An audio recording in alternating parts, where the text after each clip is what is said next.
Just download the free Upside app and use promo code ENJOY for a 25 cents per gallon bonus on your first tank. That's code ENJOY for a 25 cents per gallon bonus. Injured and you're considering an LA law firm looking to charge you 45% to 50% in attorney's fees? That's overcharging. Ashton & Price has been around for over 25 years, and I can tell you no matter how complicated your injury case, you should never be charged 45% or 50% in attorney's fees ever. Direct, experienced, unrelenting, and honest local representation matters. It's called home court advantage for a reason. Ashton & Price, serious local attorneys for serious people with serious injuries. So for the best local advice, don't think twice. Call Ashton & Price. Spring is here, and there's really nothing better than hitting the open road in a new Honda. Whether you're shopping new or pre-owned, Stockton Honda has the selection and savings, plus get top dollar for your trade. And while life's roads are often filled with bumps, buying from Stockton Honda couldn't be smoother. Wherever the road you travel might lead, Stockton Honda is happy to get you there. Come in today or go to StocktonHonda.com. Anytime, anywhere, it's all here. StocktonHonda.com. Get ready, Sacramento. The Sacramento Boat Show and Big RV Show is taking over Cal Expo, March 5th through March 8th. Hundreds of boats and RVs, all in one place. From wakeboard boats and pontoon boats to motorhomes, fifth wheels, travel trailers, sprinter vans, plus fishing boats and ATVs. It's 2 huge shows, one massive event. Don't miss it. Get details now at twohugeshows.com. KHD1 Sacramento, KYMX HD3 Sacramento. From the Power Business Technology Toshiba Studios. This is Sactown Sports 1140. This is the Drive, baby! The Drive Guys, Kevin Gleason and Alan Stiles. It's drive time with the Drive Guys. It's like when somebody brings donuts into work early in the morning, Alan. Donuts, a big, fresh box of donuts gets into work early in the morning, and for whatever reason, you come in a little later that day. Maybe you got an appointment or something, or maybe your shift is later, and you come in 10:30, maybe 11, and there's the donuts, and you open it in the break room. What's left? Remnants, crumbs, half of an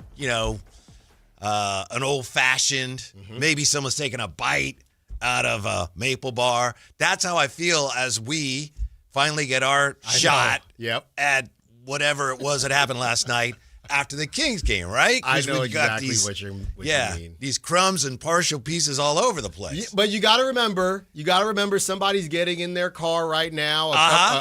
Thousands of people are getting in their car right now. It's a Friday, a beautiful Friday. Where are they going? Where are they headed? Well, you get off work early. Okay. Long lunch, I know some people that love some long lunches. I used to love a long lunch, and they're getting in the car right now or firing up the YouTube right now or on the Sactown Sports app or on the TuneIn app. And you know what they're saying? Guys, what the heck is going on? And it doesn't matter why. We are a group of 3 shows here, but 3 completely different shows. So I'll tell you this much. The donuts might have been bit before, but nobody has heard what I have to say about this situation. Nobody knows what you have to say about this situation. And we know our guy, Jay, who's been in this business for a very long time.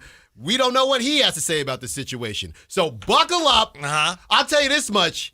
If there was a game at 4 o'clock today, I'd call my boss right now and I'd say, we can't air that game. They got 14 wins. I need to cook. I need all 4, boss. Give me the 4. Luckily for us, them boys, the worst team in the league, ain't playing. So we got 4 hours. Deuce Mason's on at 2:30. That's right. Are you ready for this?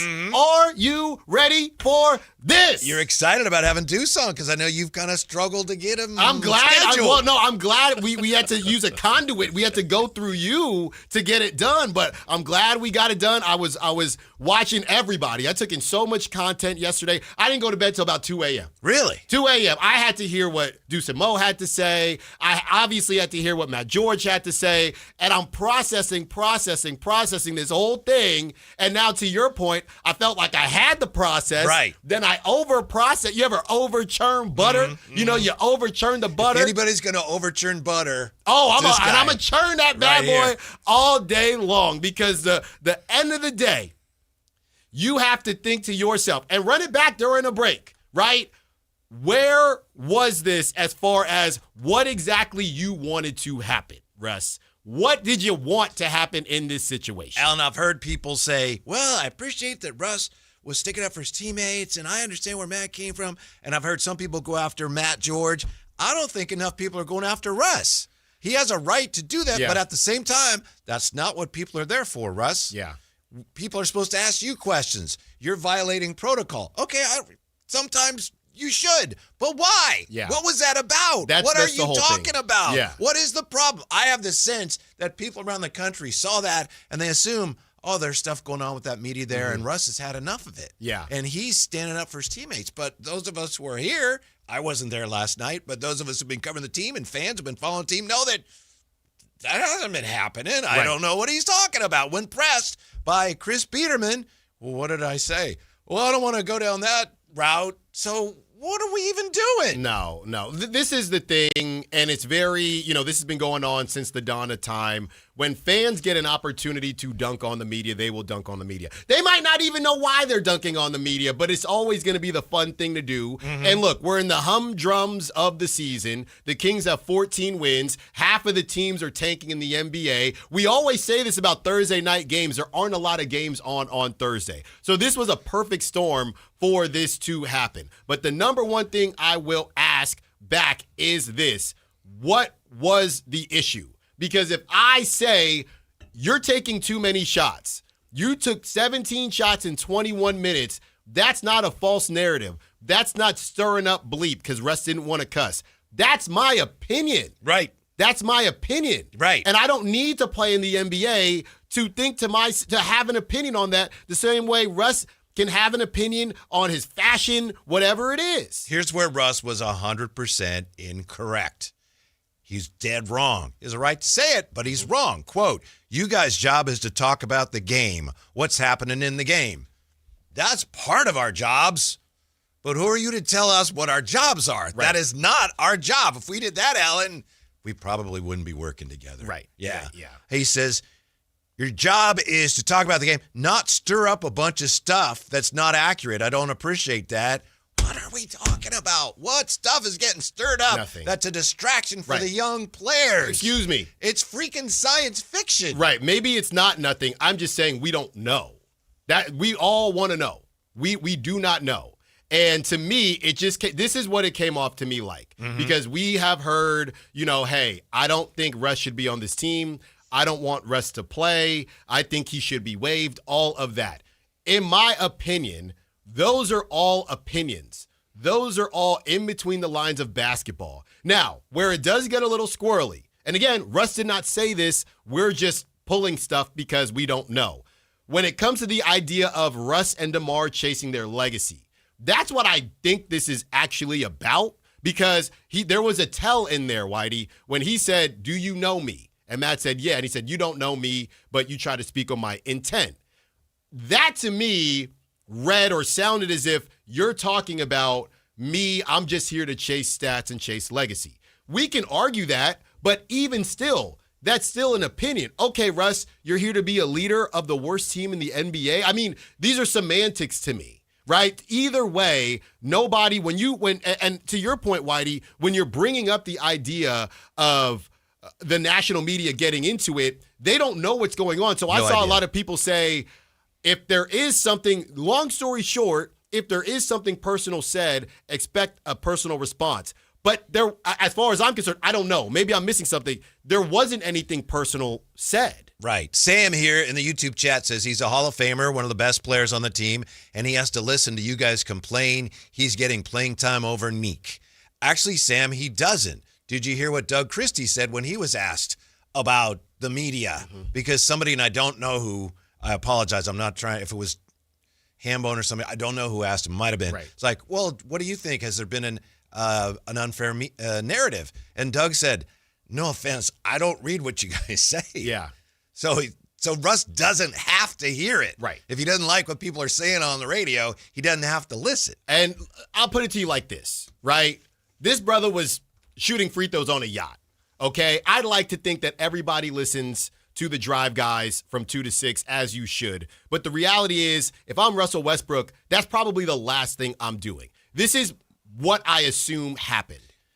There was some clip right? Because we just launched Matt George podcast. They got Matt and Kayla from 10 to 2 doing a great job. One of the clips got out, or a tweet, could have easily been a tweet, got delivered to Russ, because I don't think he's on his burners like KD. He just hasn't been like that. He'll get you in person, but maybe he's that's not where just, KD got the idea. Maybe, both in OKC. Something got delivered to Russ, and it was something of the ilk of, are you going to stand for this? This dude is talking crazy about you.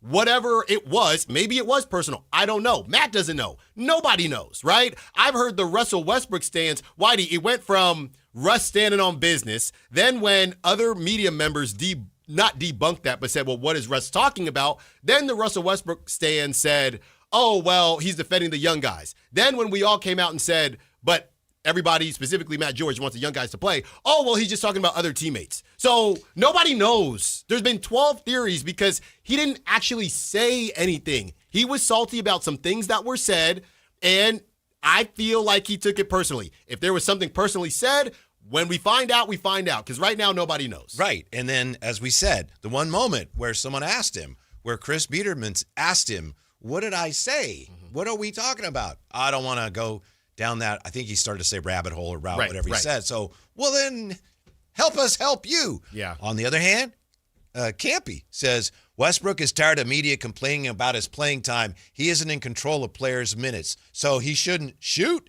Tell the other 4 to shoot the ball. Look, man. If that's what he's upset about, he should say that. Yeah. Yeah, the reality is we're just trying. We are just trying to get through these next 18 games. That's just what it is. We're just trying to get through these next 18 games. And however we can do that, that's just what is the goal. That's the other really unfortunate thing, Alan. This year's been so strange. And then what do you get after loss to the Pelicans that, for Kings games this year, that game last night, played in front of about 11 people, was halfway entertaining. And then after the game, you get that. Right. And that's what nationally people see about Sacramento and the Kings. That's unfortunate and frustrating. Right. I mean, last night, they didn't even, like I said, it's gone back and forth from did they try to, are they trying to tank? Are they not trying to tank? Last night, I believe Russ and DeMar both got 30-plus minutes, right? I know Russ did. I think they were trying to win that game. I thought so, too, but then you look, and I heard Matt today talking about the fact that they had some really unusual lineups on the floor. Maxime, did he not? It's something like he didn't play the fourth or something crazy like that. Yeah, he only played about 26 and a half minutes. It was weird. There were some unusual combinations. Yeah, I guess Drew we know why that was. Right. I guess Drew was, doing his thing a little bit. We saw some big Dougie McBucket minutes. So, yeah, I'm just not necessarily sure what we were supposed to take from that other than Russ heard some stuff. He didn't like it, but I don't think he necessarily wanted to say what it was because there's a fine line between what is personal and what is opinion. And I everything that I've seen. An opinion is part of our job. Yeah, and everything that I've seen, and trust me, brothers and sisters, I've seen more Matt George in the last 2 months than I ever thought I'd see. I have not seen anything that I would say is outside the lines of basketball. Right? So if you're saying, I don't think you should be on this team because you're 37 years old and I want to see the young guys play, that's a basketball opinion. That is not, I don't like Russell Westbrook. That is not, I think Russell Westbrook's doing X, Y, and Z to hurt the team. Well, again, outside of basketball. Yeah, and I think it's laughable. You made this point during the crossover.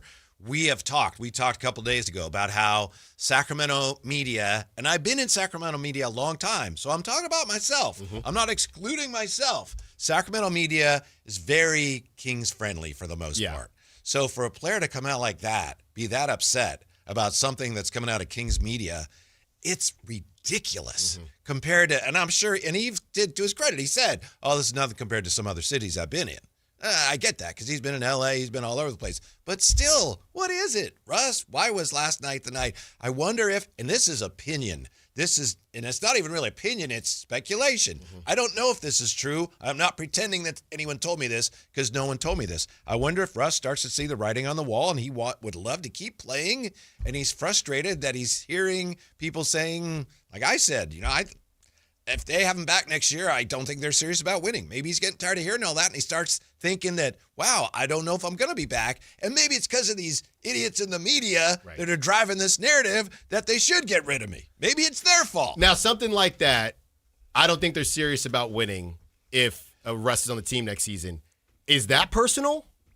I don't mean it personally. Right, It's just an basketball observation. I don't know. Yeah. Right? Because to me, why are we pretending like this is the first time Russell Westbrook, how long has he been in the league? 18 years, something like that. Why are we pretending like this is the first, second, third, fourth, fifth time Russell Westbrook has gotten into it with the media? Yeah. Why are we pretending like this is something brand new? Mm-hmm. And I think the worst part of it is, to your point, when it gets to larger conversations of people who aren't around here, and it turns into, yeah, man, media, they be talking crazy. You know, you can't be going at people personally. But that didn't, as far as I know, that didn't happen. Yes. So you're forming an opinion based on what Russ has vaguely said. That's what upset me. That's why it seemed to me, I hope I'm wrong, but it seemed like he was determined to kind of browbeat people, maybe even bully them to an extent. Yeah. Like, oh, okay, well, let's hear what you have to say to me now. And that's, if you have an issue, I believe, as a player or a coach, there's an issue with an individual, there's a time to talk to that person and set the record straight, not in the middle of a press conference where, frankly, people are working. Yeah, it was haphazard. And I'll say this. I do want to lay this out, and I don't mean this in we do this and you don't. If anybody's asking me, hey, Alan, you know, why weren't you at the game? You got a lot to say. Y'all know I got 2 under 2. Well, one's about to be 3. Okay, the last thing I'm doing is having my wife watch them 2 kids to watch a 14-win team. Like, that is not a good use of anybody's time, okay? But I just want to lay this out for everybody, just so they understand context of, oh, well, he should have said something back. First of all, you're in that building, okay? We're all sitting down in chairs, or some people are standing up if they're recording, doing what they're doing. There are 3 PR members, okay? 2 of them have mics, right? So you raise your hand. They do a really good job. They do a really good job. You raise your hand when you have a question. So you raise your hand, you get given a mic. The main PR person is kind of overseeing everything. And if things get a little bit too lengthy, they go on to the next person. They are also the people that shut down the conversation when, okay, thank you, that's been enough, whatever allotted time that is. So now let's take this situation to the Matt conversation. Russ points out Matt, who did not ask a question. He didn't even ask a question. I think it's completely different if Matt asks a spicy question or a question in general, and Russ says, oh, I've been waiting for this. That was one of the first things when I heard something happen. I wanted to hear, I wonder what he asked him. He didn't. Yeah. He didn't. Russ came in there. He said, this dude, I circled him. I got something to say. So he points out Matt, right? Now Matt works at the Flagship, by the way, which he just started however many months ago. So he points out Matt. He says, what do you got to say? Gives him 0.5 seconds and then says, well, are you in film session? Are you in practice? Stuff that he knows Matt is not in. So now you're asking Matt. I don't even know if he'd be allowed to No, you're not. Yeah. Now you're asking Matt to start an argument, if you will, or go back and forth in front of 3 PR people without a mic, while Russ is not necessarily letting you finish. And then he went on to the next person. Then when Chris Biederman had something to say, he said, oh, well, I don't want to go down that path.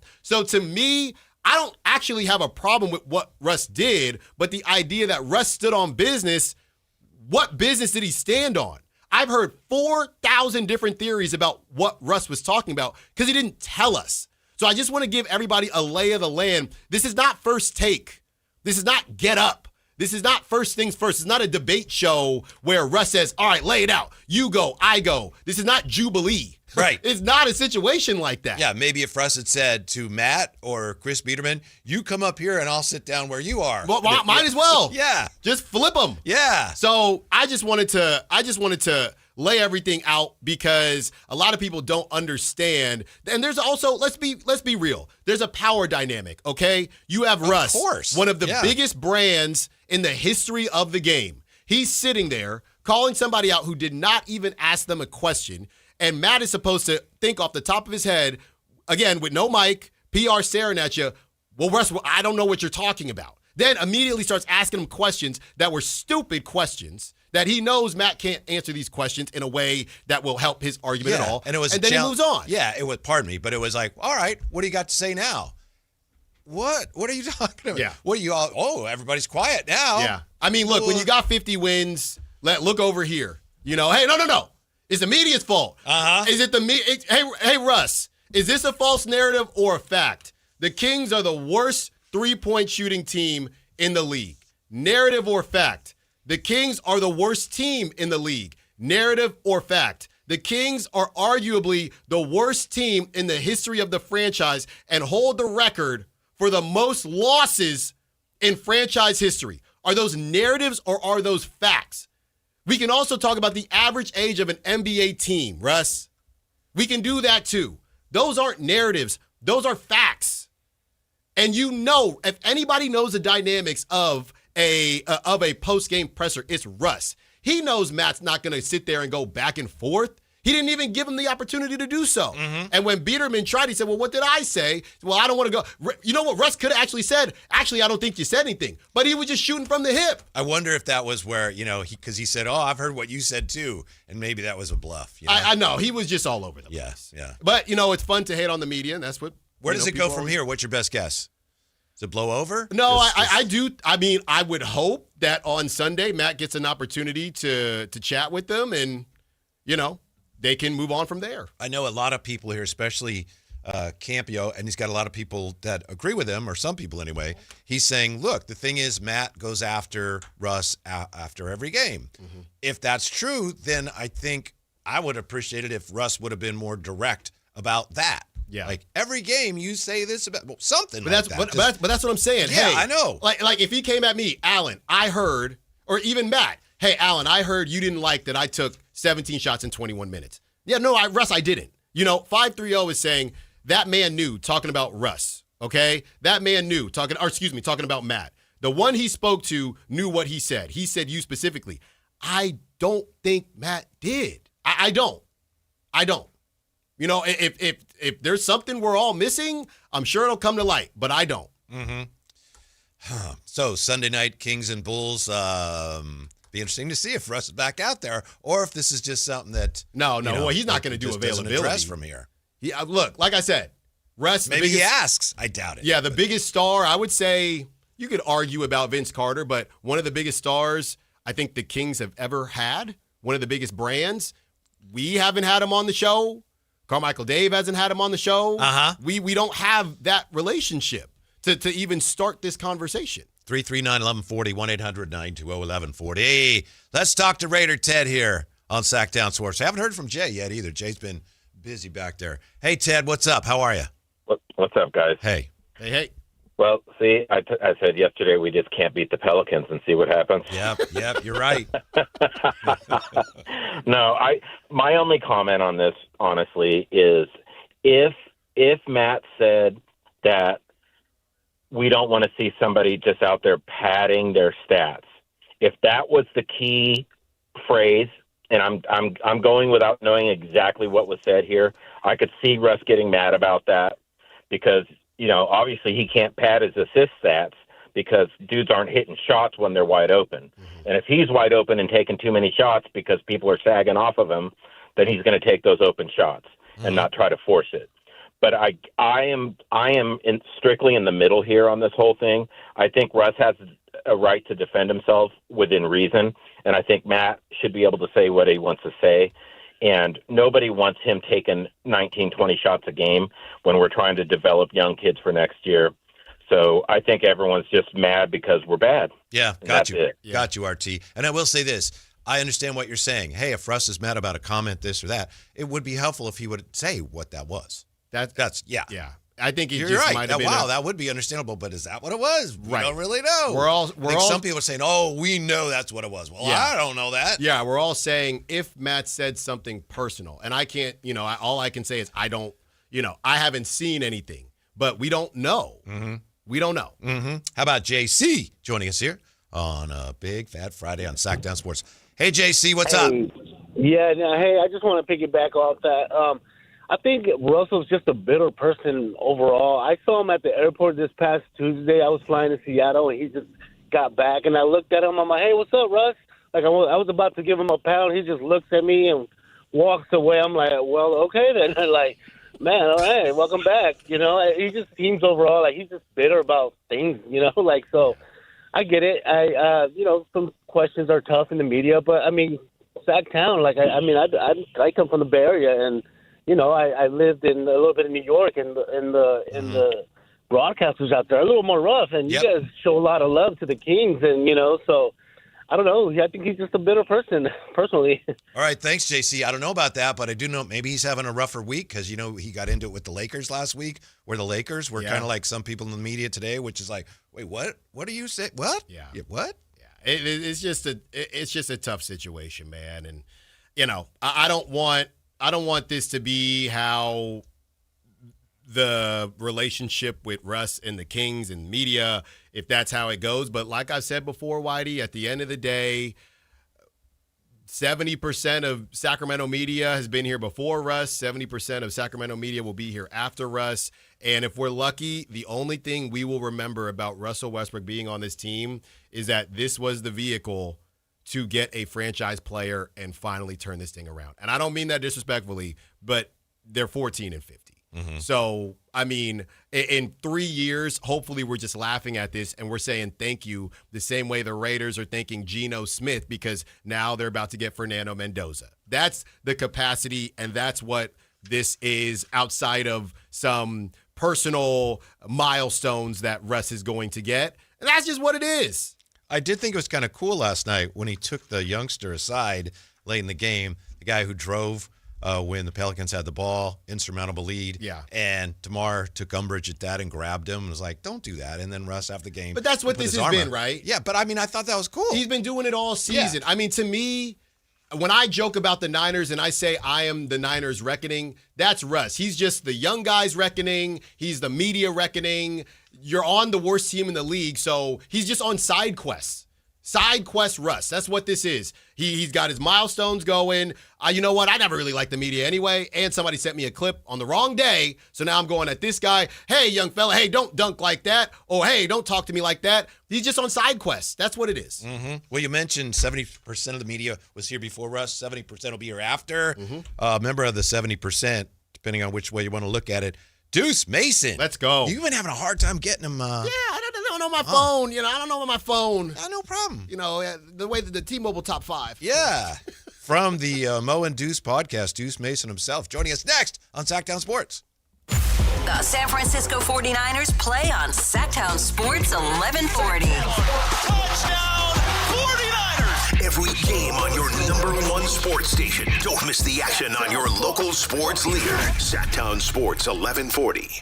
Yo, Harvey, Zoe, group selfie. Ooh, nice new iPhone 17, Drewski. Let's do a triangle formation. I'm in front. With the center stage front camera, everyone fits in the shot. You got it at T-Mobile. But switching takes forever. Not anymore. Now you can switch to T-Mobile in just 15 minutes. Focus, people. Nail your pose. And you get a new iPhone 17 on them. No way. Yes way. No way. Yes way, guys. Switch to T-Mobile and get iPhone 17 on us. And right now, we'll pay off your old phone up to $800. I'm grabbing my phone and switching to T-Mobile right now. Get back, Harvey. We're taking a... let's go again, y'all. With 24 monthly bill credits, finance agreement, 256 gigabytes, $830, eligible trade-in, example iPhone 13 and new qualifying line, $60 plus per month plan with autopay plus taxes and fees. For well-qualified customers plus tax and $35 device connection charge. Credits end and balance due if you pay off early or cancel. Contact us. $800 via virtual prepaid card. Card typically takes 15 days after rebate submission. No cash access and card expires in 6 months. Check out in 15 minutes per line. Visit T-Mobile.com. At Power Business Technology, we're not another big box corporation. We're your neighbors. Locally owned and operated. We know what businesses like yours need. From reliable printers to high-performance copiers, we'll help you find the right solution with personal service you just can't get online. Need setup or support? We're just down the road and always happy to help. Power Business Technology, family hometown service with big-time solutions. Contact us today for all your business printing needs at 844-POWER-BZ. That's 844-769-3729 or visit us at powercopiers.com. You remember me from a show called And Joe? I'm back on the radio, Sacramento. It's Joe Mommy, and when you need your new country fix, join me weekdays from 6 to 10 for the Pat and Cody with Joe show on New Country 105.1 KNCI or on the free KNCI app. Hagen Oaks knows you can buy a driver off the shelf anywhere, but Hagen Oaks is the only place where you'll find total game fitting. The Hagen Oaks TrackMan-powered player performance studio fits clubs to your swing. Ping's Ballnamic Ball Fitter finds your optimum golf ball. The putter fitting studio makes you a better putter, and FootJoy's 3D foot scanner finds your correct fit. In fact, Hagen Oaks will fit you from head to toe with equipment and apparel to make you the player you want to be. It's total game fitting, and it's only at the Hagen Oaks Golf Super Shop, Fulton Avenue at the Cap City Freeway. Guys, did you know your testosterone affects everything in your system, including how you feel and perform every day? Right now, Revive Men's Health Sacramento will check your testosterone for free. Knowing your T levels is the first step in understanding if you have low T. Your testosterone level impacts your energy, libido, sleep, weight, hair loss, mood, and even ED.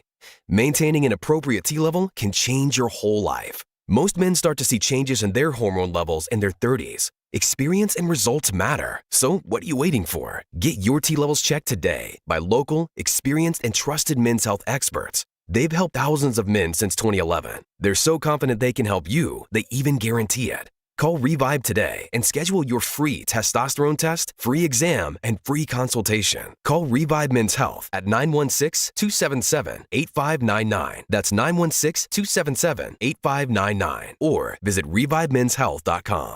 Card collectors know there's nothing as special as a rare one-of-one card. And now you can hear a very rare one-of-a-kind sports card show right here on Sactown Sports. Whitey Gleason here inviting you to join me and Mr. True Sports Cards himself, Emran Pilati, for the True Sports Card Show every Saturday morning at 10 on Sactown Sports. It's the only sports card radio show in the nation. For all your hobby needs, get to True Sports Cards, 6661 Stanford Ranch Road in Rockland. And for hobby insight and fun, join us for the True Sports Card Show Saturday mornings at 10 on Sactown Sports.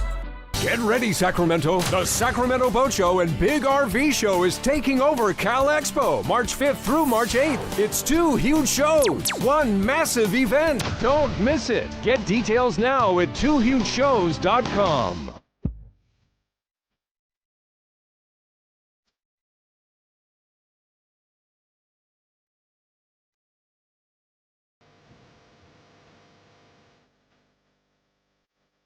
Live and local, it's the Drive Guys. Watch the show on youtube.com/Sactown Sports 1140. Or listen on the Sactown Sports app. I like that feeling you get when you bring things together. I try to be a facilitator, and I feel like I'm bringing together 2 of the local broadcast greats here who, for some reason, have been having a hard time connecting. You know, 2 busy people, 2 rising stars in the 916, you know, the schedules, and thank you, Whitey, from the schedule point of view, we had to make it work. Uh-huh. The great Deuce Mason with us. How are you today, Deuce? I'm good, but I'm confused because I've only been asked once by Larry to come on the show. Don't do that, Deuce. Don't do that. Larry. Don't do that, Deuce. I'll pull up. Hey, I'll pull up the receipts, Deuce. It might have been 2 years ago, but I'll pull them up. You can. I swear you asked me once. Maybe, you know, maybe it was. Maybe I couldn't do it, and then it was like, all right. And then I get the reputation of always saying no. Look. I'm about the future. I'm about the future. We're moving forward. Okay. We're moving. Hey, I'll put it to you like this, Deuce. There's been enough drop I got flashbacks of last night when you said I'm confused. Right. And I'm not going to sit here and try to bring up receipts. I think there's been enough of that the last 24 hours. So, you know what? Let's let bygones be bygones. You just like that meme, we're going to hold bandanas together. Nice. And we're going to get through the last 18 games of this season. That's fair. I'm just going to say I was listening at the end of Matt George's and Kayla Anderson's show when you said the thing like, oh, yeah, Deuce is coming up. I mean, Whitey got him. What do you mean? That's who we got. You got you. We got you. Point in that. We got you. Larry did say he saw you in Mo's pod last night, and you were your whole thing on the Russ situation was Larry just kind of confused by it all, just not sure what exactly we're talking about. Yeah. I mean, confused because I didn't know exactly what exactly bugged Russell Westbrook. The athlete media relationship, especially in 2026, is so interesting because now you have so many people who have social media and they're trying to grow. And by the way, I need to make something clear. I have no idea what Matt said that rubbed Russell Westbrook the wrong way. I have no idea. So I'm not saying Matt did this, but in general, the relationship is interesting because you got all these people who are trying to, rise up. And it's hard. It's hard in this business. It's so competitive. One way to do it is like, hey, I got to have opinions on podcasts or content on TikTok, on Instagram, on Twitter. And even if these athletes don't follow you, they may see the stuff. It might pop up on their page, a friend, an agent, people, who a family member, it could get back to them. And, some of these people are paid to give opinions and stuff, but there could be pushback every once in a while. I think clearly Russell Westbrook didn't like something that Matt George said, and he was going to go ahead and ask him questions about it. Looking back at the coverage of it in the last 12 hours or so has been interesting. I think in hindsight, I'm sure Matt would say this. I haven't talked to Matt. You got to ask Russ, hey, what was it specifically that you took issue with? Yeah. And if there's, that's it. It doesn't have to be combative. It doesn't have to be a screaming match or anything like that. Just ask that question. It's just a tough spot where you don't really do that. And then, he does a podcast talking about it. So, unfortunately, that's the story, and it's been that type of year in Sacramento. Sure has. Yeah. The only thing I had, Deuce, is obviously you're in the pre and post games when you can. The only thing was I was just trying to lay out to people how the kind of the dynamics of it, right? You're raising your hand, you got to get a mic. So I was just trying to explain to people, this is not first take. You know what I mean? It's not an open forum to just kind of go back and forth. But I do hear what you're saying. But again, how many times in that moment, do we think, oh man, I guess I should have done this, I shouldn't have done that. When I listen back, Russ didn't give him a ton of time to get his ducks in a row, and Matt didn't ask a question. So it did happen fast. Yeah. It's part of the thing. It happens fast. We talk for a living. We're all doing shows and we have opinions. And I'm just saying, like, this is not just Matt George, it's anybody. It's me, you, Whitey. Like, if we say something, like, we have to be prepared that there might be pushback at some point. Yeah. And so, say it with your chest a little bit. I don't know. If I was in that situation, I would have been more curious at that point. Like, wait, what exactly are you talking about? I know Chris Biederman asked that, and there wasn't much that Russ had on that front, but it is what it is. And I mean, that's kind of the business we're in. There's going to be criticism, and it's fair to criticize athletes and executives and all that stuff. That's part of it. My approach has just always been like, all right, you can be critical, but you got to be fair. Back it up with, facts, back it up with, knowledge, and, you should be okay. Yeah. As you said, and as we all know, it's been a rough season. Did the attendance surprise you at all last night? I was pretty sparse out there. No, I mean, it's two bad teams facing each other. That's the other thing. I feel like I'm like ranting on everything media wise right now, but I'm like, why are we posting photos and videos of what the Arena Bowl looks like at 6:50? The game starts at 7:10. We know people filter in late, and we know it's going to be a light crowd. It's like, what are we trying to do with this? It's a bad team, and the fans are frustrated. It's tough times. They just came off a 3-year stretch where it looked like it was going in a better direction. Last December, everything shifted. And so, when you're 14-50, there's going to be a dip in attendance. And still, compared to other cities around the league, I think it's still a really engaged fan base. Yeah, well, we're just getting started, Deuce. I mean, A's, that's where the real attendance gate starts. So we are just getting started here. I do want to even that. I'm like, I hate it. What do you expect? Like, the A's did not do a good job last year of embracing the city of Sacramento. And if you're not going to embrace the city, they're not going to embrace you back.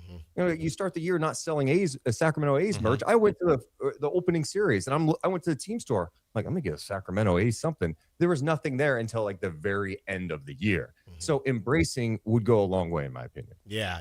You said I'm gonna go get something. No, you're not, because there's nothing there. Deuce, real quick, just to get you. They did have those hats with the Tower Bridge on it. Right. We think it was the Tower Bridge. Yeah.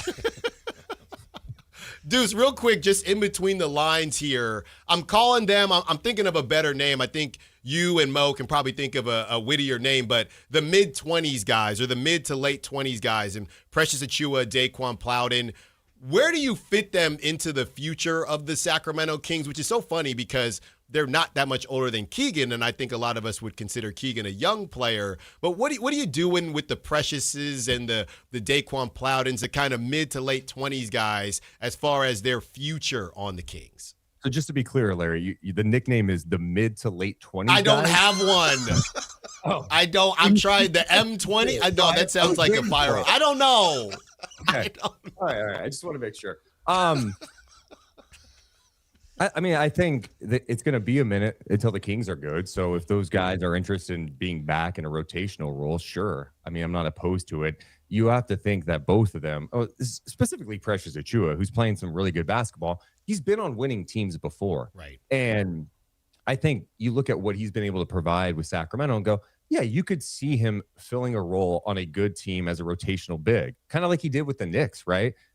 So I think he's a guy that, I don't know, I imagine he'd look for elsewhere. I just don't know what motivates him. Mm-hmm. Could he get more playing time in Sacramento next year? Potentially, but we don't know what the roster is going to look like either. I mean, maybe he goes back to coming off the bench because, I mean, in all likelihood, it's like, well, Sabonis is back. Keegan's there. It's DeAndre Hunter here. He may be in a backup role anyway if he came back here. Would you rather do that in a situation where, you know, there's a chance at winning?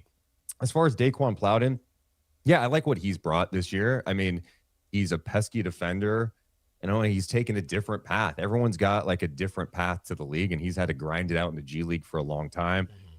I also think it's tough to sometimes to judge how good a player can be when they're on a bad team. Yes, absolutely. Yeah. Yeah. I wanted to ask you this, Deuce. Are you okay? Did I stun you with that, Larry? You did. No, it wasn't Larry. It was me. That was me. Because you're on a slight delay on the video here to my right, and I saw you were still talking, and I thought, okay, anyway, that was on me. But I will let you go on this one. What's your prediction? What would happen, you and Mo against me and Styles, 2-on-2? Wow. What do you think happens? Oh, yeah. Well, I mean, we're this close to issuing that challenge officially, but I want to. Even a rattlesnake warns before it strikes, so I just thought I'd give you a heads up. I would love to extend an invite to you guys. Come out to Roosevelt Park tomorrow at 8 a.m. We'll be playing some pickup. I'll be there. Morgan won't be. As far as a 2-on-2, I mean, obviously, I have immense respect for Whitey's game. I've seen it. He's also early 70s now. Is that mid? Early? Okay, but looks great. I'm the early to mid 70s boys. That's the okay. Yeah. Alan, I just don't, you know, he's a baseball guy, and that's fine. It's fine. He's also very, you know, I think Morgan's taller than him. No, that's not true. No, that's not true. No. This is not what we're going to do. We're not going to do this, Deuce. Because here's the thing. I was actually going to give you a compliment from back in the day when you did actually respond to me. That's how long ago it was. It was before I got my first radio job. Yeah. I DM'd you. No. I DM'd you. I reached out to you first. No. With encouragement. Deuce, I will find the screenshot on Elon's Twitter. I will find it. Deuce, I was going to say, look, man, I appreciate what you did. At that time, right, y'all were doing your thing. Now you've continued to grow. And I'm happy for you, Deuce. You're my guy. We're just talking basketball here. We're talking about 2-on-2. I'm not. I respect you. No, because you started to do the thing. You started to do the Kevin Hart thing. We're not doing that. We're not doing the Kevin Hart thing. You're a solid father, like, you know, solid. And, like, you do a good job. But basketball-wise, there's zero concern. And I'm glad you brought up the Kevin Hart. No, that's not even true because you know what, Deuce? You know what? You've been in Sacramento, right? You've been in the 916. You watched the pizza guy. You watched IT. You watched Isaiah Thomas, lefty, 5'9". You know what it is, Deuce. And I'll show you my highlight tape. I will text you my highlight tape right now, Deuce. He has it handy at all times. I will text it to you, Deuce. Isaiah Thomas towers over. No, you. that's not true, Deuce. That's not true. You don't have the first step. Remember, you didn't you rupture your Achilles? Wow. That was a long time ago. He's got Deuce, the whole scouting report. I hit you. Yeah, no, that's good. I hit you with a double cross. I hit you with a double cross off the heezy. It's a wrap, Deuce, and a slip and slide. You ever seen that? Didn't Allen release like a Jason Tatum-esque documentary about like his rehab journey at one point? I never finished it. He couldn't find a distributor. I'm talking with Netflix now, Deuce. Stop playing with me, Deuce. All right, Deucey. Thanks, brother. We appreciate it. We appreciate all the hard work you're doing. And we'll resume this conversation, see if we can get that together. Oh, we will. Yeah. Oh, we will. Thanks, Deuce. Anytime, man. All right, Deuce. I will. All right. We'll see ya. Yeah, take it easy. It's that easy. Yeah. Now I got to look at the screenshots. You know what it probably was? What? It probably was I hit up Deuce at one point. I may have hit up Morgan at another point. Oh, okay. Maybe. There you go. So you're saying Deuce was right. But one time was on text, one time was in person. So I don't have receipts for in person. Okay. But he knows. Yeah, we do have to take a timeout here. We'll take a full. Was there anything to talk about with the attendance last night? Next on Sactown Sports. Visit SactownSports.com and join the Sactown Sports 1140 newsletter. Get in the zone, AutoZone. Jeff's day is off to a slow start. So he heads to AutoZone, America's #1 battery destination, where Sammy, a local AutoZoner, tests his battery for free. Looks like he just needs a charge, and Sammy does that for free too. In no time at all, Jeff is back on the road, ready to finish the day strong. Free battery testing and charging at every store. No hassles, just help. Get in the zone, AutoZone. Restrictions apply. I'm U.S. Transportation Secretary Sean Duffy. The sound of a seatbelt. It's one of the most important sounds in our car. It means everyone is ready and everyone is safe. The more our kids see us put on our seatbelts, the more natural it is for them to put theirs on too. Make it a priority. Buckle up every time. Hear the sound? Make it a habit. Paid for by NHTSA. This is the story of the one. As a procurement manager for a hospital system, she keeps every facility in her network stocked and ready. That's why she counts on Grainger to be her single source for thousands of products, from disinfectants to lighting, air filters, and more. And with fast, dependable delivery, Grainger helps her keep every facility stocked, safe, and running smoothly. Call 1-800-GRAINGER, click Grainger.com, or just stop by. Grainger, for the ones who get it done. LinkedIn is pretty amazing at helping you grow your small business. We cannot stop your new clients from emailing you at 3 a.m. We can help you sell, market, and hire in one place. We cannot help you be in 3 places at once. And while we can't help you organize your calendar, LinkedIn can help you land more clients so you have a calendar to organize. Grow your small business on LinkedIn. Learn more at linkedin.com/smallbusiness. Here's a tale of Linda trying to lose weight, but the med prices she found were all over the place. Hidden fees and markups made her jaw drop low. Then she found GoodRx. Now she's in the know. GLP-1 subscriptions FDA approved. With clear upfront pricing. And same-day pickup. That's GoodRx, the no-nonsense way. Save time and money on prescriptions. Get to GoodRx.com/weight loss. GoodRx is not insurance. Do you have at least 1 month worth of food in your pantry? If not, you should definitely go to MyPatriotSupply.com right now. My Patriot Supply is America's #1 supplier of long-term storable food. They've helped over 3 million Americans get prepared. And for a limited time, when you order their best-selling 4-week food supply, you'll get an additional week of food absolutely free. There's no catch, but act fast because this offer ends soon. Claim your free emergency food kit now at MyPatriotSupply.com. That's MyPatriotSupply.com. Joe Fallon did something smart. He saved hundreds on auto insurance switching to Progressive. With that money, he commissioned a portrait of himself. Does Joe already know what he looks like? Yes. Do guests know what he looks like? Also yes. But not as art. It's Joe's savings, and if he wants to spend it on a velvet painting of himself with a white tiger at his feet, we say, roar, Joe, roar. Switch and see if you could save with Progressive and treat yourself. Progressive Casualty Insurance Company and Affiliates. Welcome to guided meditation. Close your eyes. You're at the beach. The seagulls are calling. You take out your iPhone 16e you got from Cricket and use Apple Intelligence to clean up that selfie you just took. It's a good one. You send it to your friends instantly thanks to reliable nationwide 5G. They're totally jealous. Get iPhone 16e for $49.99 when you switch. Smile, you're on Cricket. Requires new line on the Supreme Unlimited plan. First service charge and tax due at sale. $25 activation fee. Terms and restrictions apply. Cricket 5G.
Morgan's pretty good. I've seen their clips. They probably seen mine. Mm-hmm. We check rock.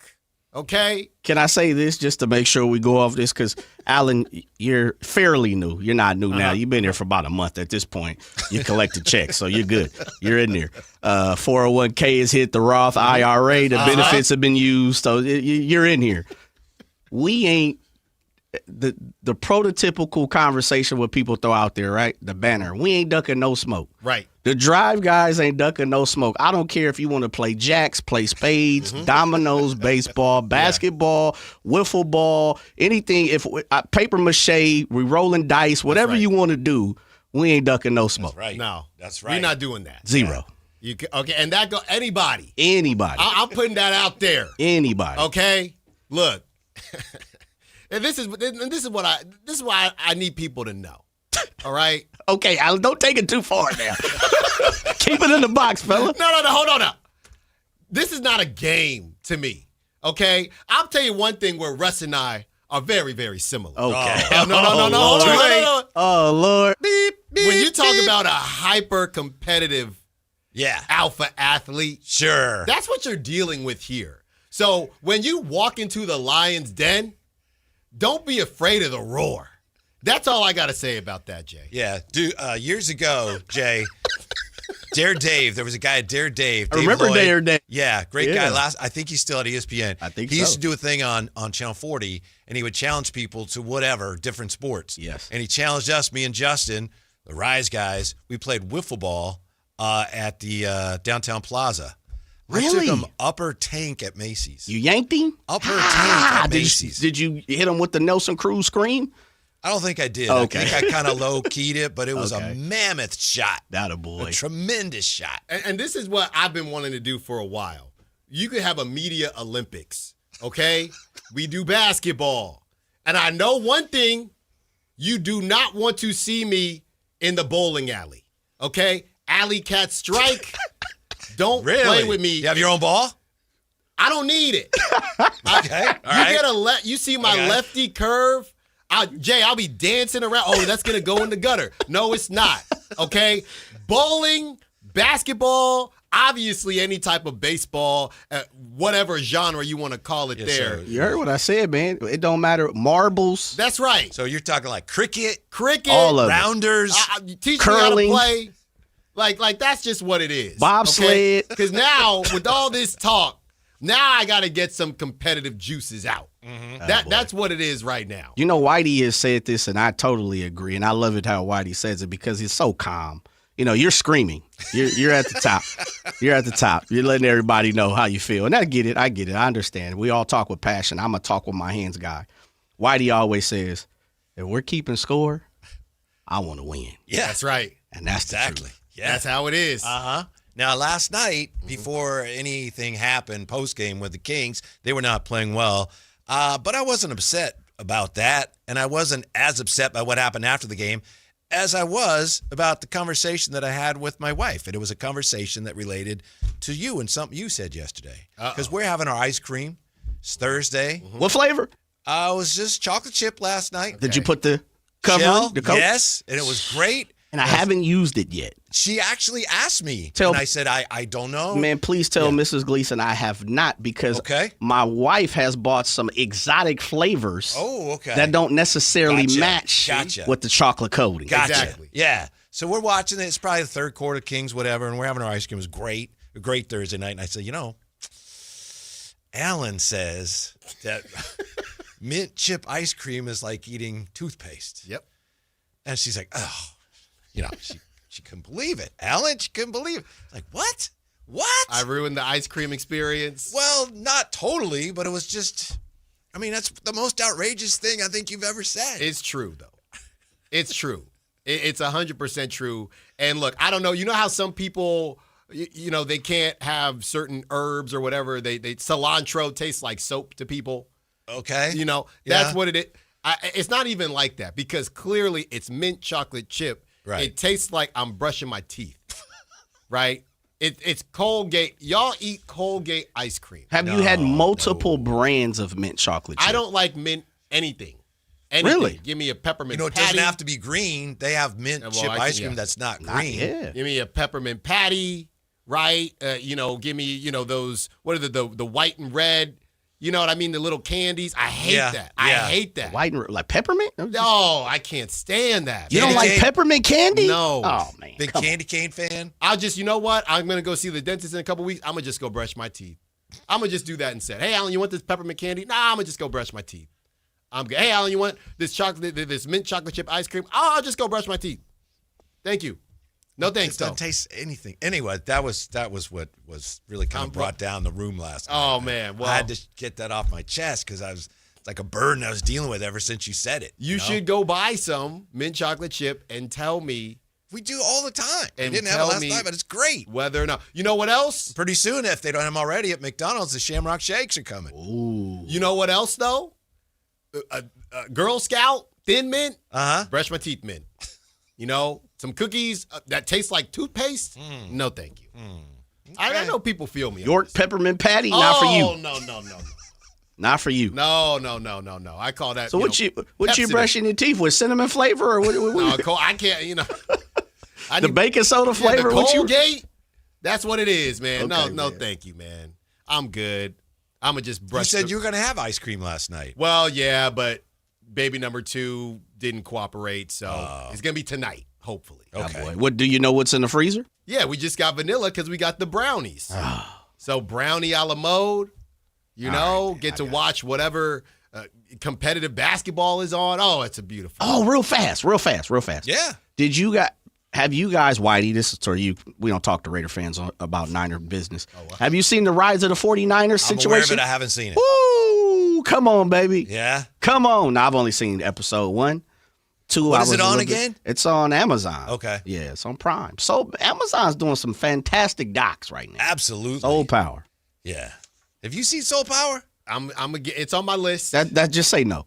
It's on my list. Yeah, just say no, man. No, I haven't seen it yet. I need to watch this Niner. No. I know I need to watch this Niner doc to see the greatness and how the Niners became such a great organization. We are one, yeah. Thank you. Well, we appreciate it. And they don't. How they got to this point, Jay, where they could never, ever do anything wrong. Well, look Michael Irvin right now. Yeah, blah, blah. Well, look at last night's curious attendance numbers. And how can any vet have issues with Sacramento media? Really, that and more next. Sactown Sports. But it all looks so blah. Blah, blah, blah, blah, blah. Download the Sactown Sports app. Sacramento sports in your pocket. This is Sactown Sports 1140. This is the story of the one. As a safety manager at a manufacturing plant, he does everything he can to keep his coworkers safe. From finding ways to reduce risks to keeping safety supplies in stock. And for that, he relies on Grainger. Grainger offers a broad range of quality products and next-day delivery, so he can always play it safe. Call 1-800-GRAINGER, click Grainger.com, or just stop by. Grainger, for the ones who get it done. When you take the time to shop at Folsom Lake Honda, there's one thing you'll always find. Happy people ready to serve you. As a family-owned and operated dealership since 2009, customer service is our #1 priority. Our customers love doing business with us, and you will too. Looking to own or lease? During the spring sales event, drive a brand new Accord or Civic. Visit us today at FolsomLakeHonda.com, your one-stop Honda shop. Folsom Lake Honda. Yeah, your one-stop Honda shop. Hey, it's Carmichael Dave. I got to tell you, I am so excited to get this decking project started with Trex Decking and Railings. From the first time I stepped foot in the showroom last week, I was so impressed. So many color options, heat-resistant composite deck. What does that mean? That means I don't have to do any maintenance on it whatsoever. They even have a deck designer, so you can go online and see what your dream deck will look like on your house. Just visit Trex, that's TREX.com to get it started. Tell them Carmichael Dave sent you. Get ready, Sacramento. The Sacramento Boat Show and Big RV Show is taking over Cal Expo, March 5th through March 8th. It's 2 huge shows, one massive event. Don't miss it. Get details now at 2hugeshows.com. KHD1 Sacramento, KYMX HD3 Sacramento. From the Power Business Technology Toshiba Studios. This is Sactown Sports 1140.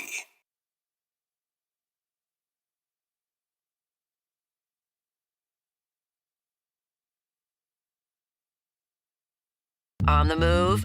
Got somewhere to be? Take Sacramento Kings basketball with you. The Sactown Sports app will let you stay connected to your passion. Never miss a moment of Sacramento Kings basketball with the Sactown Sports app. Logan Fury did something smart. He saved hundreds on auto insurance switching to Progressive. With that money, he bought a mini treadmill. Is walking on it during video conference calls more distracting than he thought? Yes. And is that because he overestimated his foot-eye coordination? Definitely. But it's Logan's savings, and if he wants to burn calories and any chance at a promotion, we say, good for you, Logan. Switch and see if you could save with Progressive and treat yourself. Progressive Casualty Insurance Company and Affiliates. Get in the zone, AutoZone. Welcome to A to Z Savings, our biggest sale of the year. Happy to be here. Can I get some rotors? Would you like brake pads with that? How much are the brake pads? Free with Duralast rotors. Free. Really? Really? Free. I also need some oil. Would you like an oil filter with that? Yeah. How much is that? Free with the oil. Free. Really? Really. Free. It's part of A to Z Savings with hundreds of deals. From A to free. Get in the zone, AutoZone. Ends March 9th. Restrictions apply.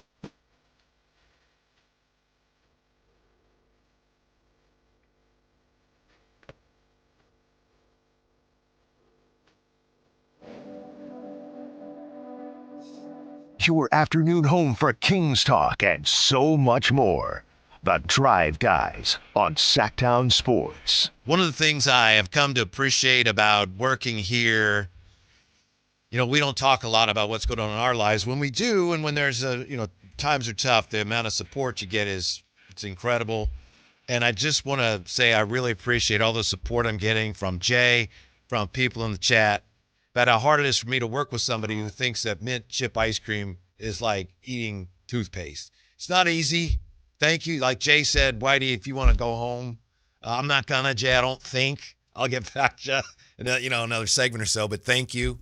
Somebody says, that guy that he thinks that mint chip ice cream is like toothpaste. Wow, let that guy go now. So that's from AllNet 8119. So I appreciate it. I thank you. I think with your help, I might be able to get through it. 530 says, you don't want to pick and choose, and that's why it's my beloved text line. Technically, that's the only one, so I see you grab that one. No, it's the most recent. So it's everybody is getting through. Everybody is getting the take, and they're just digesting it. It's much easier to digest than mint ice cream. The 530 says, my wife loves mint ice cream, and I tell her the same thing. It's like toothpaste. Alan is right. So thank you on that, 530. Wait, is that 530 number that every day is like, Alan's the greatest? Yeah, he's that's the him. king. I know there's a lot of 530s. No, there's a lot of might be one of them De La Salle kids. Be careful. There's a lot of 530s. I love the 530. I get down. Mm-hmm. So I just want to say, for anybody that is on your side, Whitey, I don't pick and choose. I like to have real discussions. Yeah. And if you want to discuss mint chocolate chip, we can discuss If mint toothpaste chocolate tastes like mint chocolate chip, I'd actually brush my teeth. Yeah. Or someone else. And by the way, I appreciate this from the 916. In a game to 11, Drive Guys 11, Deuce and Mo 8, Whitey takes over and dominates. Yeah. I like that. I ain't going to see the ball if I'll be lucky. I'm going to have to get a lot of offensive rebounds if I'm going to score anything. No, I'm the guy when I turn it over. No, Whitey, you're supposed to cut when I turn it over. No, go through. Yeah. Go through. Don't you think, Jay? If I'm playing 2-on-2 with this guy, I'm going to have to get a lot of offensive rebounds or else I'm not going to see the rock. I'll call you Rodman, brother. Look, man, I'm a chameleon. I'm whatever we need. If you got a mismatch, I'm not saying who the mismatch is. I'm feeding you. If I got the mismatch, it's time to do the dirty work. You know, when do you have a mismatch? Always. Okay. You know how those receivers, Jay, all their names on social media. Are you playing like fourth graders or something? No, always open. That's me. Gotcha. Always mismatched. According to Newsweek, chocolate is America's favorite ice cream flavor. Oh, here we go. Vanilla comes in second. And then we got a tie for third, strawberry, butter pecan, and mint chocolate chip. I like Third butter favorite pecan. ice cream in America. According to Newsweek. I mean, strawberry, really? Why don't I if I want strawberry ice cream, you know what I'll do? I'll just eat a strawberry. Okay, but didn't you say your favorite is vanilla? You're going to badmouth strawberry? No. I like vanilla. I like chocolate chip cookie dough. That's probably my number one, chocolate chip cookie dough. I like the dough. I like that one too. When I go think to cookies and cream is also, depending on your source, it's a real favorite. I'll tell you my order right now. Okay. Because I like undone things, okay? I go to Cold Stone, I get depending on if I worked out or not. I get a love it or a gotta have it, depending on how many calories I burn. I get a cake batter ice cream, Jay. Like that. With cookie dough. The birthday cake remix. Jay got me a Cold Stone certificate. Well, see, it's my birthday month. And I ain't getting nobody that dislikes anything mint, and all they want is vanilla. A cake batter. What about French vanilla? Nothing? No, I'll get slow French churn. Vanilla, like I said, cookie dough. Get him a gift certificate to Rayleigh's, and he can go get Yeah, some that's vanilla. right. Some Americone dream. Who's older in the room over there? Cake batter with cookie dough. Cake batter's good, though. That's what I'm on. I'm putting y'all on game. Okay? Cake batter, and you ask for cookie dough in it. Okay. That's where I'm at. Mm-hmm. You can't eat the cookie dough. You know that in the ice cream is good, but if you're making cookies, you eat the cookie dough. It's a little dicey. Well, no. They make safe cookie dough now. You can just house it. Yeah. But hey, sometimes you got to live on the dangerous side. Okay. Well, I'm not saying to do that. Mm-hmm. We do that growing up. Jake, you lick the batter, right? That's where it came from. Your mom makes some cake. Your mom makes some brownies. I eat the batter. But that's why and people I'm fine. then, they used to live the average life I'm expectancy fine. was like 38 or something. Give me some batter. Okay. I'm batter up, right? Batter up. Batter up. That's right. Come on. Now. We just had Deuce on. We appreciated his time very much. I asked him about the attendance last night, and he said basically, hey, no surprise. What did you think was going to happen? To me, I'm wondering what you guys thought. And I'm not trying to, this team has enough going on negatively. They don't need anybody else like poking at them. But I wasn't there, but it looked like possibly one of the smallest crowds we've ever seen in Sacramento. Yeah, and I don't, going back to what Deuce said, I think attendance gate is just funny, but it also annoys me. Right, you're with him. I do think that there's a purpose to do it, and the difference between taking a picture at 6:50 and 6:15, again, this is giving me flashbacks of the A's where there's a pregame, there's first pitch, and I think it's worse in baseball because people are truly trickling in because it's a much longer game, but I do think that there's a reason, because I believe Frankie, I don't want to put people on blast, but I think I remember seeing a picture from just people that are at every single game. And I just think in this specific situation, the reason Frankie, to be fair, takes a picture before every game, right? But I think in this situation, the reason they're bringing it up, it's completely different than the A's thing. It's because out of all the years that we've seen this Kings team not be competitive, I guess these are people that have covered the team much longer than me. You haven't seen it this bad. So I think that's why they're doing it. I don't think they're doing it, for any negative reason. I think it's to just show truly how bad it is. So when Deuce says, well, they have 14 wins. Yeah, they've had bad seasons before, though. 14 wins. 14 wins and 28 fans. Right. More wins and more fans. So yeah. I think there's a reason people are doing it. I understand if, it's kind of low-hanging fruit, but hey, man, the team is bad. To me, it's not so much low-hanging fruit as it's just significant. Like, that's why I didn't post anything, but I was watching Deuce and it was the pregame, so the game was not close to starting yet, but it was getting right near 7 o'clock, and I sent you and Jay video from the telecast. Right. And even then, and I know the game wasn't starting yet, but there was hardly anybody in there. And it's not like, look at that. It's just like, wow, this just shows you how fans are feeling about things. I think that's worth noting. Right. And as we've said before, going back to what's going on in social media and all that, this has got to be rock bottom, right? It's one thing. They could have 14 wins next season, but at least they'll have 14 wins with hopefully a top 5 pick. If they continue to play like they did last night, I do not think that will be a problem. Mm-hmm. But it's different being bad with a top 5 pick versus being bad. In last night, not to drum up, the whole conversation about takes versus narratives, but the vets played 30 minutes each last night. I think you agreed, Whitey. They kind of wanted to win. It looked like it. By the way, thank you. B. Deet says, Whitey, one day at a time. Yeah, thank you. Working with, Come on, man. Yeah, I appreciate that. I'll try to keep that in mind. But, there was at times a fairly entertaining game. There was a lot of really outstanding play. There were some athletic plays. When you watch the Kings, they really don't try to guard people, so you're going to see the other team throw some things down. And Nate Clifford on the putback on the missed free throw? Yeah. That was amazing. And he's been trying to catch a body for a while. Yeah. He got one not too long ago, but it wasn't as pure as that. He definitely has some sneaky athleticism, for sure. I want to know, who is that Jordan McDonald cat? Who was that? Who was that dude? Jordan McDonald? Yeah, what's his name? Jordan McLaughlin? Well, he was balling out for the Pelicans. Pelicans. Bryce McGowens? Bryce McGowens. Yeah. He was balling out last night. Justin McDonald, Jordan McLaughlin, who? Who was that last night? I should get credit for knowing that when you said Jordan McDonald, you were talking about Bryce McGowens. Who was that last night? I think he was leading the G League in scoring. Okay. He did last year. He was this year, like a 28 a game. 23 years old, 6'6". This is the type of stuff we're talking about. I like that guy. Uh-huh. 41% from 3. This is what we need. Well, then you get into, and I think it's a fair discussion, you look at the guys the Kings went and got from the G League, and then you look at some of the other guys that other teams are getting. But that's that's a great point. This is no disrespect. We love Daquan Plowden. We do. But age is a real thing. And by the way, Amid Rock hopped in. Guys, he came up with a name for the Daquan Plowdens and the Precious Achua. He said they're the young unks. I love that. Okay. Amid Rock. I love that. Although yours was pretty catchy. The mid-20s, the mid-2s, the young unks. So that's the difference. And I'm appreciating Amid Rock on this. To your point, Whitey, Bryce McGowens comes in second round in 2022. So he has bounced around.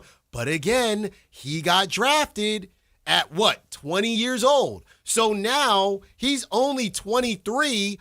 And I'm not going to say he's going to be a world beater, but 23 years old, shooting 41% from 3, 6'6". He looked good. And that I do think what the Kings need to do, guys, and I'm not trying to be ageist at all. I think Yaxel on Michigan is different because he's going to be a dude in this league. I just think it's going to be really tough moving forward. And I think Scott Perry knows that. He got Neek. We think there's a specific reason he got Neek. You got to keep this age limit at about 21 moving forward, no matter what the round is. I wasn't even talking about Daquan Plowden. I was really talking more about Killian and PBJ, because I don't think that your boy Jordan McDonald, I don't think he's been with them for long. So no, yeah, no, so, I guess I hear what you're saying there. Yeah, but he looked good for man. Killian Hayes. He made one shot last night. He missed his only 3, but again, 3 assists and no turnovers. A lot of people think that's a really important stat, the assist to turnover ratio. And Killian Hayes He hadn't done a lot well, but that assisted turnover, it's incredible. Yeah. He looks very controlled out there. Last on my guy Bryce. Okay, Bryce McGowan's put some respect on it. Whitey, he's played in 40 games. He started in 13. Okay, so he's been there a while. Yeah, 21 I minutes the a comment. game. Okay. 21 minutes a game. Yeah. So I like that. Can you confirm for me that he did or was leading the G League in scoring? I got that for you, but that sounds right. Okay. That sounds right. I was grinding, the tape last night. The Kings got to go get this guy. Poor Kim says here that I feel numb about the Kings right now. Well, we're getting close to the end of the season. Yeah. The end of the season, I think people are going to be re-energized by all of the talk about the lottery. I really do. Yeah, And then you'll have hope for things being better, more interesting next year. Well, we talked about this in our pre-show yesterday, just with March Madness. We had a pre-show yesterday? Oh, yeah. Well, I mean, it's just so natural. It doesn't feel like a pre-show. All right. But was I in it? You were in it. Okay. We were talking about the Big Bang. Yeah. At 2 p.m. Yeah. Where it gets started. But yesterday, when baby number 2 finally went to bed, we fire up SportsCenter because my wife, we wanted to know if it was going to make SportsCenter the whole Russ thing. And it did it ever. It made its way to TMZ. Yeah. It went all the way to TMZ. And we turned it on and she says, wait, teams are having senior nights and there are, and I know Houston had their senior night earlier this week, and I think some conference tournaments are actually already going, the small ones, because I saw Lehigh, shout out Lehigh, they had a quarterfinal game and somebody made a half-court, quarter-court shot. They are going on. We're close. I mean, we're here now. Yeah. Selection Sunday is it this Sunday? No. It's next week. 15th. I think next week, that's the big conference tournament. Yeah. And then you have Selection Sunday. Yeah, So yeah. we've made it. This is where we can really start to grind film, and I want everybody chiming in. Alan, what'd you think about Keaton Wagler? Alan, what'd you think? I mean, Braden Burries because of last night, because of the crazy situation. I didn't get to grind my tape on Braden Burries, but he's next on my list, just like Soul Power. Just like Soul Power. Well, it sounds like your list is backing up. It's on very it. long. It's very long, but don't worry. I'm going to get to it. Have you watched The Pit yet? Well, we just finished Untamed last night on Netflix. Very good. No. Just say no. What's on my list? It's on my list. But we're here, people. March Madness. Just think, Alan's birthday month. That's what you think when it's March Madness. Have you settled down at all now about, you mentioned last night what happened after the game with Russ, going after reporters, specifically Matt George. Are you feeling any calmer about that, any clearer on it? I think it is what it is. We were talking a little bit. Tell me one thing that isn't what it is. Everyone, people say that and then you like a mic drop, like, well, you know what? it is. Okay, I got you. What isn't what it is? No, I got you. Yeah. People are going to feel how they're going to feel. If you think Matt George should have stood on business more, then you think that. If you think Russ was out of pocket, then you think that. There are people that are in the middle that think, Matt could have done some things. That's kind of where, certain people are at with it.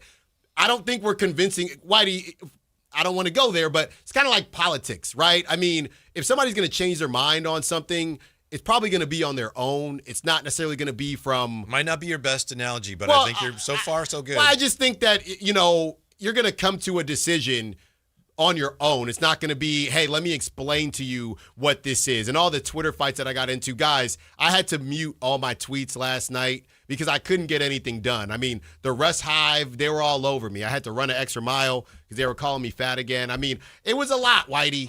It was a lot. Hey, Tony Ray Harvey was in there. I heard him, and he just joined us in the YouTube chat. Yeah, Thanks, Tony. Tone. Man, Yeah. oh man. I mean, it was what a time to be alive. So I'm at peace with it. Like I said, guys, it's like Christmas, right? When you're crossing off, or my birthday. Yeah, I'm crossing off each day, Jay, closer to March 21st. That's what I'm doing to the end of this season. That's what I'm doing. Each day. I don't want to have any more, I'm not even gonna say the name anymore. It's like Beetlejuice, like Voldemort. I don't want to say it. I just want to get through, man. I just want peace on earth. I understand that a lot of people are supporting Russ, but I did think Russ, at the very least, overreacted last night. I thought, at the very least. Now I'm itching again. Yeah. I mean, yeah. I Because thought, again, we don't know exactly what his issue was. Yeah, And I if you're thought gonna go to that trouble and make an attempt. Maybe he didn't intend to, but to humiliate people publicly, it would be helpful if we knew, hey, okay, well, what's up? What's the problem? Yeah, I thought that he could have been clearer about what was going on. And, that's his right. It's not, everybody saying, hey, he can say what he wants. Yeah, but we're trying to figure out what he was necessarily getting at. Maybe he didn't know. Maybe it was a collection of different things, right? Oh, he had to know. What specifically? What he was upset? Yeah. What was well, I don't know. I just had a vague sense that I was upset at the media. Right. What was the specific take? Right. When he said you have a lot to say. Yeah. Again, if Matt had the mic, whatever it is, he could. Well, Russ, what was the take? Right. Because you just saying I have a lot. Yeah, I say a lot. It's my job, Russ. Mm-hmm. So what was it specifically? You guys' job is to talk about the game, what's happening in the game, not stir up a bunch of stuff that's not accurate. I don't appreciate that. Yeah. And the other tell was about when he said, you seem to know a lot about me. You try to judge my intent. And again, I think it's a great partnership that Russ has right now. He gets to add to his legacy, and he's doing a little bit of mentoring, which he likes to do. There's nothing wrong with that, but that's what it is because you're not. And then we didn't even talk about this, the very end of it when he just this is where the whole thing just went squirrely. Y'all think we're supposed to win a championship. That's when that one threw me for a loop. At the end. Right. Yeah. I was very confused at that point. Mm-hmm. So I don't think anybody thinks that. No. Yeah. There is a middle ground between the championship and the worst team in the league. Mm-hmm. Can I draw you into this, Jay? Yeah. Because of you course. made some really interesting I got one observation, post whatever. What you got? Yeah. Well, I was just going to ask you to speak to that I guess you felt like people that were there on the other side of it should have asked him more directly to clarify. I would have. Yeah. I would have asked if you have an opinion on my opinion, or as he said, critique. You guys get to critique us. We don't do that. We allow you guys to do your job. Well, I would have said that may be true from your perspective, but big time. There's a million different podcasts in the world right now that athletes are ahead of, controlling and pushing the narrative. But I would have definitely, one of my things, and I'll just end it this way. One of the worst things you can do in life for me is be misunderstood. If I'm misunderstood, I'm going to clarify it very quickly. Mm-hmm. Very, very quickly. Excuse me, sir.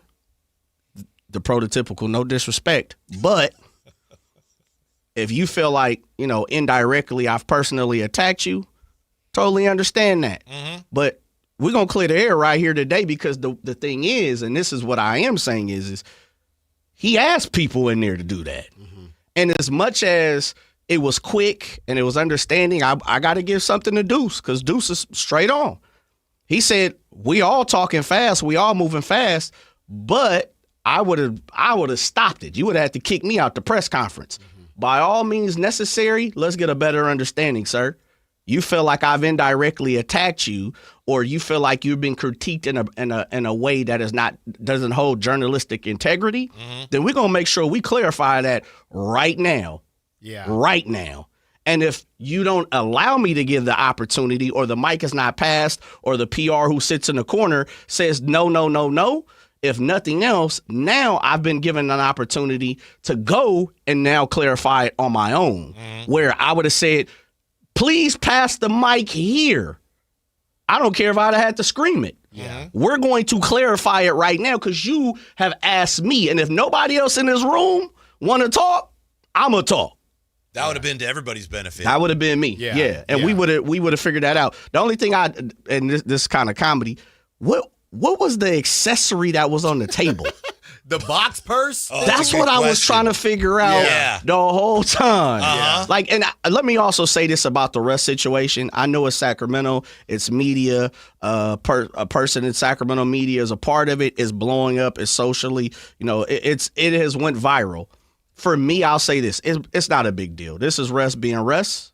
And this happens, it feels like every week in the media, coaches and media have a verbal altercation. Yeah, definitely, for sure. So for me, it's not that big of a deal. For others, no doubt, I respect your opinion.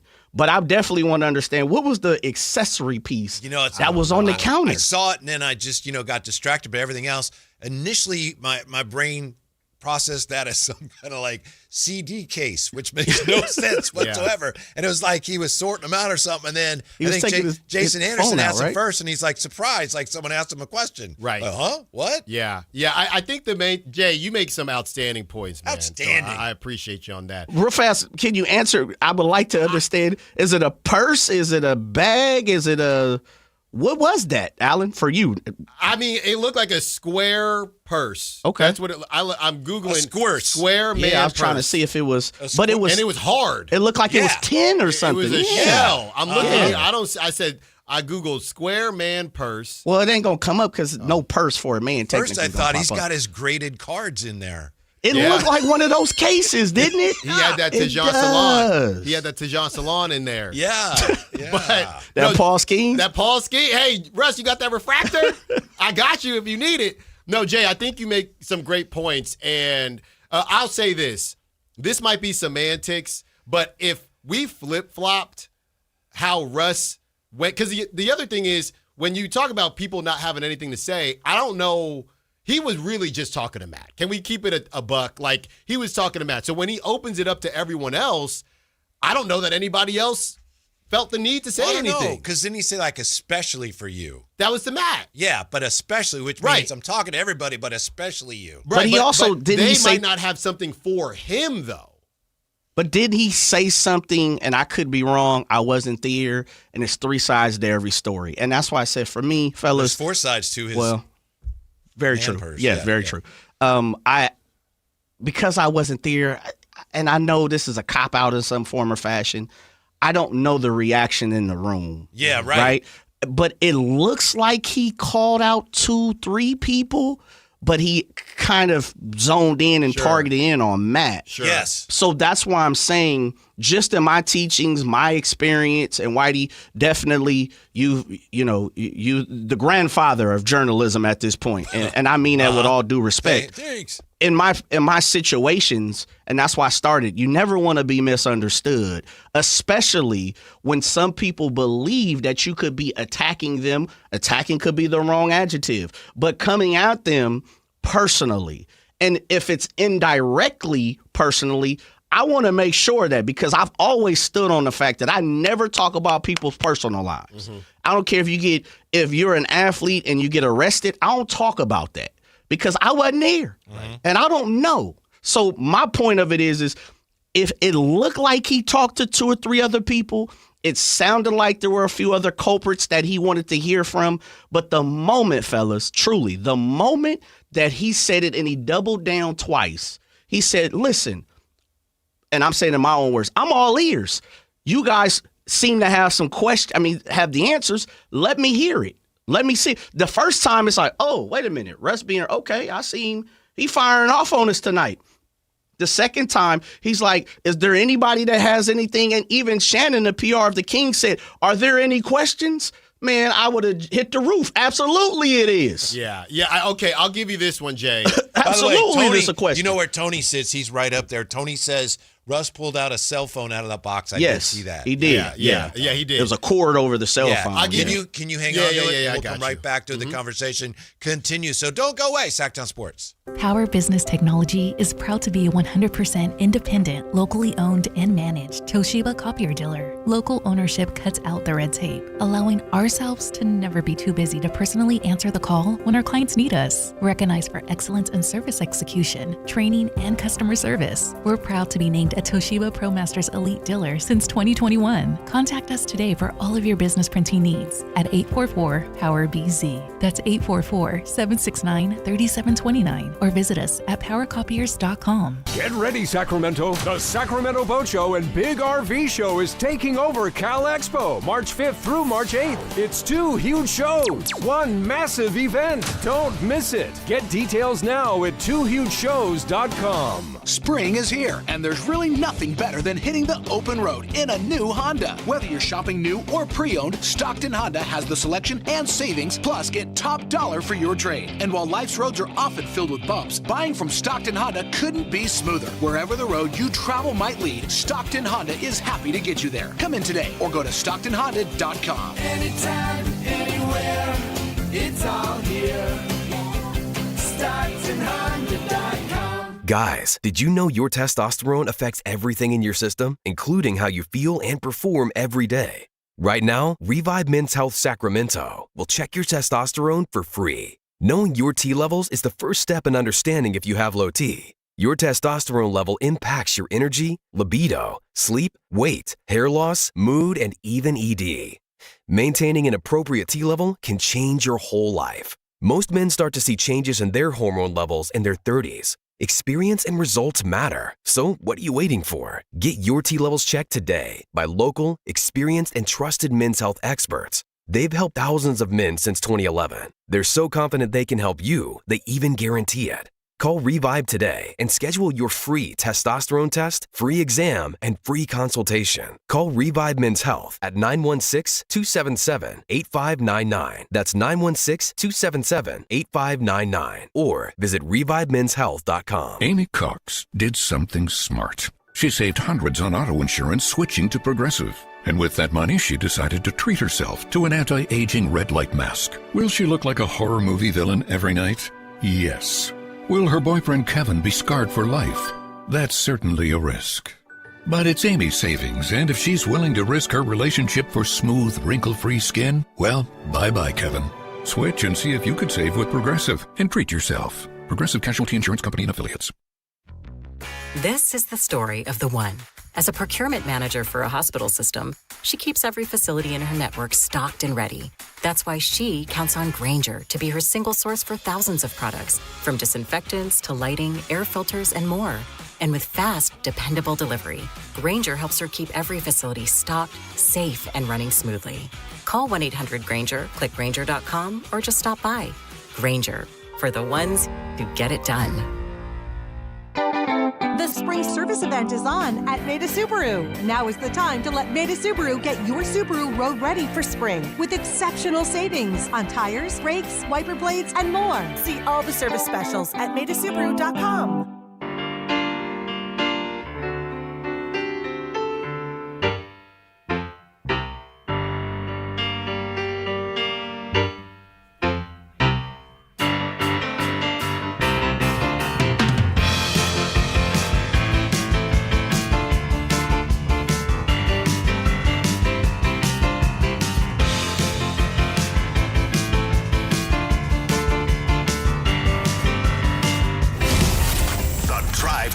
With Kevin Gleason and Alan Stiles on Sactown Sports 1140. Kimberly says, I don't disagree with Matt George on Russ not needing to play over the younger players. There's a lot of support here for Russ. A lot of fans are saying essentially here in the chat and on the text line, hey, you knew this was coming based on some of the things that Matt had been saying on his podcast. I'm not saying that. This is what people are saying. I know, Alan, you had something that you were jumping to get off your chest here. Yeah. The whole idea, my take this whole time has been the protocol. You know what I mean? The typical protocol when you're in a post-game presser situation, you raise your hand, you get a mic, it is what it is. Essentially, what Jay was alluding to was, well, and to what you said, Whitey, well, Russ is now essentially broken protocol, right? He is asking you questions, which is not what he's opening up the floor. Yes, he is. So once he has broken protocol, now it's time for you to break protocol. And I guess it's a matter of if people want to say that's what should have happened, then that, again, opinions versus narratives, then you can have that opinion. My thought process this whole time was just within the protocol, and it is uncomfortable. But if you think to stand on business in that situation, you need to break protocol and you need to do whatever Jay kind of needs to be done to clarify this, then I feel you on that. I hadn't thought about that. I had only thought about it, talking about my kids here, coloring in between the lines. But essentially, Russ already colored outside the lines. So, I mean, as the kids say, young unks, you got to match that energy at that point. Yeah, I will say this, and I watched it once, and I know you've watched it several times. Mm-hmm. So this would have been my reaction if I were there, because it was the gut reaction to what happened. As for me, it happened for the first time.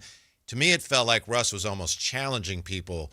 What do you have to say? Yeah. And I could see how if you're in that room, and I've wondered, what would I do? I don't know, but I could see how there'd be an inclination to be like, whoa, if I reach out, he's going to smack me good. Yeah, it's a losing. I don't know if that would have happened, but I could see how people would feel that way. I think personally, I don't know if a lose is a cop-out, but I think it's a very tough situation to come out of. Again, people don't love the media the same way they're going to love Russell Westbrook, and people are always going to ride for the athlete that you've seen do things that 99% of the universe can't do.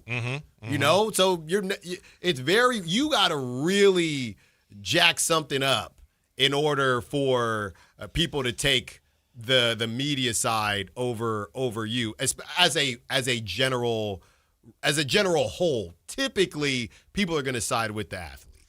This is nothing compared to some of the other dust-ups we've had in this town between media and players. No. There was, Jay, this might be too far back for you, but I remember one time, I only read about this, I don't even know if I was in the locker room when this would happen.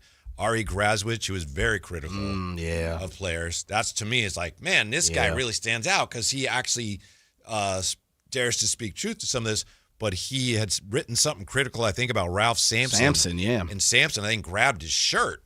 And Ari was like, that's assault. And I think, yeah. There was also, there was DeMarcus Cousins and Andy Ferrillo. Yeah. Andy Ferrillo wrote something in the Bee about an incident at a club. I say incident. There was some kind of ruckus or something in the club, and DeMarcus was there, and so was his brother. And I don't know if they were involved in it, but I'm just saying they were there, and that's what Andy Ferrillo wrote. And he mentioned DeMarcus's brother in the story. Ooh. And when DeMarcus saw him after a game, he was very angry. Yeah. Very. Yeah. Okay. And yeah. So those were much more, to me, there was a lot more vitriol than what we saw last night. That's why I say, despite an opinion and thoughts, I don't want to tamper down the conversation because there are a lot of people who feel a certain way about it. But just the final standing for me is it wasn't that big of a deal.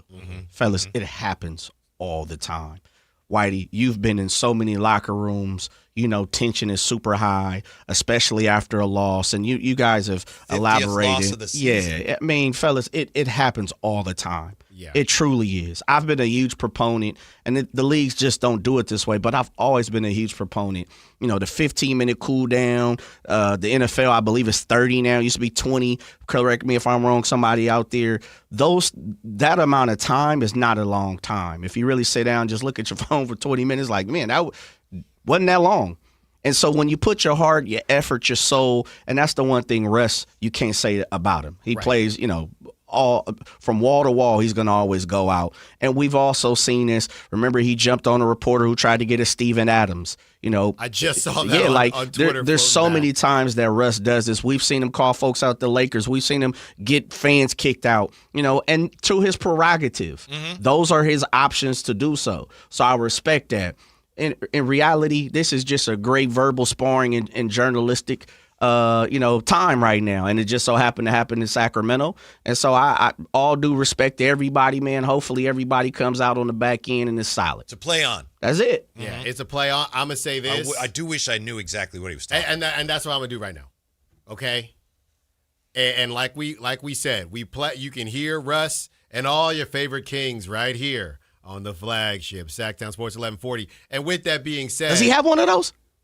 What, a radio? No. Does he have one of the commercials? I mean, we need to get. Let's get him. I'm just asking. No. Because you said it like he had one. I was talking to people. I was talking to people this morning. We gonna get you some imaging, Russ. We gonna do that. But I want to open this up, okay? And if you are a double agent, a triple agent, whoever is getting this information back to one of the best point guards, the most athletic point guard, the best rebounding point guard in the history of the game, you tell him that we would love to have Russ on the drive, guys, and we can figure this all out. By the way, at one time, he's been on the show since the L Train, Lionel Simmons. I think it was Lionel Simmons.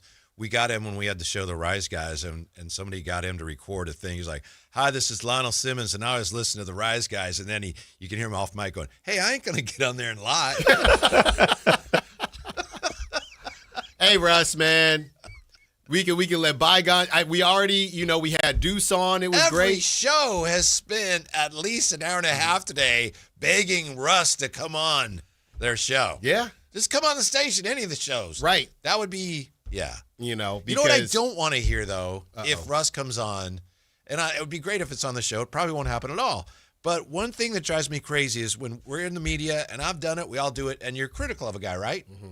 You're critical of whatever, his play or something or his decision or a manager. And then the player comes on, and then it's like, oh, you're the greatest. No, I hear you. I think this would be different. And that's what, Matt said he's going to try to figure something out on Sunday at the game. But obviously that's not going to be all over social media. Worldwide WOB ain't going to be talking about that. So, media's just going to have to wear it. That's how it typically goes. Jay, to your point, hey, it might have been a small opportunity, but, just like they say in Hamilton, I'm not going to miss my shot. It might not. You reference that Is that far the too play? often. Yeah. Or the That's book? like the third time you've That's gone not to the it? third. Stop it. That is not the third. It might be the third time you've referenced Hamilton. You know why? Because I always got that part wrong, and my family roasted me. My mom and my sister said, what do you think he's saying? And I can't remember what I thought, but I'll remember it before the show is over. But I'm going to text my mom, but they kept roasting me. So now that I know what he's saying, now I use it far too often. If you really needed to know, White. Okay. And what is it again? I am not going to miss my shot. Okay. That's what he says in the song. Maybe you said, I'm going to shoot my shot. I don't know. My mom's going to text me right now. And this is the play? The play. Okay. That's Just right. check it. So, Russ, we love to have you on. It's all goody. You know what I mean? Oh, here we go. Like I said, You're doing what Whitey said he don't want you to do. No, but I wouldn't do that. I would say, hey, man, before we get started. No, hold on, Jay. Hey, man. Hey, Russ, before we get started, I just want to give you the floor. Are you Carl Anthony Towns now? Your voice just changed. I know, or Halliburton. I just want to give you the floor, my guy. Is there anything that you said or heard from me that you want to be addressed? Because from my end, 17 shots in 21 minutes, Russ, that's not going to fly. And I'm going to tell you right now, Russ, it's not personal. It's not personal, okay? Look, I seen you play. You one of the greats. Your setup is so long, Russ would have left. As he's sitting there and you're, hey, my guy. Hey, no, hold on now. And 20 minutes later, he's gone. Yeah, hey, Russ, what type of food you like? Can we get him something? We got to get him in the studio. But, Russ, come on the show. We'll figure it out, man. I'm interested, very interested to hear what may happen. Do they practice between now and then? And or, what happens Sunday? Yeah, I'm assuming they do, but not every. I don't think every practice is open to the media. So it's really, I think Matt's already kind of gone through the flow. It seems like Sunday's going to be the day. Whitey might have to go to that game. Might have to get permission. Tony Ray Harvey says Andy Ferrillo did not back down either. He told DeMarcus, I write what I want to write. Yeah. You know what I'm thinking, guys? Do you remember? Respect. Yeah. And that's the other thing. There was no family mentioned that we've seen or anything like that. But the only thing anyone said about his family is we shared the story about what his wife said. Right. Yeah. Right. Which is a travesty, by the way. Yeah. And exactly. I don't think anybody has said anything other than exactly that. Exactly. But you remember what was it? Podium Gate when De'Aaron wasn't going up. Thinking of that. They were sending up Keon as a two-way when they were whenever that's why they I would said get today smacked. they should have sent Keon up. Yeah, but you know what I was thinking? After you said what you said, Jay, about the cool down time, I'm wondering, it could have been in that moment. The algorithm all messed up. He could have saw something in that moment. Yeah. And I'm thinking, based on how he approached the situation, I wouldn't be surprised, guys, if he went to PR and said, yo, I'll do this one. Right? Let me get up there. That's how. Maybe. I don't know that, but, Speculation, Your Honor. Yeah, allegedly. I'm just saying, if they make the rounds here. Could have been Eubanks and who else had a good game. Speculation, Your Honor. I think he said, you know what? Let me spin this one. Hey, I got something, and I know who I'm going to point at, too. Look at Allen, man. He just fired it up, ain't he? Yeah. Unfortunately, we have to take a quick timeout just in time. If they get a shot at him in the draft, can the Kings afford to pass on Baby Jokic? And we have some bad news for one of the top prospects in the draft as well to share with you next. Sactown Sports. Live and local. With everything 49ers. Intercepted by Fred Warner. Dives for the end zone. Touchdown! San Francisco! Lob ball. George went up and caught the ball. Touchdown! The 49ers play on Sactown Sports 1140.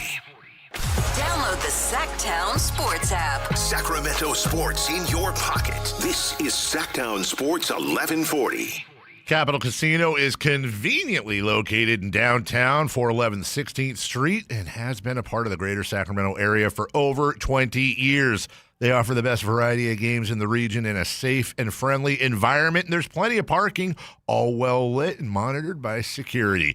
Come have a great meal at the cafe and restaurant inside. Capital Casino has the best food, the best service, and the best action. But please always remember to gamble responsibly. 1-800-GAMBLER. Hello, I'm Frank Ockrell with the Retirement Security Centers with a weekly economic update. When geopolitical tensions escalate, markets take notice, and right now that's exactly what we're seeing. Ongoing military actions involving the United States and Iran have rattled global markets this week. Oil prices spiked as shipping through the Strait of Hormuz tightened, major stock indexes have dipped, and investors are flocking to safe haven assets like gold and U.S. Treasuries. Europe's markets and travel-exposed stocks have felt the pressure while energy and defense shares have rallied. But this week's market reaction isn't unprecedented. Historically, stock markets often fall sharply at the outbreak of conflicts as uncertainty hits and risk assets get sold off. Yet research shows markets typically rebound and sometimes outperform over the long term once the scope of the conflict becomes clear. In past wars, initial sell-offs were followed by recovery as investors refocused on fundamentals. So for investors, the key isn't reacting to every headline, but staying diversified and focusing on long-term goals. History shows that markets adapt and that staying disciplined often rewards patient investors. How might this affect you or your family? Please go to frankontheradio.com to schedule an appointment, watch videos, and receive market updates. I'm ready to help you start your journey so you can define your future. Securities and investment advisory services offered through Mosaic Wealth, member FINRA SIPC. Mosaic Wealth is separately owned, and other entities and or marketing names, products, or services referenced here are independent of Mosaic Wealth.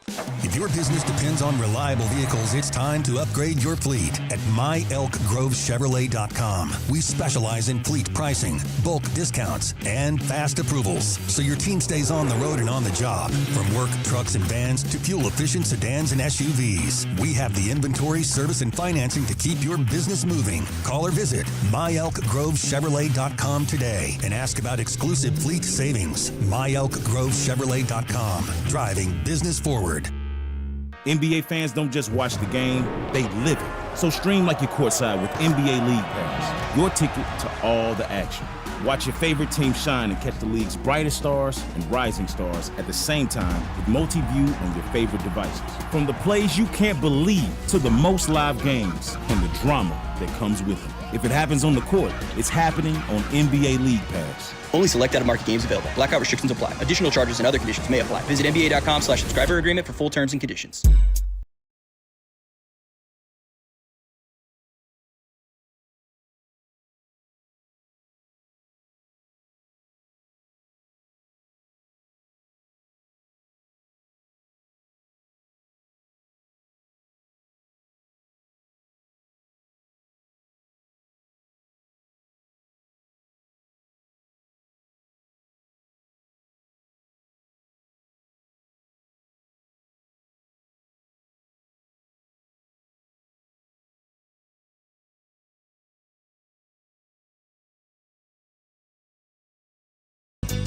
Your afternoon home for Kings talk and so much more.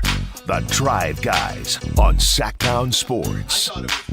What do you think, Alan? We're hearing from some people who apparently haven't heard the exchange, and because we're so immersed in it, we've assumed everyone's heard it by now. But Alan, apparently there are some people that haven't heard it yet, huh? Yeah, I mean, again, the exchange. I'm talking about, of course, last night, Russ. Yeah. Matt George. I mean, maybe, it was a busy day. A lot of people got to get all their work done on Friday. Whitey FedEx David said Jay should do some editing on the Westbrook interview and use it on the Drive Guys. Yeah, I mean, like I said, you might have been running around, had a busy day, or just went to bed at a decent hour and didn't watch a 14-win team. And maybe you haven't heard it. You just know the blowback from it. Mm-hmm. Yeah. We're going to get y'all right at we got 4:30. Kirk Morrison's top of the hour, and then maybe 4:30 for those because who haven't heard it yet. Yeah, because it just would, kind of put the cherry on top. And I'll tell you this much, I want to thank Russell Westbrook. I want to thank Matt George because the last thing I was trying to do, respectfully, the last thing I was trying to do is talk about that game. Thank you. Yeah. Well, that's the irony is you have Russ talking about the media, and he just gave the media a lot to talk about. Right. Whereas without that, what would we be saying today? But I'll tell you what we do. You know the Kings Rewind in the morning with the sound effects? We'll play Russ's press conference, but we'll put sound effects. Oh, Lord. Are we going to leave that to Verlad and company? Yeah, Verlad can whip that one up. Have you guys saw the sheet, the creation of that? Have not. Oh, Only heard it's astronomical. Yeah. It's quite a production, huh? This is a full-on set. Like, who put this playwright together? And then Jason, does a great job, and he has one-liners, and then Chris plays a whole, I've never heard one of them, to be honest. Yeah. Maybe Chris Verlad will have time to put that together for us. We need it. He's always texting us during the show. He's listening. Apparently a lot of people listening. Do you think they already had one this morning? Well, they had the Kings Rewind, but they don't do the rewind of the the press conference. I'm just kidding. Yeah. I don't think time plus tragedy equals comedy, but I don't think that this wasn't a tragedy, but I think it's a little too soon. Too soon. Yeah, You know what's funny though? What they started doing, and it's not the post game, but what they started doing is, and you know this, Jay, they started playing the pregame presser on the big screen in the arena. So when Doug finishes, then at, 6:45, they'll play the pregame presser. Can you imagine if that happened in the pregame? And then they fire it up in the middle of on the Jumbotron, in the middle of the arena. Russ got his box Merce. Takes his phone out the box Merce. Man, you don't know if it's a Merce, man. Jay. That's a personal attack. Oh, man. Bro. Now y'all got, look, I can't. Why are you going after Russ I can't squirrel around this stuff. Look, you know what? This is what I'm going to do. I'm going to pull up the video, take a picture, put it in Chat GPT, and say, what is this? No need. No, I'm going to do it. I would have liked someone to ask, what type of accessory is that, big time? Yeah. What brand is that? That's what you need, Jay, with those Bleacher Report or whoever it was when they make the funny interviews. You get Funny Marco in there. Hey, yo, what is that, man? Yeah, I would have liked to know. Pretty That would have been the first question. Yeah. Probably should have been. Oh, things might have turned out differently. Pretty soon we're going to be focusing even more and more on the lottery and the draft. Bad news for one of the top prospects today, Caleb Wilson, who he had broken his left hand in February. We found out he fractured his right thumb. So he's going to be out for the season. Fractured his right thumb in practice. So left hand, February, he hurt his hand. Initial x-rays were negative. Then they followed up, said, there's a fracture. And then we find out that he fractured his right thumb in practice as an out for the season. Caleb Wilson. Yeah, it's the worst, man. I mean, he had really been starting to sneak up on people. I don't know if it was the last game he played was against Duke, or maybe he got hurt in the game after. I know it was an injury that they didn't know how long he was going to be out, so there was still a chance that he was going to be back for March Madness, and that would have just been the icing on top for what's going to shape up to be a really crazy March Madness. So it's tough on him. Sham says he should be ready for the draft. And I'm telling you guys, he is in a position, if you have, let's say crazy scenario where Illinois makes it to the Elite Eight, you got Illinois, Houston, Arizona, right? Everybody that's slightly below Tennessee, everybody that's slightly below Caleb Wilson. Let's say all the guys that are slightly below Caleb Wilson, or at least, 2 or 3 of those teams, you have obviously Kingston Fleming's, Whitey as well. All those guys, or a couple of those guys, they make it to the Sweet 16, Elite 8, and Caleb's not playing.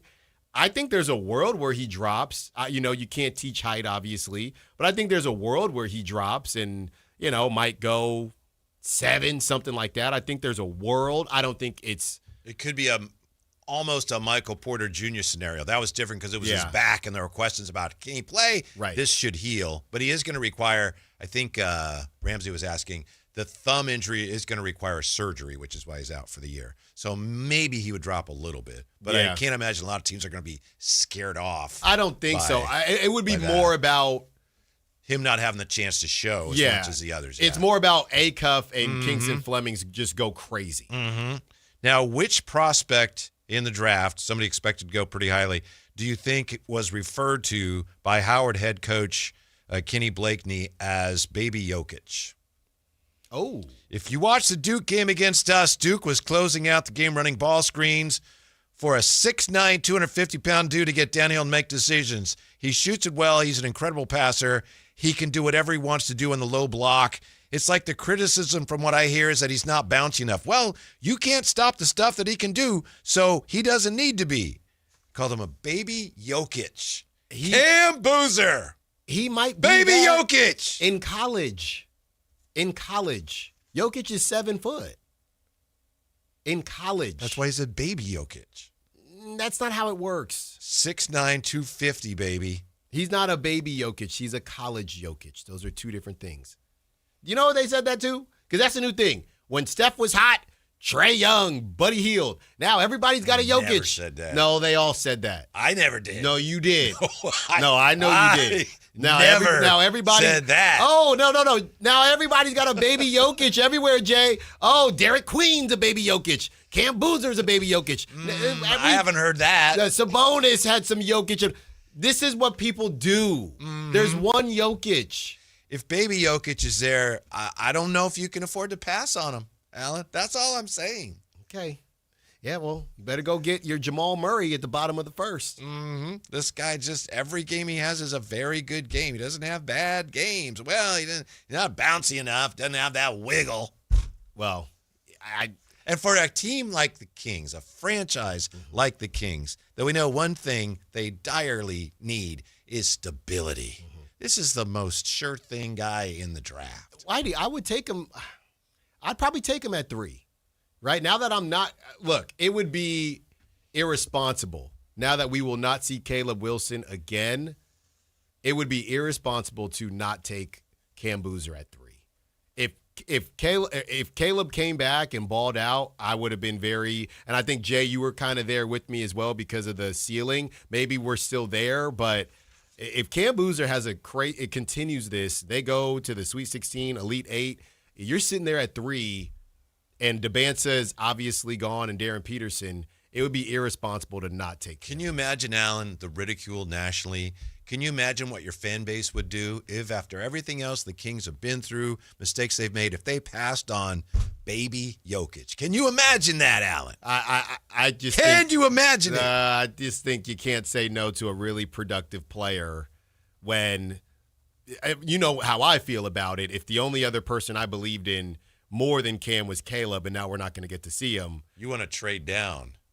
Well, that's if I trade down for what? Dun, dun, dun, dun, dun, well, that is interesting though. Wow. Trade down for what? Yeah, I like that. No, Jay. Now we got to spin that DJ. Trade down for what? I gotcha. Now the question becomes, Whitey. Now you really got to put me to the task because I think we lost Jay. Jay's done. He's out. Now you got to put me to the task because.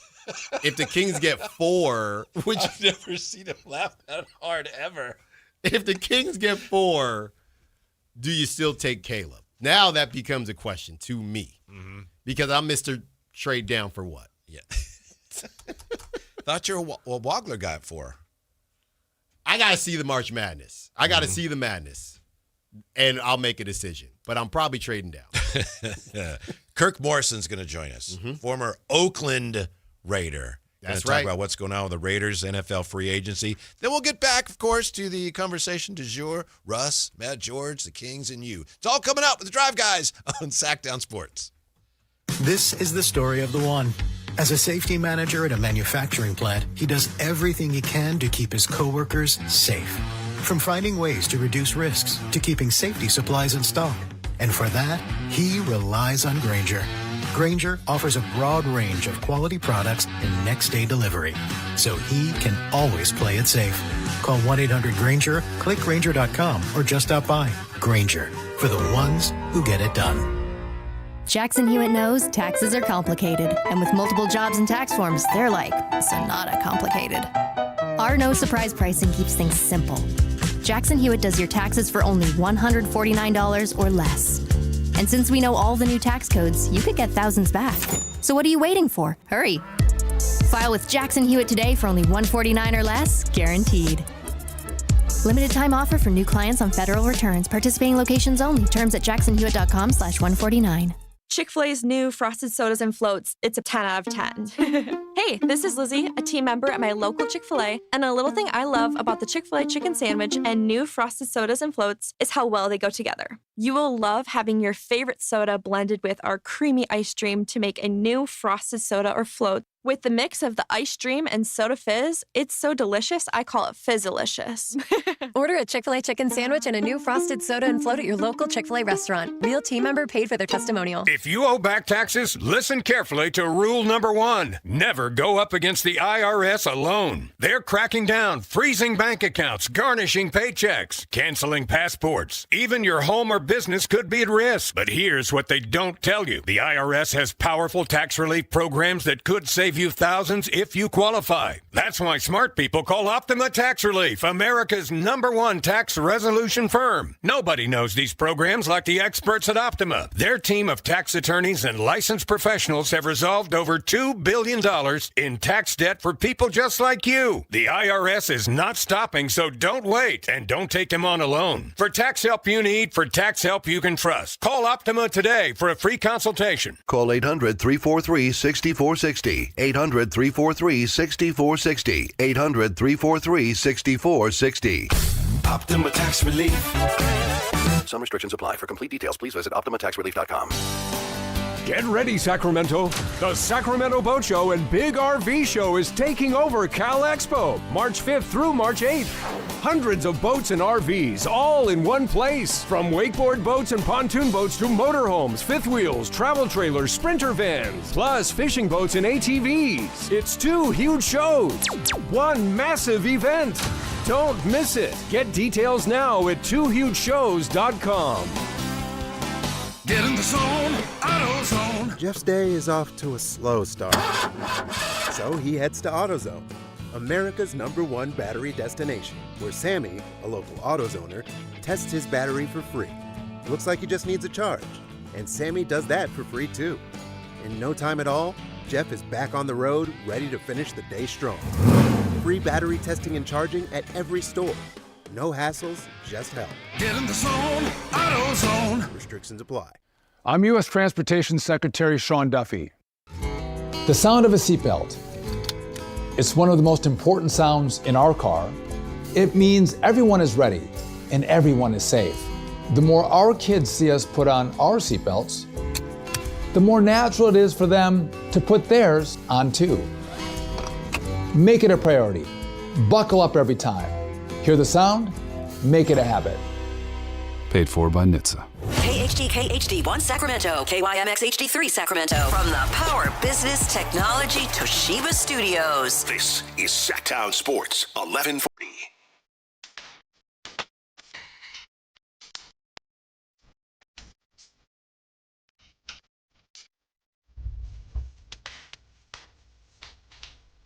Live and local, it's the Drive Guys. Watch the show on youtube.com/Sactown Sports 1140. Or listen on the Sactown Sports app. Guess what we're talking about today? It's Friday, damn it. We're trying to have some fun, but Alan, we got to talk about all the ruffled feathers last night in the Kings postgame. Remember, we're trying to have fun today because it's Friday, damn it.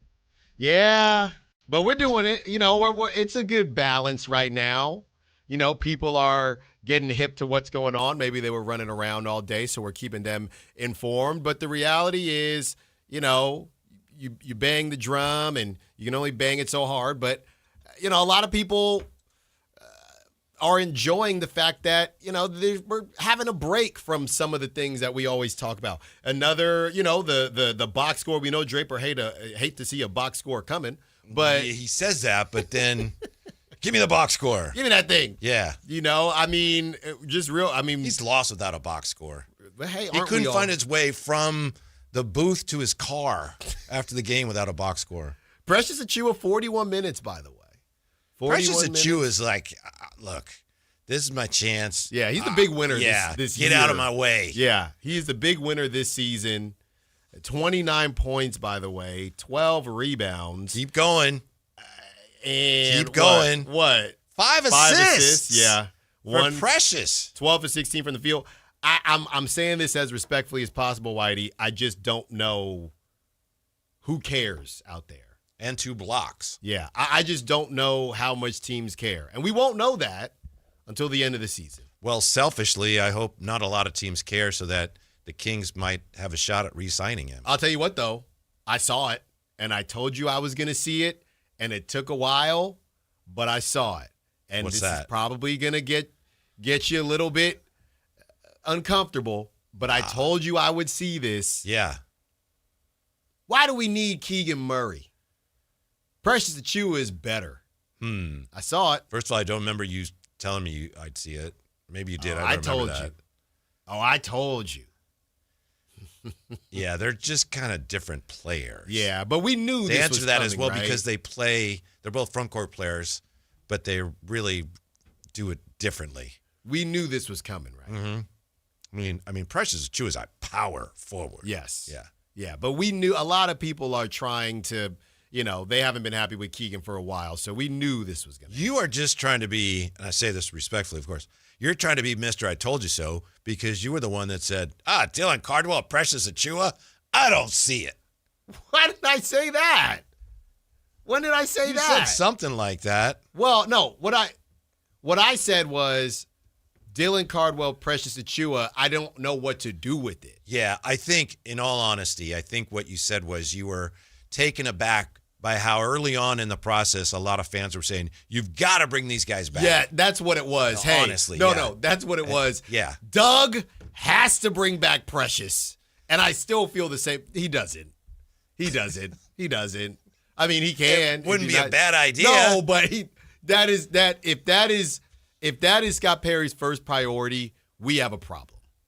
That's how I feel. Mm-hmm. If Scott Perry's first priority is, hey, we got to re-sign Precious, But that's a problem. Pardon me. I don't blame fans for looking at that and saying this was a guy that you got basically for nothing, and he's playing really well in a year during which you're looking for guys that are going to be good players. You should re-sign him. I understand that. Sure, but that should not be the first thing on Scott Perry's. Yes, I definitely. First thing is the draft, right? First thing is the draft. We can go through. Getting baby Jokic. Right, we can go through priority list. By the way, our guy, Raider Ted, saying, I don't know how Allen did not laugh at the trade down for what.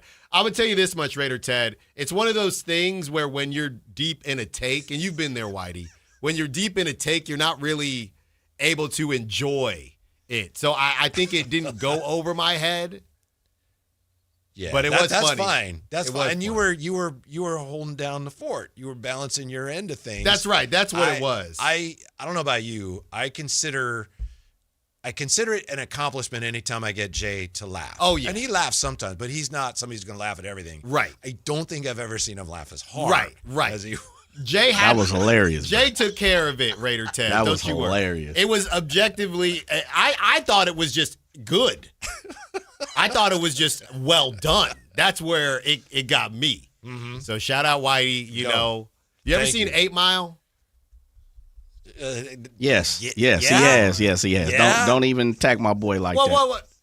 Well, I don't know. I worked with Kyle for a while, and we know he's a youngster. He had never seen 8 Mile. Man, Whitey's from Valley Joe, man. I'm so old, I saw it when it was only 4 miles. Oh, okay. That part. Talk to him, Whitey. Let him know, man. You're from Valley Joe, bro. Magazine Street. You know what I'm Are you serious, man? Magazine Street. I used to live near Magazine I Street. told you from Magazine Street. Yeah. Now this guy's on a roll, man. Yeah. But it reminded me, the freestyling. Yeah. You're a big Oakland Raider fan, right? The Raiders. Yeah. I know you're still a Raider fan, but That's it right. started because of your whole East Bay thing. Mm-hmm. It's complicated. Our next guest was a Raider when the Raiders were the Raiders. Captain Kirk. Former Oakland Raider, Jaguar, Buffalo Bill, ESPN ABC college football analyst, LA Rams postgame analyst too. Kirk Morrison. How are you today, Kirk? Happy Friday. I'm going well. How we doing? We're doing fine. We appreciate your time. I'm going to start, if I may. Well, you start, Alan, because I know you got some Raiders stuff. I was going to ask him a Rams question. Oh, no, come Raiders. on. Yeah, no, Kirk. We got to start with the silver and black, baby. Yeah. You already know what it is, Kirk. Let's start here, Kirk. Do you think people, because they do this every year, when I see, I turned on Ty Simpson's tape and it was better than Mendoza. What are your thoughts, Kirk? Are they just doing the thing we do every year when they start to overthink this for a month?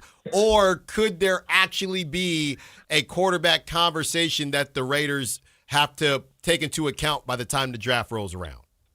Well, oh, man, like somebody told me, man, are you able to tell your wife and kids that are in private school that I'm going to roll the dice and put our investment into Ty Simpson? If you're willing to do that in front of your wife and your kids and take them out of private school if it don't go right, are you willing to make that investment? That's what I always say. Yeah. And a lot of guys would be like, no, Mendoza. Yeah, because the evidence has shown you Mendoza. So why would you try to do something else? Everybody knows right now this is a boring draft going in because the first pick's already done already. Mm-hmm. So there is no suspense. There is no 5 quarterbacks and which one are the Raiders probably going to take. I mean, the evidence has already shown you what it's going to be, what it looks like.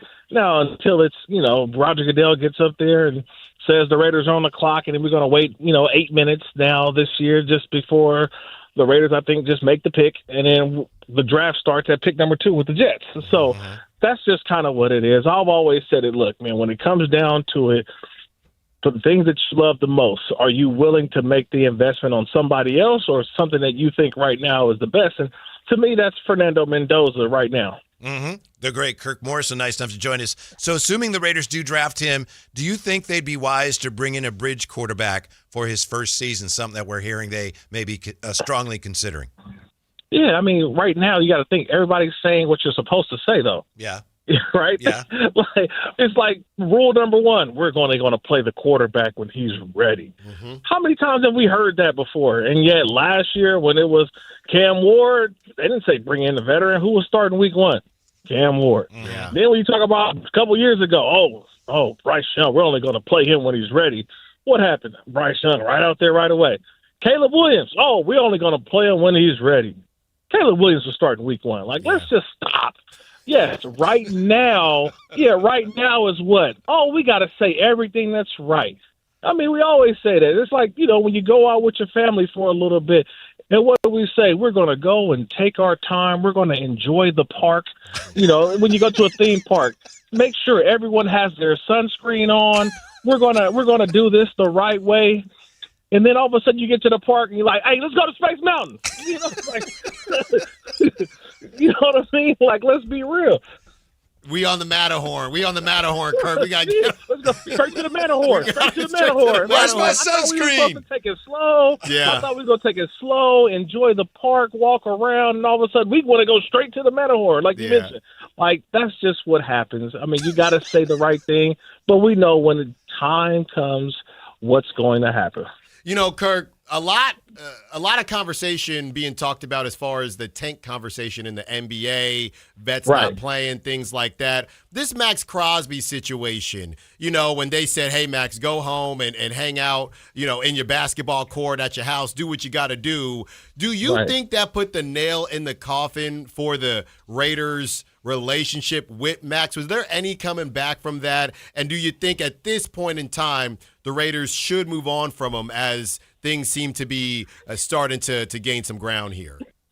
I mean, I'm going to be honest with you. I don't believe that Max is going anywhere. Okay. I think that the conversation has been outside.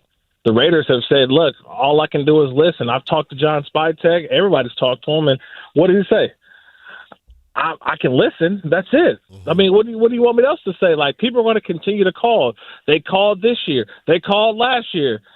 I was a GM for 5 minutes, and they called, what about Max Crosby? Right. And what did he do?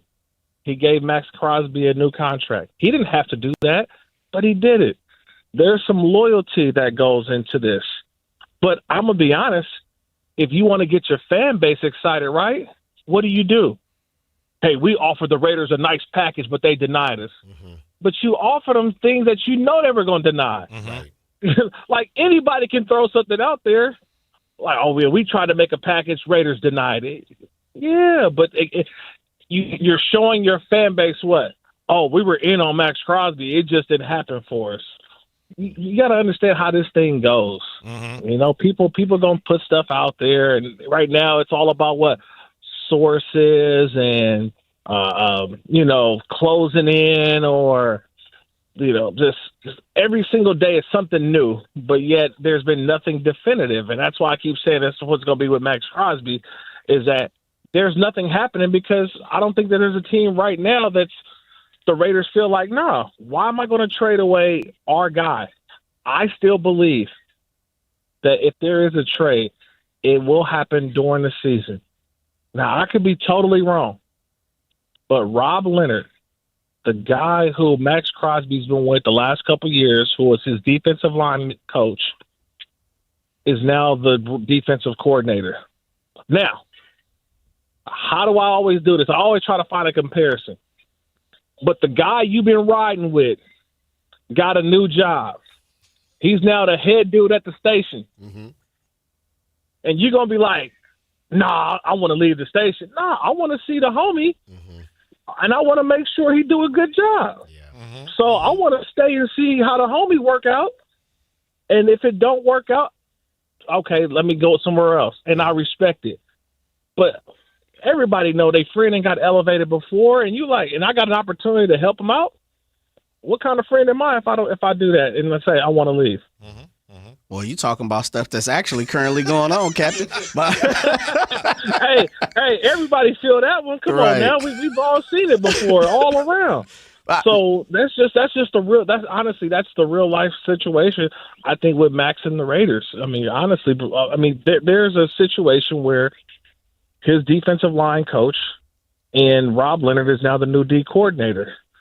And now they're moving to a 3-4, giving more opportunities for Max. And at the end of the day, you get to the trade deadline, and if the Raiders aren't moving in the direction that you want to, you can still get 2 firsts. I mean, come on, man. The Colts wiggled their way into 2 firsts from the Jets. I don't know how they did that, but the Colts gave up 2 firsts and gave them to the Jets for Sauce Gardner. So, if you could do that, Max Crosby is going to be definitely more valuable during the season than he is now. Joined by Kirk Morrison.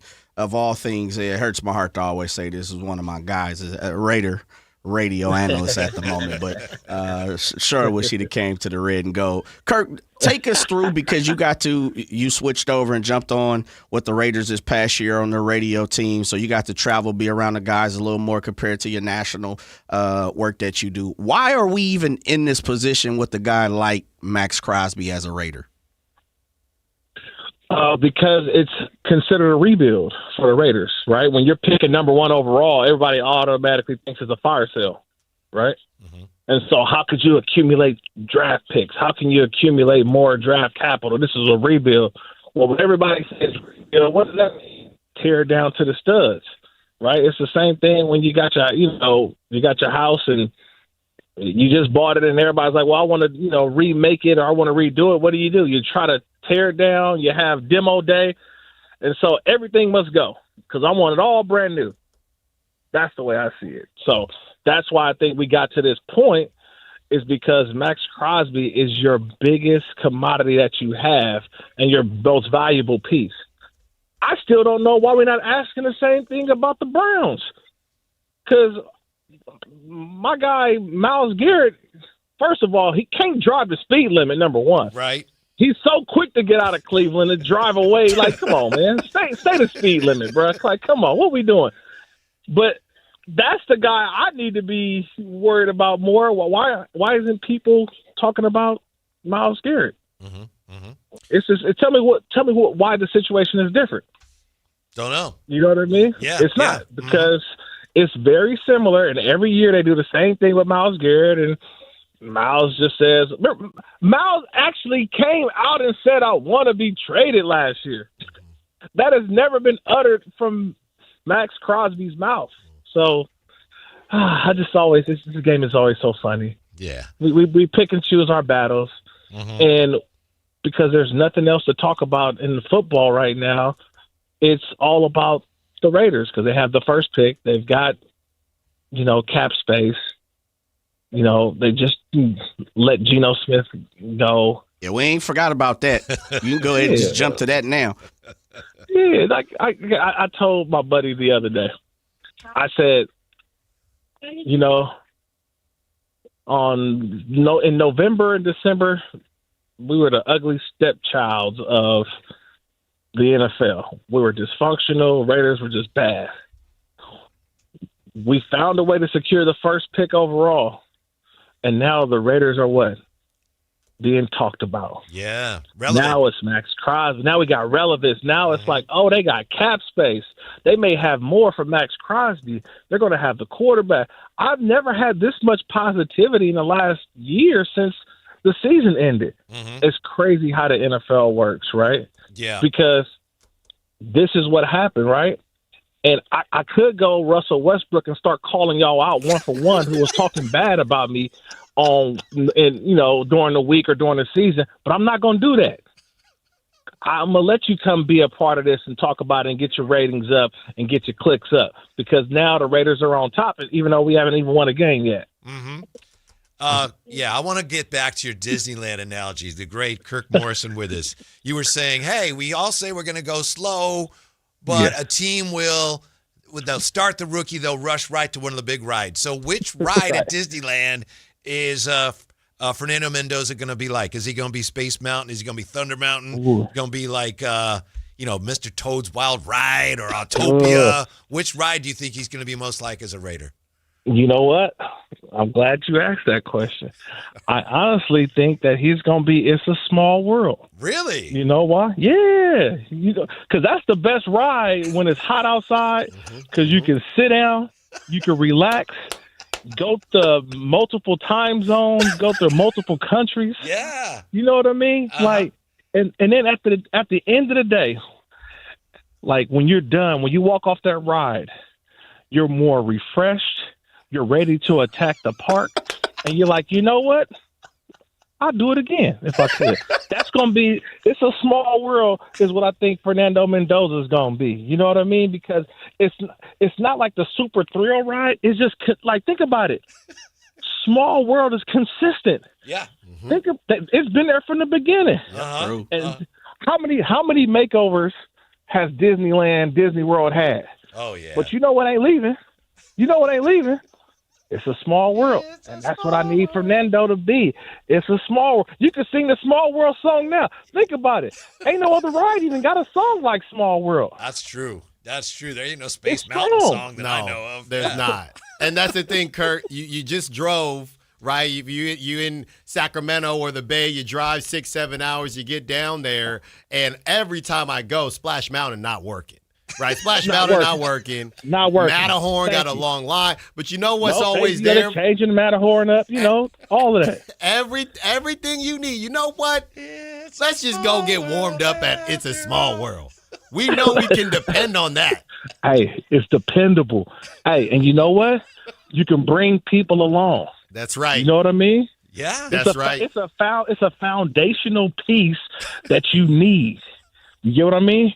Because sometimes it's not going to fit for everybody. But you know what? That's the one family ride that everybody can get along with. That's right. I remember even my grandma was on. We be on It's a Small World. My grandma was on it, Kirk. Hey, the whole fam. That's right. Kurt, I'm trying to tell you. You talk about bringing people along. Look, they got Brock Bowers, and he's on his way to being one of the best tight ends in the game. Do you think because they have Brock Bowers, they might not prioritize a pure number one receiver? A lot of these teams don't really have pure number ones right now. They do it by committee. Do you think you see the Raiders trading for anybody or drafting anybody? And I know they drafted a couple wide receivers last draft, but do you think they're going to lean on Brock Bowers or maybe try to go out and get a more traditional number one receiver as well?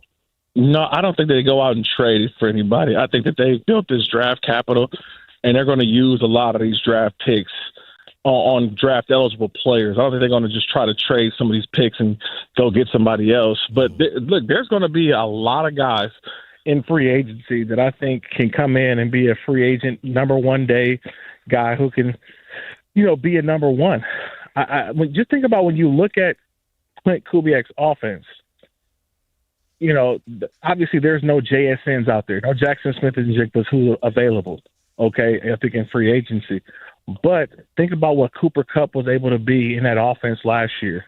Okay, he was a good, solid piece, and I think that's what the Raiders need. They need solid pieces all the way around to help out Brock Bowers, to help out. Remember, this is really about Ashton Genty. I think I'm more worried about them getting another running back than the wide receiver, because they're going to stockpile wide receivers. They're going to bring guys in, but they need another running back besides Ashton Genty, because I'm telling you what it's looking like. Kenneth Walker. Yeah. And because people don't realize that there was a 2 running back system. Charbonnet went down, which allowed Kenneth Walker to truly shine, and he shined in the biggest moments in the biggest game. But they were always a 2-back system throughout the season. Mm-hmm. And I think the Raiders will benefit from having a guy behind Ashton Genty, because they're going to run the ball. If you drafted Fernando, you're not going to allow him to throw the ball 30 to 40 times a game. Right. He's going to be 25 and under, right? Rental cars. How you got to be 25 to rent one. That's what it's going to be. He 25 and up. No, he is going to be 25 and under. He's not going to be able to rent a car, because we're not going to throw it 25 times or more. So it's going to be relying on the running game, which I think Clint Kubiak understands, and then you allow your quarterback to grow and mature. Kirk, we appreciate it very much. We feel like we've been on a tour. That's right. Yeah, all over Disneyland. Thank you very much for your time. Hope you have a wonderful Friday and a great weekend, and we hope to talk to you again soon. Don't forget about the parade at the end, right? Oh, that's right. Main Street Electrical Parade. That Main Street Parade, boy. Now, I can't tell you how many times I done missed out on that one because I was done. We'll talk to you soon. Thank you. Y'all be good. Appreciate it. Yeah. How about the Russ reference, too? Just sliding that in. Oh, I love that. The analogies. Oh, that was incredible. I was going to say, my goodness. Oh, my goodness. Now I got to go back. Hey, Jay, I got to get in the lab, man. I got to get in the lab. That was good stuff. He was running analogy circles That's around right. you. That's right. Okay. You know what? We need to have Kirk back on during the season. We got to keep this thing going. That was a lot of fun. Mm-hmm. Are you feeling any better about your Raiders? Oh, I mean, I'm already feeling great about the Raiders. But seriously, feeling great? Oh yeah. I mean, they said that Mahomes is going to be ready. Look, we know the Broncos. Yeah, their defense is good, but yeah, we know the Broncos what they're going to be defensively. But I don't trust that offense. Cortland Sutton. I don't think he's a number one either. All throughout the AFC West. The Chargers going to Charger. Raiders. It's almost time to get back to greatness. It's almost about that time. What does that mean? Chargers going to Charger? Exactly what it means. They're just around. Okay. Like a sister, Jay. It's like Roger. They're just around. Go home, okay, Roger. I see you working. Yeah, no. Hey, Kurt. Yeah, I see you got working too, Kurt. No, they just around, Whitey. That's all it is. Yeah. What else is around here? Some Kings tickets. Sactown Sports giving you the chance to win Kings tickets all week long. Somebody just asked us, and they may think, oh, they forgot, and they're just doing it now because I asked.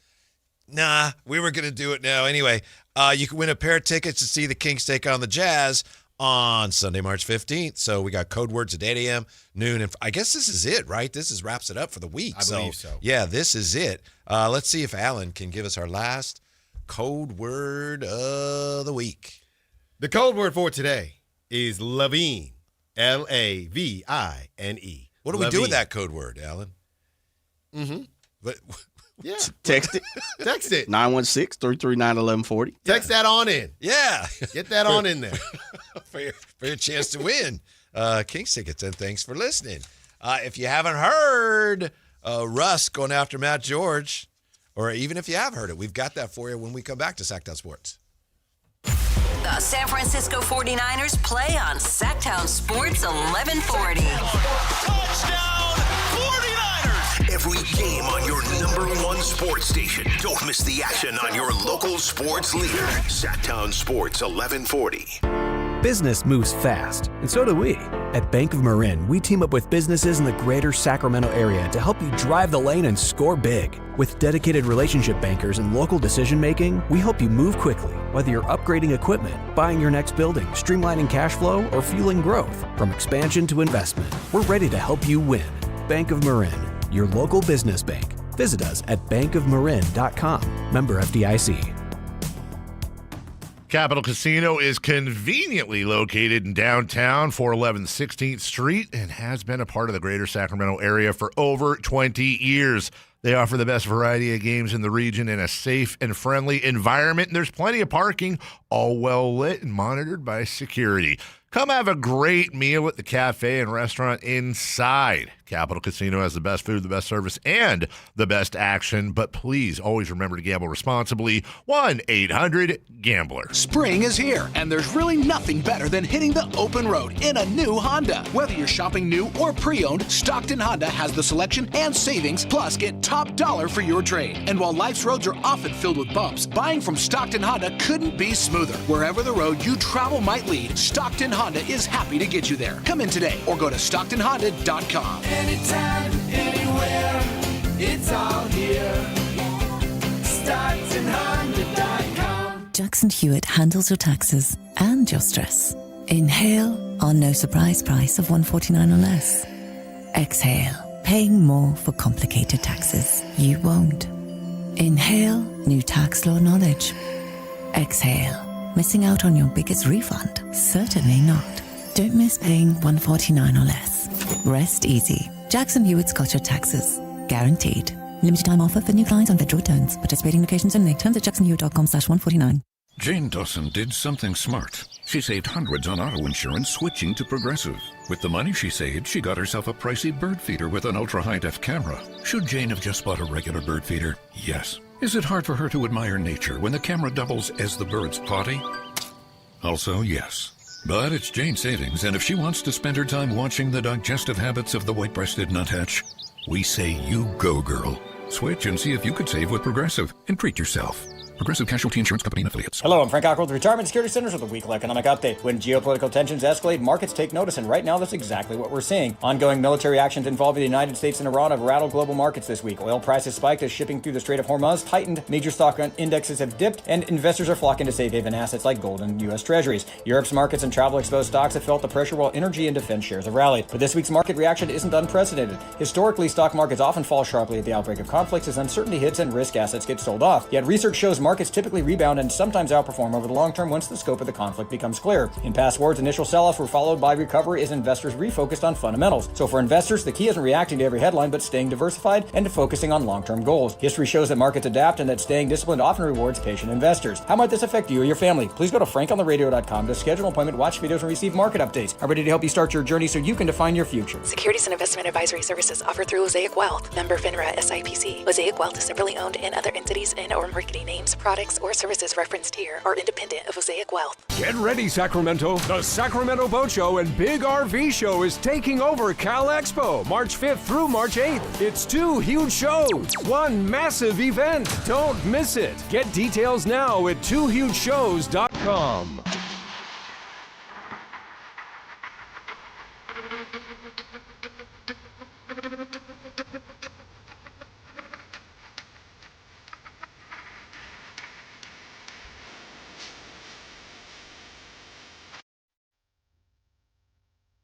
Live and local, it's the Drive Guys. Watch the show on youtube.com/Sactown Sports 1140. Or listen on the Sactown Sports app. Because that's really you asking me as well. Yes, like, exactly. what are we trading down for? Wow. Trade down for what? Keaton, Nate, Amen. That's what we're doing. Huh. Wow. Have any of the Kings had any response to what happened last night on social media? Couple of them. Yeah? Yeah, so DeMar Thank you, Jay. posted a video, a clip from Scarface. Uh-huh. And then, we cannot play, but you can go check it out. Play it once. You can, yeah, we cannot play. And then Zach LaVine posted a picture of Russ with the kind of pound, a fist emoji, and then reposted what DeMar had to say, the Scarface post. So they were happy with what Russ said, and I don't know if that means that they also felt the same way as far as personal attacks. I'm sure they did. I do think it's a really weird situation, guys. I know, Jay, we're about to get into it. Going back, and this is not, a slight on the org or anything like that, there just isn't a real connection. And I've said this from day one with this team. These are guys on the other side of their career. When Zach went, or not necessarily Zach, but when Zach went back to Chicago, we talked about how Chicago's his home and how he, built his family in Chicago and became dang near a man, a grown man in Chicago. Russ, obviously he has OKC. DeMar, he's got the Raptors. He had a stint with the Spurs. So it's just a weird, I don't think a lot of teams and cities deal with situations like this where you have so many players that just don't have any connection to the city like that. I think if I were a fan outside of the market and I saw some of this going on, I think I would conclude that, wow, there must be somebody out there taking some cheap shots at these guys. Yeah. If Russ reacts like that and then he gets that kind of support. Right. And I'm just not seeing it. Well, I also would say in all of these situations, like how many seasons where a team is the worst in their respective league, how many seasons have gone by with a team being the worst in their respective league have gone smoothly without something like this? That's where I would take this. This was probably always going to happen. Well, I think a lot of times when it happens, it happens every year. Somebody has the worst record, but when a team has a record this bad, they don't normally have as many veterans on the team. Right. Like I'm saying, it's a very unique. We just talked to our guy, Captain Kirk Morrison, and with the Raiders, I know things got squirreled. The New York Giants ended up winning that game. Mm-hmm. Now, there wasn't anything necessarily with the media, but there was still something awkward with Max Crosby and the coaching staff. When you're the worst in your respective league, things get awkward. We're going to play some of Russ's, whatever it was last night, diatribe. How long do we have, Jay? Because I think the whole thing was like 6. All right. So you want to play the whole thing? Or yeah. Yeah, right. Let's go and play it. And if you guys feel so inclined to jump in, please do so. Oh, Russ versus the media from last night. Here it is. Russ, how you doing, man? Hi. 19 games left now. Like, just kind of what's the focus, like, as you guys close this out? You hit 50 losses tonight, and you're kind of doing some things, developing young guys and stuff. Like, what can be accomplished, like, in these last 19 games?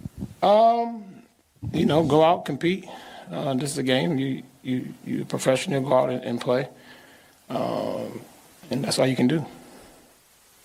What y'all think, though? Because y'all got a lot of answers and y'all always be talking. I have no answers for you. Oh, it's very interesting. Y'all don't got no. You guys have a lot of opinions about how we do what we doing. What you got? No, you. Yeah, you make a lot of statements and broad statements that you have no context. So where do you get your context from? Are you in practice? Are you at our film session? Are you anywhere around the building? No, I haven't seen you at practice. So the false context of, and actually, do you know me? No, you don't know me. You don't know me. You don't know me. But you make a lot of comments as though you do know me. No, you don't. My intent, I see it. But I'm asking you now, but you don't know me, right? So you don't know anything about me. Thank you. That's good. Anybody else? You guys have any comments about how we play, what we doing? You guys are quiet today, but you guys have a lot of comments when the game's going on, when after the game, what we doing, what we should be doing, how we should be doing it. I'm confused. Oh, let me hear. You must have been in our film session too. I'm not in your film session, but you guys have the worst record in the NBA. Cool. You guys have been bottom 3 in offense and defense throughout the year. Perfect. So, I think that's fair to. What's fair? It's fair to point that out. Yeah, that's been pointed out, but that's not the only thing that's been talked about. What else is to point out? Well, I can only speak for myself. But that's not the only thing you say. I've seen things you say. It's not just about our offense and our defense and what our record is. We've been the worst record for a long time now. What have I said?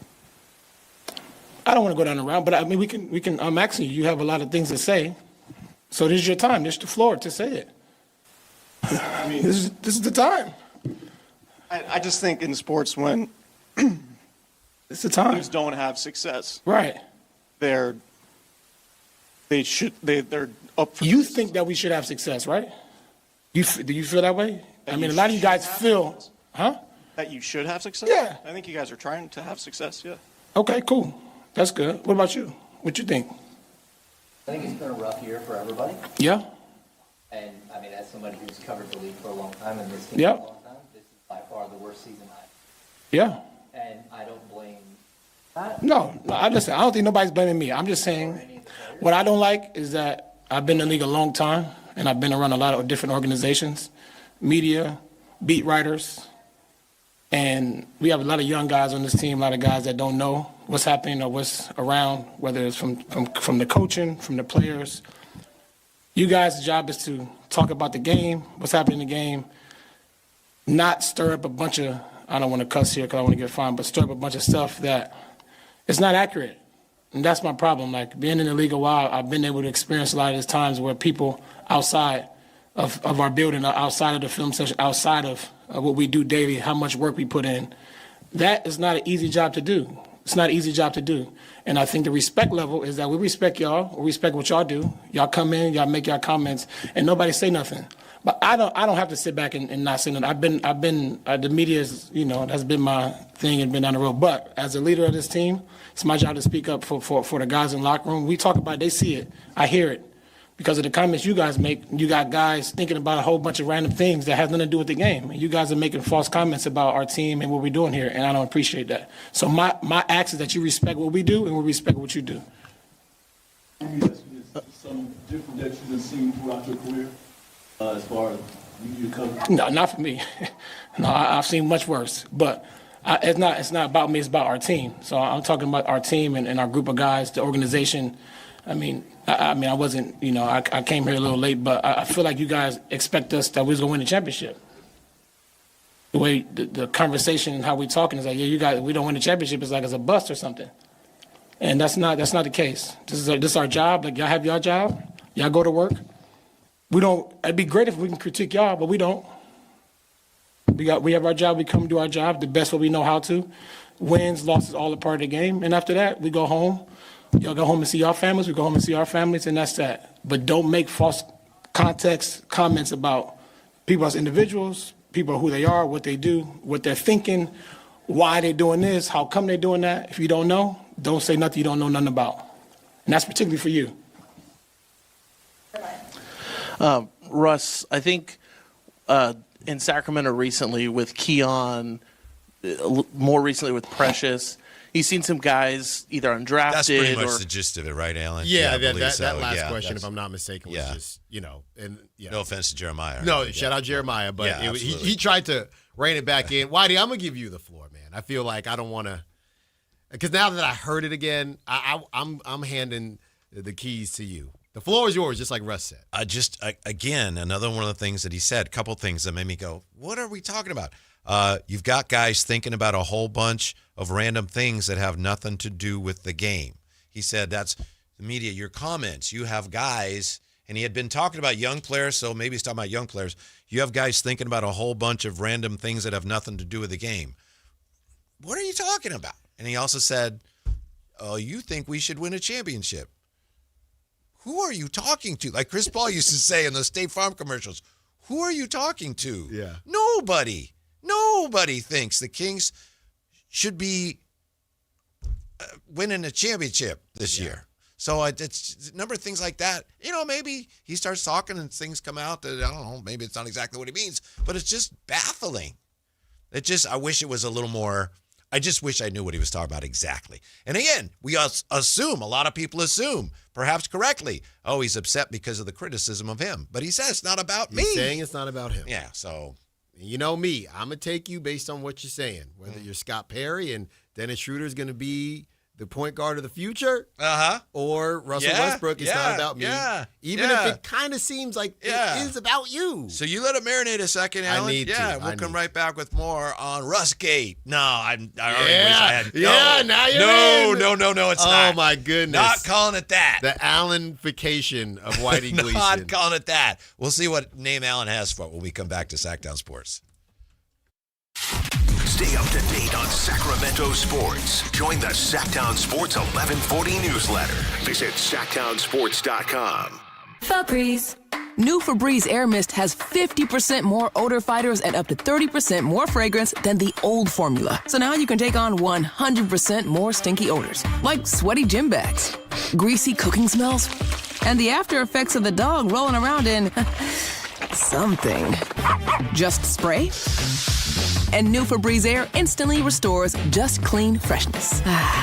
Smell you later, odor. Breathe happy, Febreze, la la la la la. Finding great candidates to hire can be like, well, trying to find a needle in a haystack, but not with ZipRecruiter. Its powerful technology actively finds and invites qualified candidates to apply to your job. So while other companies might deliver a lot of hay, ZipRecruiter finds you the needle in the haystack. See why 4 out of 5 employers who post a job on ZipRecruiter get a quality candidate within the first day. Try ZipRecruiter for free at ZipRecruiter.com/free. That's ZipRecruiter.com/free. ZipRecruiter.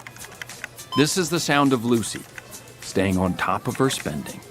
You see, even though she's buying a new pair of jeans, she knows that it fits within her monthly budget. Because Wells Fargo will send an alert if her balance drops below her set amount. Yep, nothing gets past Lucy, or Wells Fargo for that matter. However you make money work, Wells Fargo can work with that. Wells Fargo Bank, N.A., member FDIC. Friday is here, folks. What's up? It's Johnny Mosley on the mic. I've got the Toyota fired up, coffee in hand, and together, we're taking a peek at what's happening at Palisades. Thanks, Johnny. Tahoe is sitting on a solid base with freshly groomed corduroy. Sunny skies Friday and Saturday, highs in the low 40s. Friday evening dips into the mid-20s. Winds pick up Saturday. Layer up for the lifts. This report is brought to you by our local Toyota dealers. Toyota, let's go places. Have you tried my Colombian tamales? Yes, but the Mexican tamales I brought are way better. Colombian tamales wrapped in plantain leaves are unmatched, you know. But the Mexican tamales wrapped in corn husks are the authentic ones. At least we can agree that they taste better with Pepsi. Without a doubt, tamales deserve Pepsi. No matter what tamales you love, enter for a chance to win a year's worth of groceries. Powered by Pepsi. No purchase necessary. U.S. residents 18 or over. Ends April 5th, 2026. Rules at pepsipromo.com/free groceries. Pepsi is a registered trademark of Pepsi Go Inc. Guys, did you know your testosterone level impacts your energy, libido, sleep, weight, hair loss, mood, and even ED? And right now, Revive Men's Health Sacramento will check your testosterone for free. They've helped thousands of men since 2011 feel and perform better. They're so confident they can help you, they even guarantee it. Schedule your free testosterone test, exam, and consultation today. Call 916-277-8599. That's 916-277-8599. Or visit ReviveMen'sHealth.com.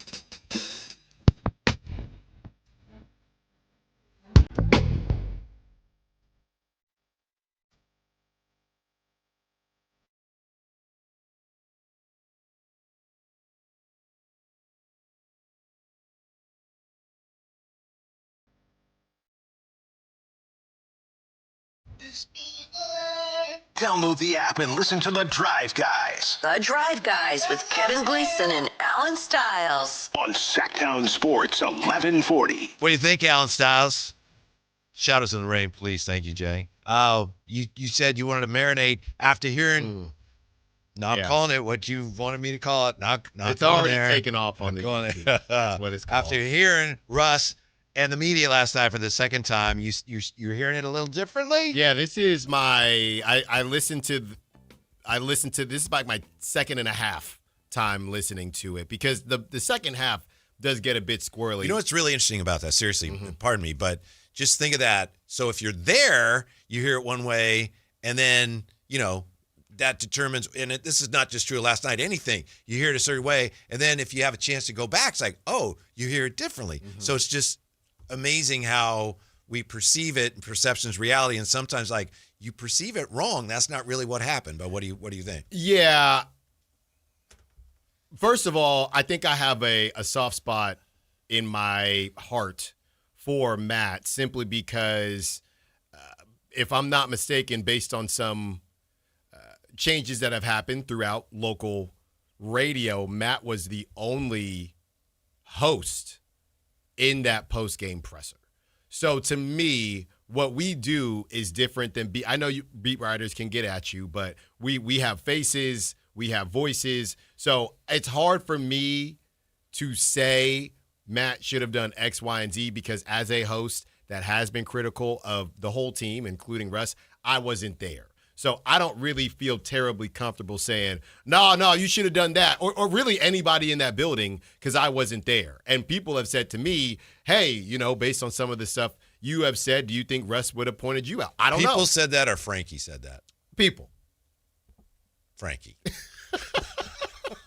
So I don't know. I don't know. So it's hard for me to say anybody in that building should have done X, Y, and Z. And that's where I kind of sit with that. After hearing Russ again, I didn't realize that he did say to Chris Biederman, no, I've read some of I know, what you're saying is not about offense and defense. So I think, to me, yeah, the reality of the situation is I don't have any proof. I haven't heard anything about anybody taking it outside the lines. But you can still get your feelings hurt inside the lines. I'm not going to sit here, Whitey, and said I have a cannon like Vladimir Guerrero when I played. I got rid of it quick, but I didn't have a cannon. But if somebody told me, man, Alan, you got a noodle arm, right? That's inside the lines. If they said, hey, Alan, hey, 5'9", you're a pie thrower. Right. Yeah. That's technically inside the lines, but it still will make me feel a type of way. Right. So stuff gets blurry. I wouldn't say that, by the way. I think you would. But so if now somebody says to Russ, hey, Russ, whether it's on a podcast or whatever, hey, well, I think that, Russ isn't doing this or that inside the lines, that still could make you feel some type of way. So how he reacted to it and this blurry line of personal and false context and everything. The only thing I did think about, Whitey, and now I'm going real deep once again because we don't have that information, everybody has been so nice as far as the rookies are concerned and how well they are playing. So I don't think I didn't think it was about the rookies, but Russ said there's young guys on the team. Could he be referring to a Precious or a Daquan? I don't know. The only thing I could think of, they're second guessing stuff. This might be a Stretch Armstrong reach. The only thing I could think of is, are they playing us because they're trying to lose? The conversation of tank, like questioning how good they are because there's a team that's trying to lose, which I don't think that narrative fits anything, because I get called a whiny baby because I wanted to see Maxime in the Rising Stars competition, right? They're fans every single day that think Nick's going to be an all-star. So, and I get it, that's the difference between whether I agree or disagree. My point is people have been, if anything, overvaluing the rookies. So I don't really know where that could have come from, but that's the only thing I could think of. Man, are we playing because we're trying to lose? Whatever it is, deep down, my opinion is that Russ saw some stuff. I think about him, maybe about DeMar. I think the vets, because, you got Zach LaVine hopping in and posting a picture of Russ. Who have we been the hardest on? The vets. So I think Russ, that he was running the option route with the whole young guys thing. I think he was more so saying there's a lot of things rolling around. I think he was standing on business for LaVine, for DeMar, for Sabonis, and for himself. That's my opinion on it. I don't think it had anything to do with the young. Let me give you a name real fast, Whitey. Yeah. Let me just jump in there, double Dutch. Devin Carter. Ooh. That's a name I didn't think of. But, yeah, even so, Jay, he didn't even play last game. But you got to understand where he's coming from. He said rookies, and he also said young guys. Yeah. And he also said, look, I've been through the media. Again, elaboration of some of the things and literal terminology, I think we're taking it straight to the point of what he said. Whitey talked about the championship situation. He said young guys, too. You can't tell me Devin Carter hasn't been flambasted in the Sacramento media at some point. And for whatever reason, if you believe, he's not a good ball player or you believe he's a great ball player, he's definitely takes some chinks. So those are the type of Whitey, Alan, you weren't part of the show. Whitey, one of the things, and please correct me if I'm wrong, Stretch, you asked me and Draper and asked the listeners and everybody that would participate, What is the whole ordeal of why Russell Westbrook is going to assist and help this team off the court? The way he said it is look, I'm a captain, a leader of this ball club. You did say that. He said that. And he said there's some young guys and rookies who, for a better lack of term, what he said is they see some things out there and you're detouring them and distracting them from playing basketball. And so That's the way I take it is you got to take, if you have that deep of an opinion on it, Alan, you got to also look at on the opposite side too is he didn't eloquently put it out there, but if you read through the lines, I think he has there is something to it. Maybe. You might not agree with it, but put yourself in that situation, you could understand it. Could we not? Yeah, but I would say this, if that's true, to me the lesson there is, not to say he hasn't done this, I wouldn't know, but you tell the young players, don't listen to that. Part of the game. Yeah, and you can't expect the media to be concerned about distracting players. This may be some context. Thank you. Campio says, because B. Deets is like, I listen to Midday all the time. I don't know what Russ is talking about. Campio says, after a game recently, Matt said he didn't want to see Russ on the floor anymore this season. The best player in the Kings this season has been Russ, like it or not. That's Campio. You could see how Russ would react to that, but he kind of danced away from that, right? He kind of distanced himself from that. It's not about me. Right. 339-1140, 1-800-920-1140. Tom has been hanging on. Hey, Tom, you're on with the Drive Guys. What can we do for you on this wonderful Friday? I want to talk Baby Jokic. Yeah. Oh, no. Let's go. Yeah. Uh-huh. So Alan's going to hate this, but I'm a college basketball junkie. I watch almost all the games, and when it comes to I watch all of the top draft pick games. Mm-hmm. And you talk about consistency and leadership, which the Kings need. That's Baby Jokic. That's Boozer. He is an absolute beast. And if you want to say, yeah, he's a big guy and they don't shoot, check his three-point shooting. He shoots 40% on a decent volume. I have, for a long time, said I want Keegan Murray as a 3, not a 4. You put Boozer in there, now Keegan's a 3. Boozer can do the heavy work down low. Keegan Murray gets a little more freedom, becomes a better player, a better shooter. It also allows you, if you want to get rid of Sabonis, if you have Boozer with the other two young guys at center, you could see how that might work out okay. You got nothing for Tom, do you, Alan? He's right. He's right. He's right again, and he's right again. I never said not to take Boozer at 3. Thank you, Tom. I never said not to take Boozer at 3. I thought maybe Caleb could climb up, and that doesn't seem to be the case. Whitey, every time we've had this conversation, we have hit a roadblock when I've said, are you taking him at 1 or 2?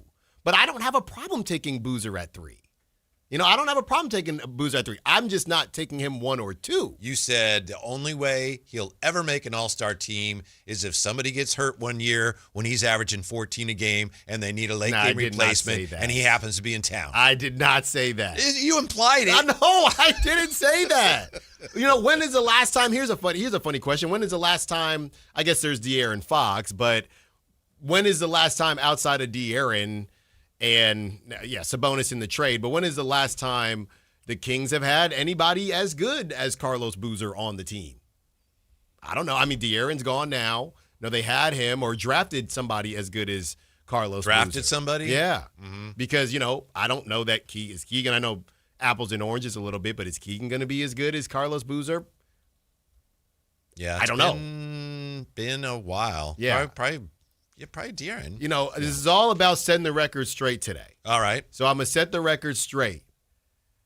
I don't think that Carlos, I don't think that Cam Boozer has the highest ceiling. Can we call him Baby Jokic? Show him some respect. I'm going to wait on that one. Okay? I don't think that he has a highest ceiling. With that being said, if he is there at 3, you have to take him. Initially, I thought Caleb could get into that conversation. I am not taking Caleb because at 3, based on him no longer being, being available this season. It's working, Tom. You're making progress on him. But it might take a while, but it's working. Look, if Caleb was playing, we might be going back and forth tooth and nail. Now, if something goes squirrely and the order isn't what we think, right, and you have, or for some odd reason, let's say Darren Peterson drops, right, or you're sitting at 4, and Cam drops, and it's Cam or Caleb or at 4 or 5, I don't know. But at 3, very traditional. Just give me Cam Boozer, we rock and roll. We're going to come back with some, what I think is good news for the Kings, and it might be really good news for the Kings, and we have it for you coming up on Sactown Sports. On the move? Got somewhere to be? Take Sacramento Kings basketball with you. The Sactown Sports app will let you stay connected to your passion. Never miss a moment of Sacramento Kings basketball with the Sactown Sports app. This is the story of the one. As a safety manager at a manufacturing plant, he does everything he can to keep his coworkers safe. From finding ways to reduce risks to keeping safety supplies in stock. And for that, he relies on Grainger. Grainger offers a broad range of quality products and next-day delivery, so he can always play it safe. Call 1-800-GRAINGER, click Grainger.com, or just stop by. Grainger, for the ones who get it done. Yo, Harvey, Zoe, group selfie. Ooh, nice new iPhone 17, Drewski. Let's do a triangle formation. I'm in front. With a center stage front camera, everyone fits in the shot. You got it at T-Mobile. But switching takes forever. Not anymore. Now you can switch to T-Mobile in just 15 minutes. Focus, people. Nail your pose. And you get a new iPhone 17 on them. No way. Yes way. No way. Yes way, guys. Switch to T-Mobile and get iPhone 17 on us. And right now, we'll pay off your old phone up to $800. I'm grabbing my phone and switching to T-Mobile right now. Get back, Harvey. We're taking a... let's go again, y'all. With 24 monthly bill credits, finance agreement, 256 gigabytes, $830, eligible trade-in, example iPhone 13, and new qualifying line, $60 plus per month plan with auto pay plus taxes and fees. For well-qualified customers, plus tax and $35 device connection charge. Credits end and balance due if you pay off early or cancel. Contact us. $800 via virtual prepaid card. Card typically takes 15 days after rebate submission, no cash access, and card expires in 6 months. Check out in 15 minutes per line. Visit T-Mobile.com. At InShape, we have a place for every kind of mover. The Sometimer, the early riser, the after-work grinder, the yogi, lifter, bodybuilder, walker, runner, swimmer, spinner, stretcher, rower, climber, jumper, dancer, boxer, sauna seeker, recoverer. Basically, if you walk, lift, stretch, or sweat, you belong at InShape. So whether it's your first time or your first time in a while, start the year strong and join today at InShape.com. Find a location nearest to you. When the final buzzer sounds, the action keeps going with the Sactown Sports Live events calendar. March 15th, rock legends Jefferson and Starship take the stage at Hard Rock Live Sacramento, bringing decades of classic hits and high-energy performance. Then, March 20th through the 22nd, Hot Wheels Monster Trucks Live storms into the Cal Expo grandstands with massive trucks, big air, and edge-of-your-seat thrills the whole family will love. April 18th, international comedy star Russell Peters delivers a night of sharp, non-stop laughs at Thunder Valley. On May 1st, the iconic James Taylor performs live at Tahoe Blue Event Center for an evening of timeless songs and unforgettable moments. Friday, June 12th, country star Keith Urban brings his electrifying live show to the Nugget Event Center in Reno. And on August 16th, Aim Brown takes over Ironstone Amphitheater in Murphys for a summer night packed with chart-topping country hits, concerts, comedy, and can't miss live entertainment. Find your next big event now on the Sactown Sports Live events calendar. Finding great candidates to hire can be like, well, trying to find a needle in a haystack. Sure, you can post your job to some job board, but then all you can do is hope the right person comes along. Which is why you should try ZipRecruiter for free at ZipRecruiter.com/free. ZipRecruiter doesn't depend on candidates finding you. It finds them for you. Its powerful technology identifies people with the right experience and actively invites them to apply to your job. You get qualified candidates fast. So while other companies might deliver a lot of hay, ZipRecruiter finds you what you're looking for.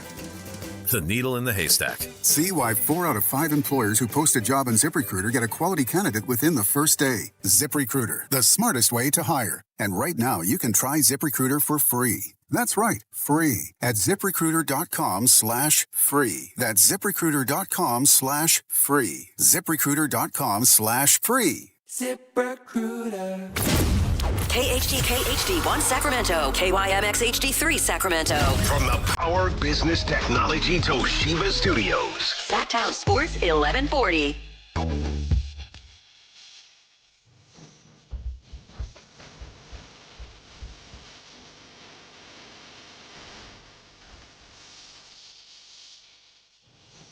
Live and local, it's the Drive Guys.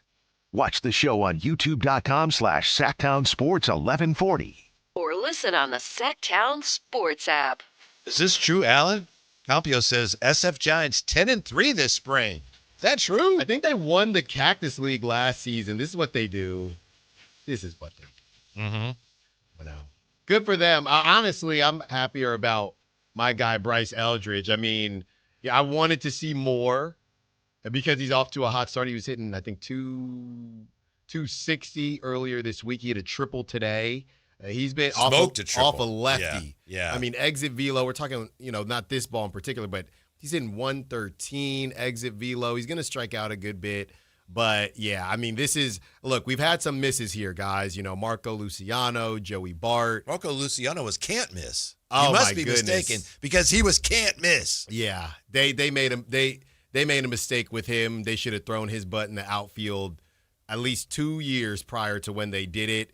They did not handle him well. Joey Bart, I just think didn't work. He actually played decent I think he's still on the Pirates, but yeah, everybody, it seems like every team in the league has a young stud except for the Giants. So hopefully Bryce Eldridge, the A's got about 3. Yeah. So hopefully the Giants can have at least one. And the prospect list came out. The new prospect farm system list came out yesterday, and the Giants are sitting at 19, Whitey. But they do have some young guys that are hopefully going to take them over the top in a couple years. Here, I think Alan will like this. I think, Joey Bart has really done a great job reviving his career because for a while there, it looked like Joey Bart was going to be the James Wiseman of Trey Lance's. And instead, he looks like he's a legit major league catcher. Yeah. I knew it. I'm going to give you the look you give me when I'm trying to get there, but I just don't know if I can get there. I'm going to get, I can, if I squint. It's the same squinting Kevin Dana did with PBJ and KD. It's the same squinting. Yeah. I got to, that was not working out so far. Man, I don't know what to do with that, man. And you just got to give it time and hope. Yeah. And the shot looks smooth. He doesn't look uncomfortable. It's just not going in. I think this is good news for the Kings, and I think it may be really good news. This is something that we've been talking about, and not a lot of other people have been talking about. Maybe we were just very forward thinking, or maybe we were too worried about something before we needed to be worried about it. This was at the MIT Sloan Analytics Sports Conference. Commissioner Silver today talking about lottery reform. Quote, "We are going to make substantial changes for next year. On one hand, you can completely divorce the draft from teams' records." That's scary, right? It's like, uh-oh. "That would be a major shock to the system. Not to completely forecast where we're going, but I am an incrementalist," end quote. So that's the commissioner saying changes are coming.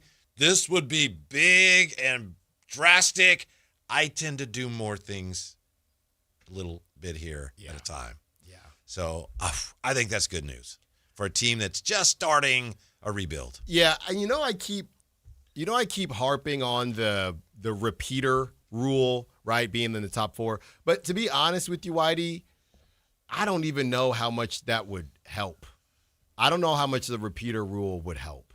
I still think if a team wasn't good, they'll still say, yeah, I'll take my chances at the 5th pick in the draft. Yeah, I think so. I don't know how much. Now I'm just kind of doing whack-a-mole like with Westbrook fans. Now I'm just trying to figure out which rules that are left that we've discussed. What do you mean, like Westbrook fans? What are you saying? Well, I mean, I had to mute my Twitter for the day.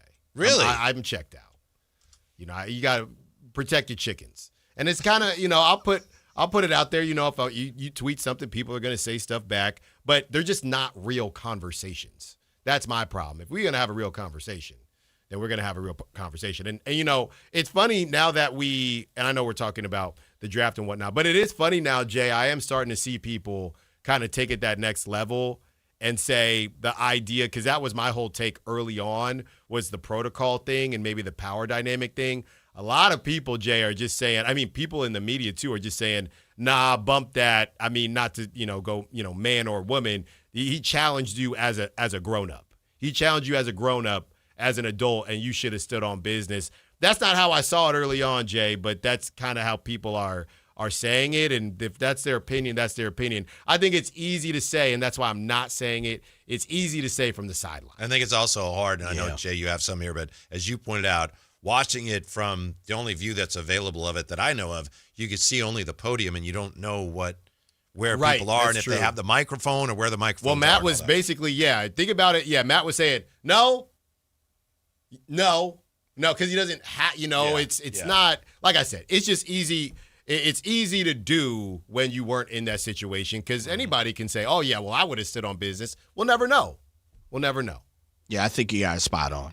Pretty much everything you said is kind of what I feel and say is until you're in that position and or you know how the workings. And I saw you say that yesterday night. If I'm correct, Alan, you were like, listen, unless you've been part of a press conference and been on the opposite side of asking questions, sometimes you don't even get an opportunity to ask a question, especially depending on how big the press conference and the scrum and the event is. It's not like everybody's sitting there at a big table with Russ. Yes. Right. Yeah. It's definitely not like that. And you just need to peel back the curtain a little bit. Mics are passed around. So if you can envision, Russ is on the podium and he's sitting like on the throne. He's above everybody, right? Literally looking down on everyone. Absolutely. And he is the one controlling. What do you think? The narrative. What do you think? What do you think, broke boy? You know what I mean? He didn't say that, but that's how I would have taken it. I mean, I'm just saying. Hey, what do you think? I don't know, Russ. Let me hold something. And that's the last thing. Let me get the bag. Yeah, no, let me get the ammo bag. That's the last thing. We don't get to critique you at our jobs. Look, if you paid me, and I hate to do this, but if I was making $5 million a year, you could critique me. And by the way, players now with podcasting, players have every opportunity to A, they can criticize media if they want. B, set the record straight. They don't have to go through the media and go to fans. Look, this is what's going on. Draymond. Yeah, exactly. Right? Does it all the time. But again, there is a power dynamic there. You know what I mean? And I'm not saying, whether Russ purposely did it or whatever. Maybe he just got caught in the moment, whatever. But first of all, Russ, I don't believe has a podcast. One of the rare guys to not have a podcast. Yeah, I don't think so. He is an elder statesman, so he's more used to the traditional side of media, which is. Are you saying he can't figure out how to do a podcast? I'm saying Russ is more comfortable doing what he did last night than going home and saying, I'm calling out. Now, I think it would have had the same effect if he said, I'm calling out Matt George. But then when you do that, to your point, Whitey, you don't get an opportunity to just, when you get on me, it is what it is, or figure some things out. That's basically what Russ did. You don't get that opportunity. You turn on that mic, you have to say what it is. You can't just allude to things. So you do it in a situation like that, you can, it's cut off. Or any more questions? Let's get Russ up out of here. Like that's what it is. To participate in the conversation, the number's 339-1140, 1-800-920-1140. Casey's joining us now on Sactown Sports. Hello, Casey. Happy Friday. What's up? Hey, guys. How you doing? Good. So I want to talk about Westbrook. The first thing I want to say is, of all the players that have ever come to Sacramento that had a decent career before, I've never gained more respect for anybody than Russell Westbrook by watching him play. I used to consider Westbrook a stat pattern, but the dude is all hustle. And sometimes he takes bad shots, but nobody deserves those shots more than him for the effort that he puts out. If anyone deserves to take a bad shot, it's him because he's busting his butt out there. Regarding what he said, I think what he's talking about is, I listen all day to your guys' station. I'm an Uber driver, so I'm all day listening to all of the shows. And, sometimes there is some unfair critique that goes into a more of a personal level than it does a basketball level. And I think there's things that have been said that, like you say, players that are young can take it out of context and be like thinking, oh, if I do this, I'm going to have to hear about it on the radio tomorrow, and it's getting in their heads and stuff. And, I think that we got to stop, as a media in Sacramento, stop going personal on these players. Like the guy that Campio said, Matt George said, I don't want to see Russ play again for the Kings. Like, you're talking about a guy's career. You're talking about his livelihood. Just because you don't want to see him play, like, you don't go on the radio and say something like that. Like, that's that's not a fair critique of basketball. That's not basketball critique. You're making a personal opinion. You're making it personal, and I think, like you guys said, it was a little bit more about Russ than he led on, and maybe about the older vets too, because we pocket watch these guys like Zach LaVine and talk about how bad his contract is all the time, and I'm sure that gets on players, and there's just, to me, like I said, there's just too much non-basketball degrading that's going on with the players from the media. And, when Russ says, it's not fair because I can't critique you, it's like the way he's looking at it is, you guys are using my name to make your clicks. You guys, not saying you guys, but the media, you guys are nobodies, and you're making your money off my name, off our name, by putting these stories out there that you're wanting clicks from. And don't be doing that. If you want to talk about the team and we're not doing good, that's one thing. But don't be talking about personal stuff. All right, Casey, thank you. First of all, thank you for listening all day. But I don't think the Sacramento media does much in the way of personal attacks on players. No, but we could quibble here or there, but I don't think that's something that goes on here. It's the same thing, man. What is personal and what isn't? You know what I mean? If think Matt Russ says, I don't think he should be playing. I don't want to see him play. I want to see the younger guys playing. Yeah. Oh, well, is that personal? Right, because he's going to be a Hall of Famer. You can't say that. I saw something, guys, that kind of encapsulates this. Somebody said, Sacramento media has been soft for a while. Glad Russ called them out. So Sacramento, that is literally Did he call out for being soft? I don't but clearly they're not soft because they're going too hard on folks. Right. So what is it? Yeah, that doesn't make sense. What is it? And everybody like. That's right. Get them soft but tough, too tough Sac media members. It's just get them softies to stop taking personal shots. Right, which we don't know what again. Saying that you don't want to see somebody on a team is not a personal shot. And there is a money aspect. Depending on how you say it. Right, sure. From everything I've seen, I want to see Nick Clifford play. We had the conversation. Waive Russell Westbrook. I will say right now, I thought that it's too late now, like 18, 19 games left. They should have waived Russell Westbrook. There's no need in him playing 30 minutes yesterday in their 50th loss. There's no need. That is not a personal attack. I don't know Russ. I don't know anything about Russ. That's how I feel about the Sacramento Kings. If Russ thinks, hey, you talking about how I'm playing? But yeah, that's part of the gig. And this idea Casey is saying is, you're making money off me. Yeah, well, that's the gig.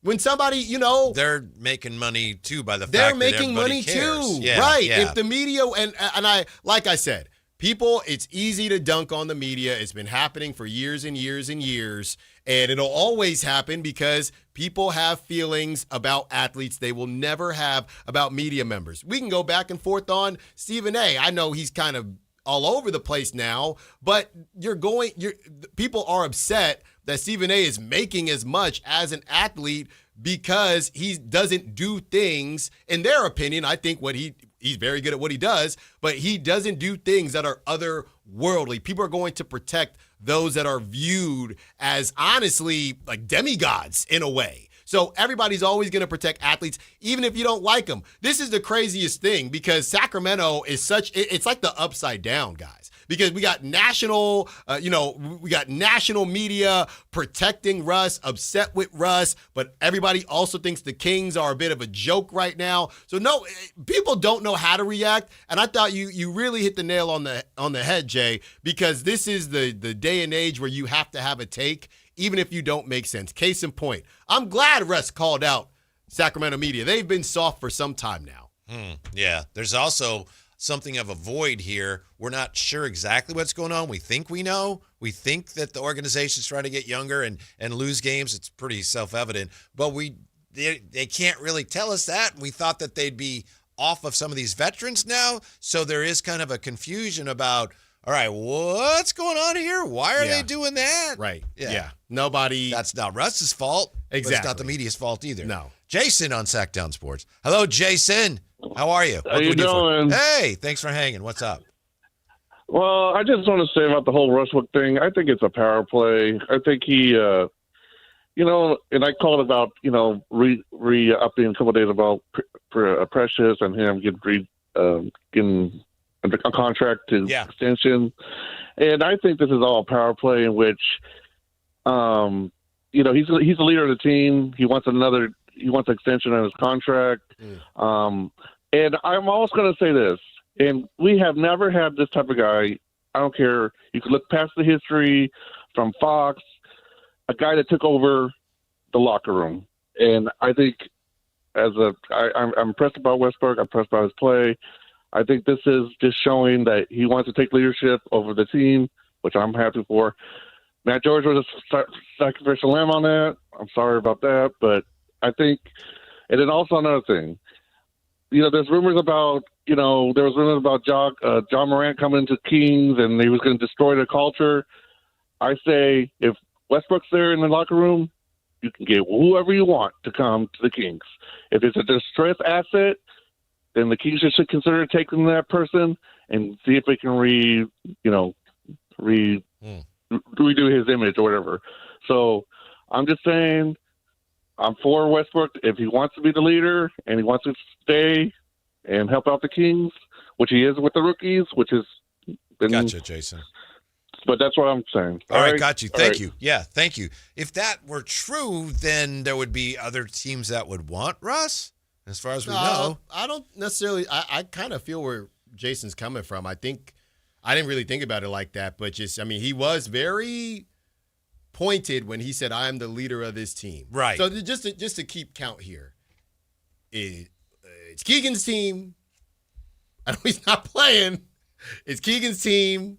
But now Russ is the leader. Things. I'm just saying. That's two different things. Keegan seemed like Keegan's the guy, the main offensive force. We'll see. I like what Jason said, though. I mean, he could be positioning himself to get another year. I don't think that's crazy. I do think that's something he'd like to do. It's also interesting that he declared himself leader of the team, and we know that today on social media, Zach LaVine and DeMar DeRozan both showed support for him. Mm-hmm. So no, I'm not saying that that's a surprise, but it's like, okay, confirmation that they're good with all that. Yeah, I mean, look, I'm not going to. All them L.A. guys stick together. I got to be real careful, man. It's just, I don't know. If you give me $100 million, I would just be very happy. It would be hard for me to have a bad day. No, it wouldn't. It would be hard for me. You would still have bad days. People would still irritate you. I'm just saying that. Let me just hop on my Instagram. I don't have a care in the world. I mean, it's just, I don't know. I just feel like it's in my opinion, stepping on the little guy a bit. Why would someone who has a ton of money not have a care in the world? Well, it depends on the cares, obviously, health and things like that. I'm saying about this. You are going at people. I don't think anybody in that building, I don't know, maybe Draper wouldn't have been in the building, but I don't think anybody making that type of cash. You know what I mean? We trying to feed our families too. And I just, like I said, the ickiness of the power dynamic that, a lot of people just aren't going to understand. I understand it. Especially coming in, it was, new market for me. You got everybody is staring and picking on, hey, can I get a question? Sometimes you don't do it in time and they just, or sometimes they don't happen to see you. There's just a lot at play. This is not first take. That's all I got to say. Mark on Sactown Sports. Hey, Mark. You're on the drive, guys. Hello. Gentlemen. Yeah. Hello. Hey, Hello. I want to piggyback on what Alan was saying about Sacramento media. I mean, it goes back a long, long time, basically since the team's been here. Whitey, you've been around long enough to remember when Bob Graswich and Old Apollones had a little scratch up. We were talking about Bob Graswich earlier. Yes, sir. Yeah.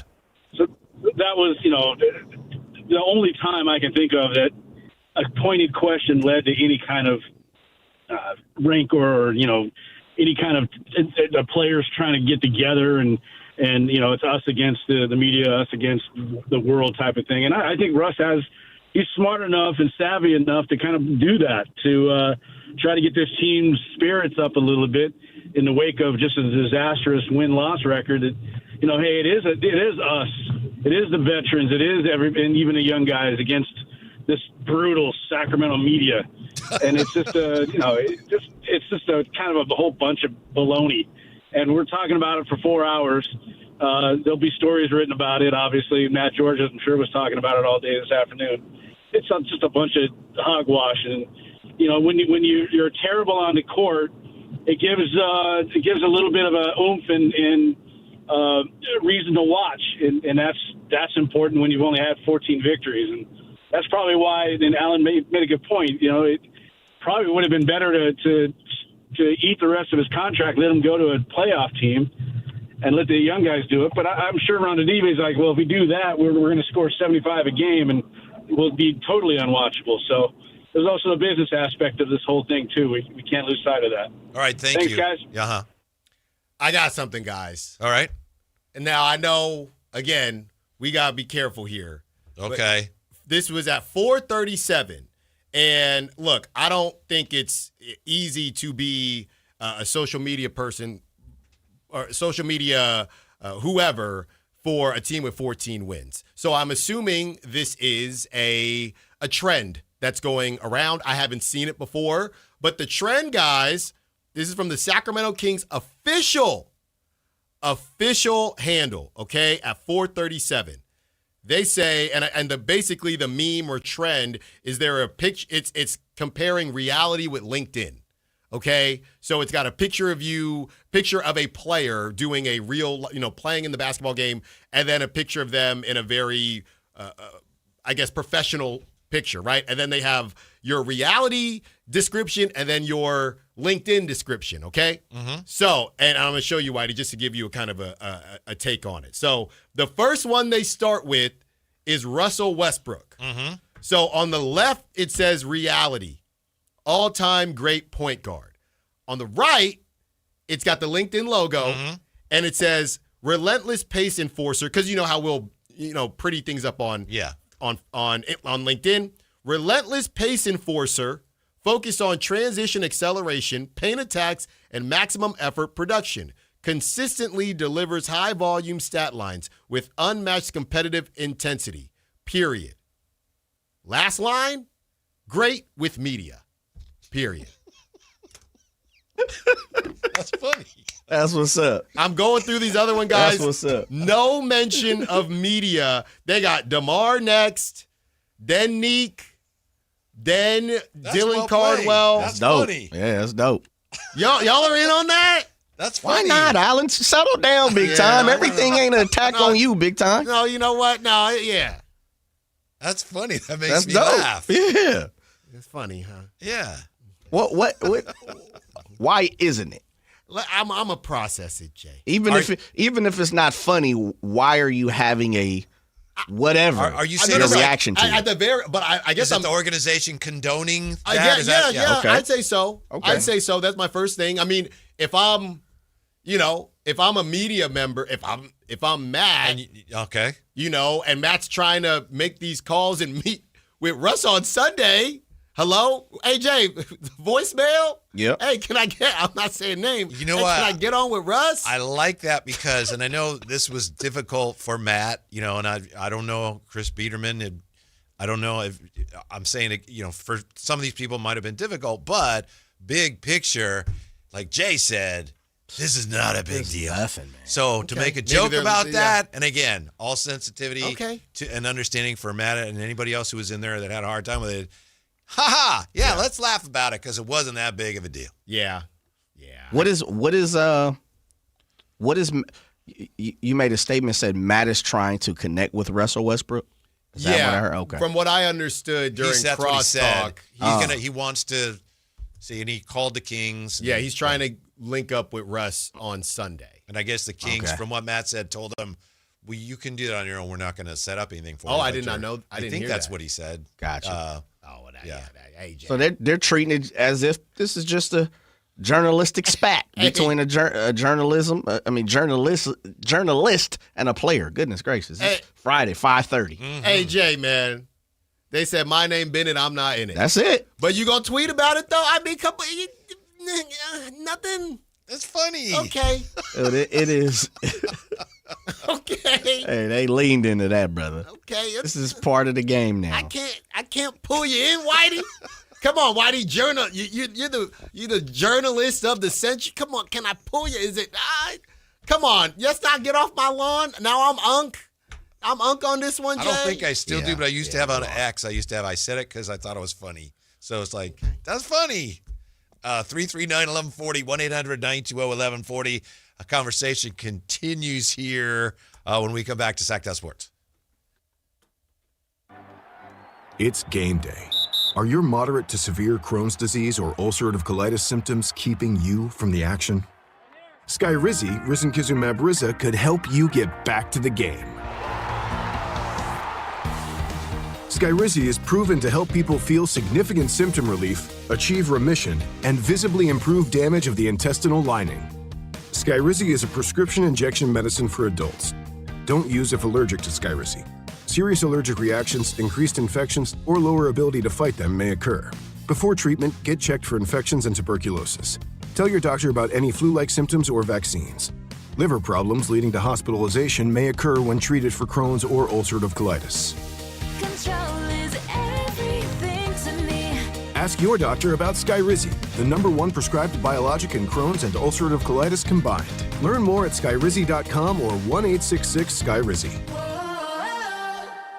If your business depends on reliable vehicles, it's time to upgrade your fleet at myelkgrovechevrolet.com. We specialize in fleet pricing, bulk discounts, and fast approvals, so your team stays on the road and on the job. From work trucks and vans to fuel-efficient sedans and SUVs, we have the inventory, service, and financing to keep your business moving. Call or visit myelkgrovechevrolet.com today and ask about exclusive fleet savings. myelkgrovechevrolet.com, driving business forward.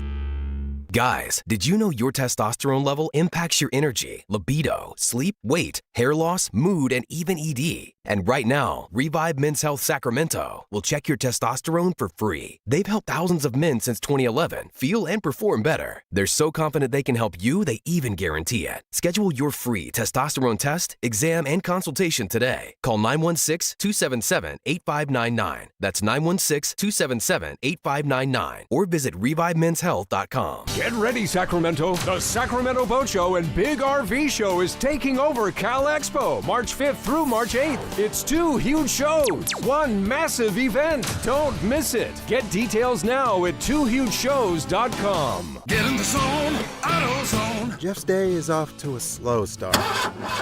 So he heads to AutoZone, America's #1 battery destination, where Sammy, a local AutoZoner, tests his battery for free. Looks like he just needs a charge, and Sammy does that for free too. In no time at all, Jeff is back on the road, ready to finish the day strong. Free battery testing and charging at every store. No hassles, just help. Get in the zone, AutoZone. Restrictions apply. I'm U.S. Transportation Secretary Sean Duffy. The sound of a seatbelt. It's one of the most important sounds in our car. It means everyone is ready and everyone is safe. The more our kids see us put on our seatbelts, the more natural it is for them to put theirs on too. Make it a priority. Buckle up every time. Hear the sound? Make it a habit. Paid for by NHTSA.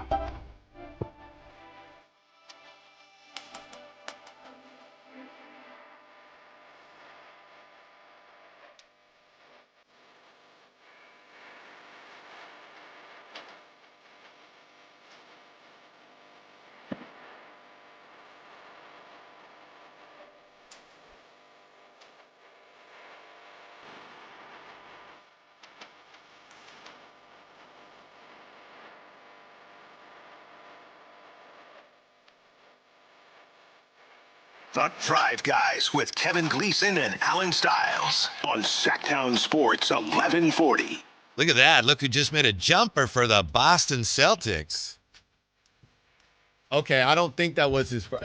Just based on how the crowd reacted. I'm not saying it was his first, but that's the first one I've seen. First one I've seen, too. Yeah. Jason Tatum is back.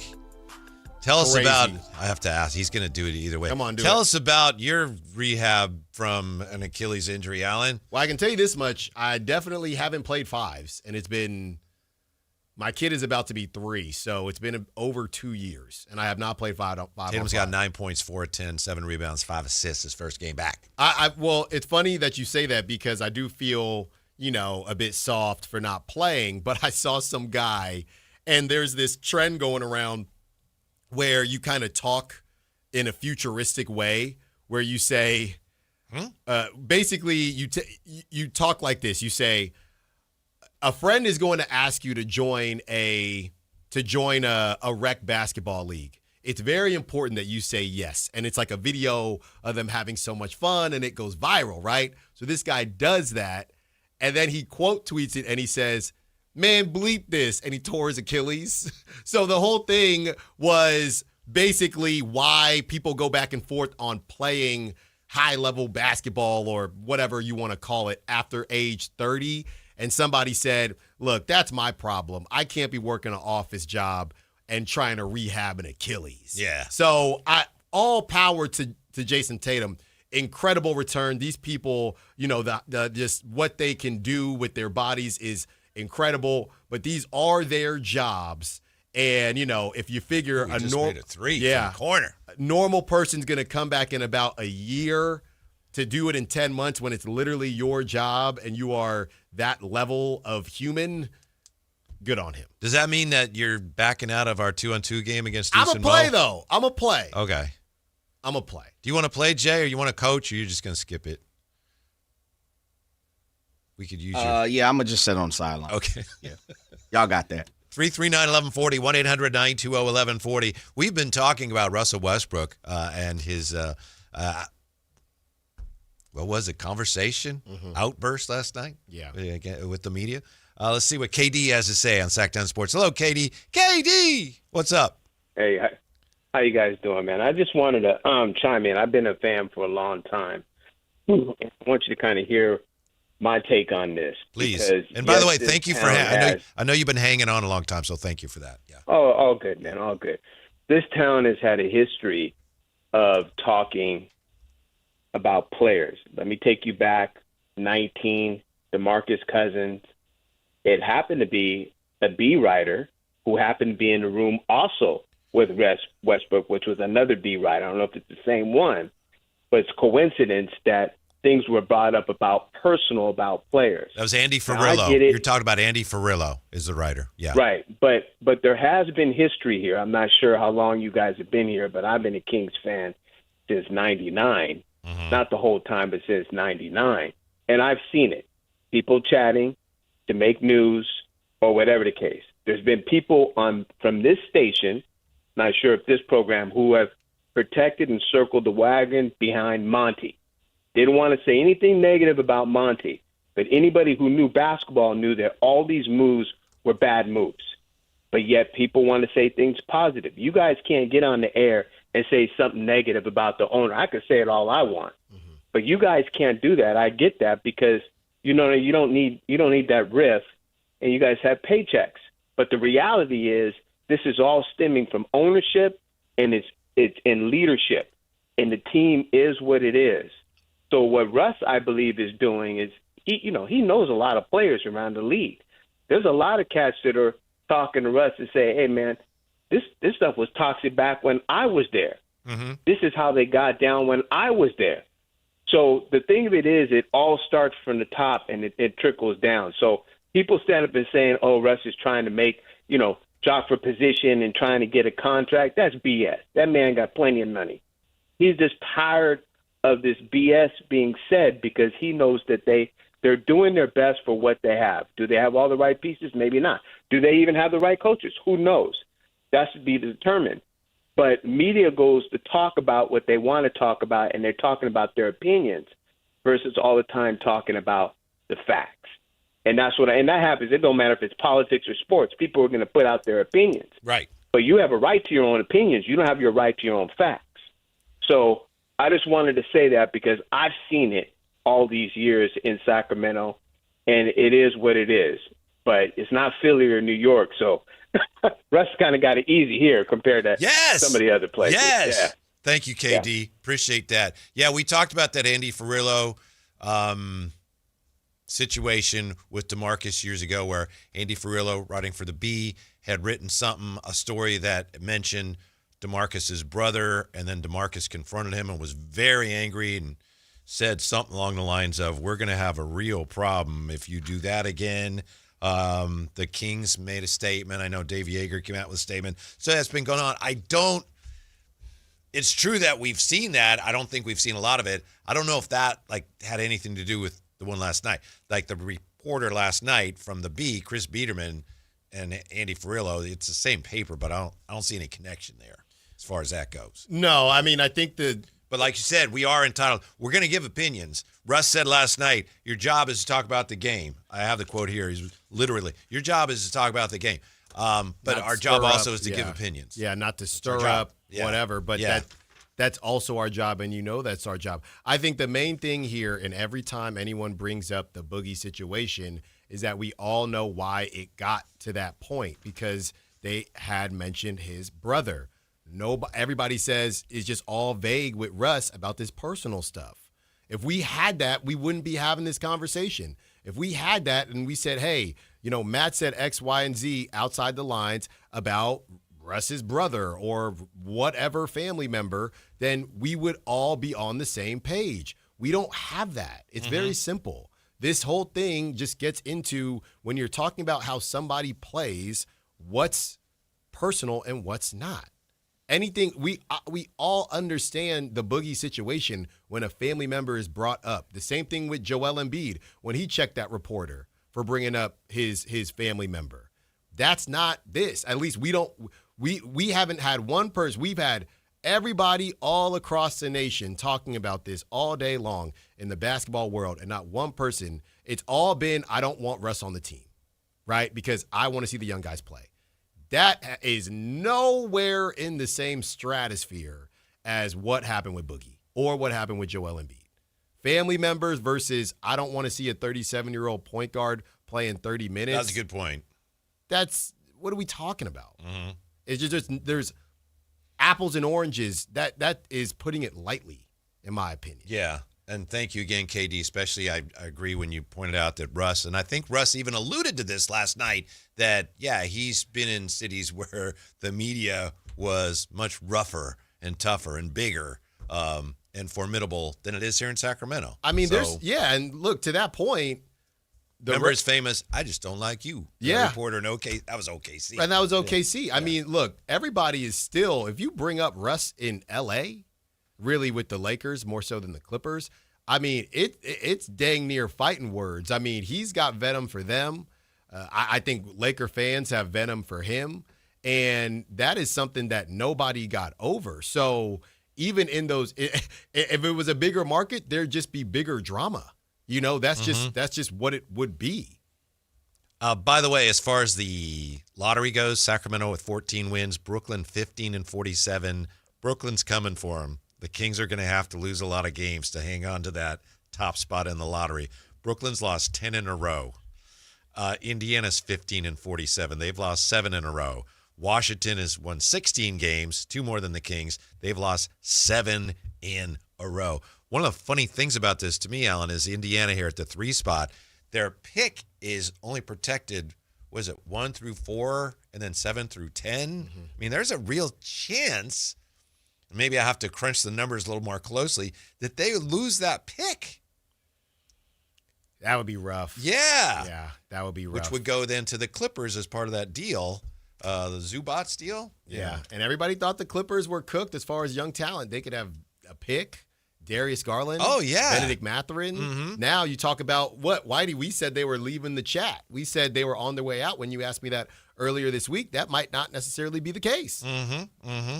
But it's going to be tough. As you've pointed out many times, the schedule gets easier, and the Kings are they're 2 up on Brooklyn and Indiana. Again, it's all upside down. They're actually 2 behind them, but they want that worst spot. Whitey, I just thought of something. I know we got to get on the other side.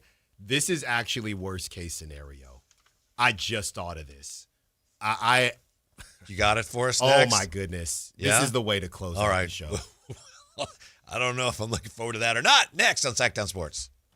At Power Business Technology, we're not another big box corporation. We're your neighbors, locally owned and operated. We know what businesses like yours need, from reliable printers to high-performance copiers. We'll help you find the right solution with personal service you just can't get online. Need setup or support? We're just down the road and always happy to help. Power Business Technology, family hometown service with big-time solutions. Contact us today for all your business printing needs at 844-POWER-BZ. That's 844-769-3729 or visit us at powercopiers.com. Capital Casino is conveniently located in downtown, 411 16th Street, and has been a part of the greater Sacramento area for over 20 years.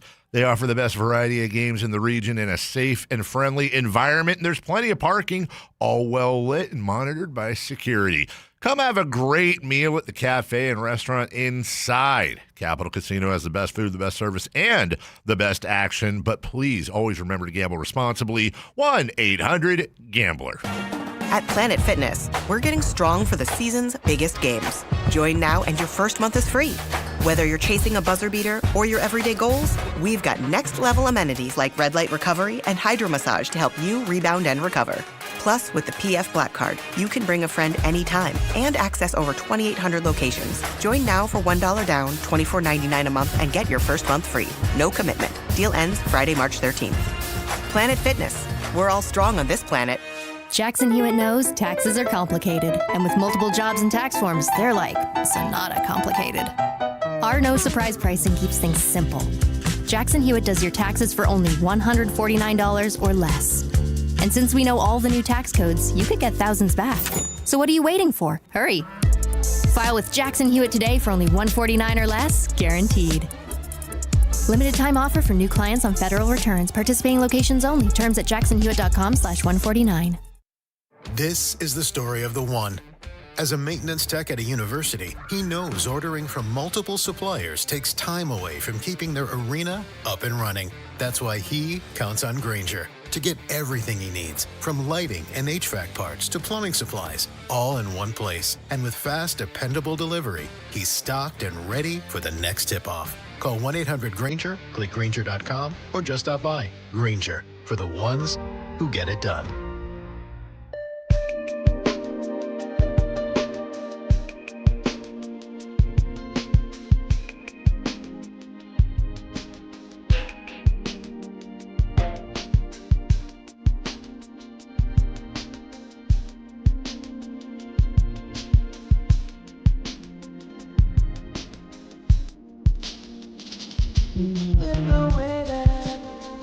The Drive Guys with Kevin Gleason and Alan Stiles.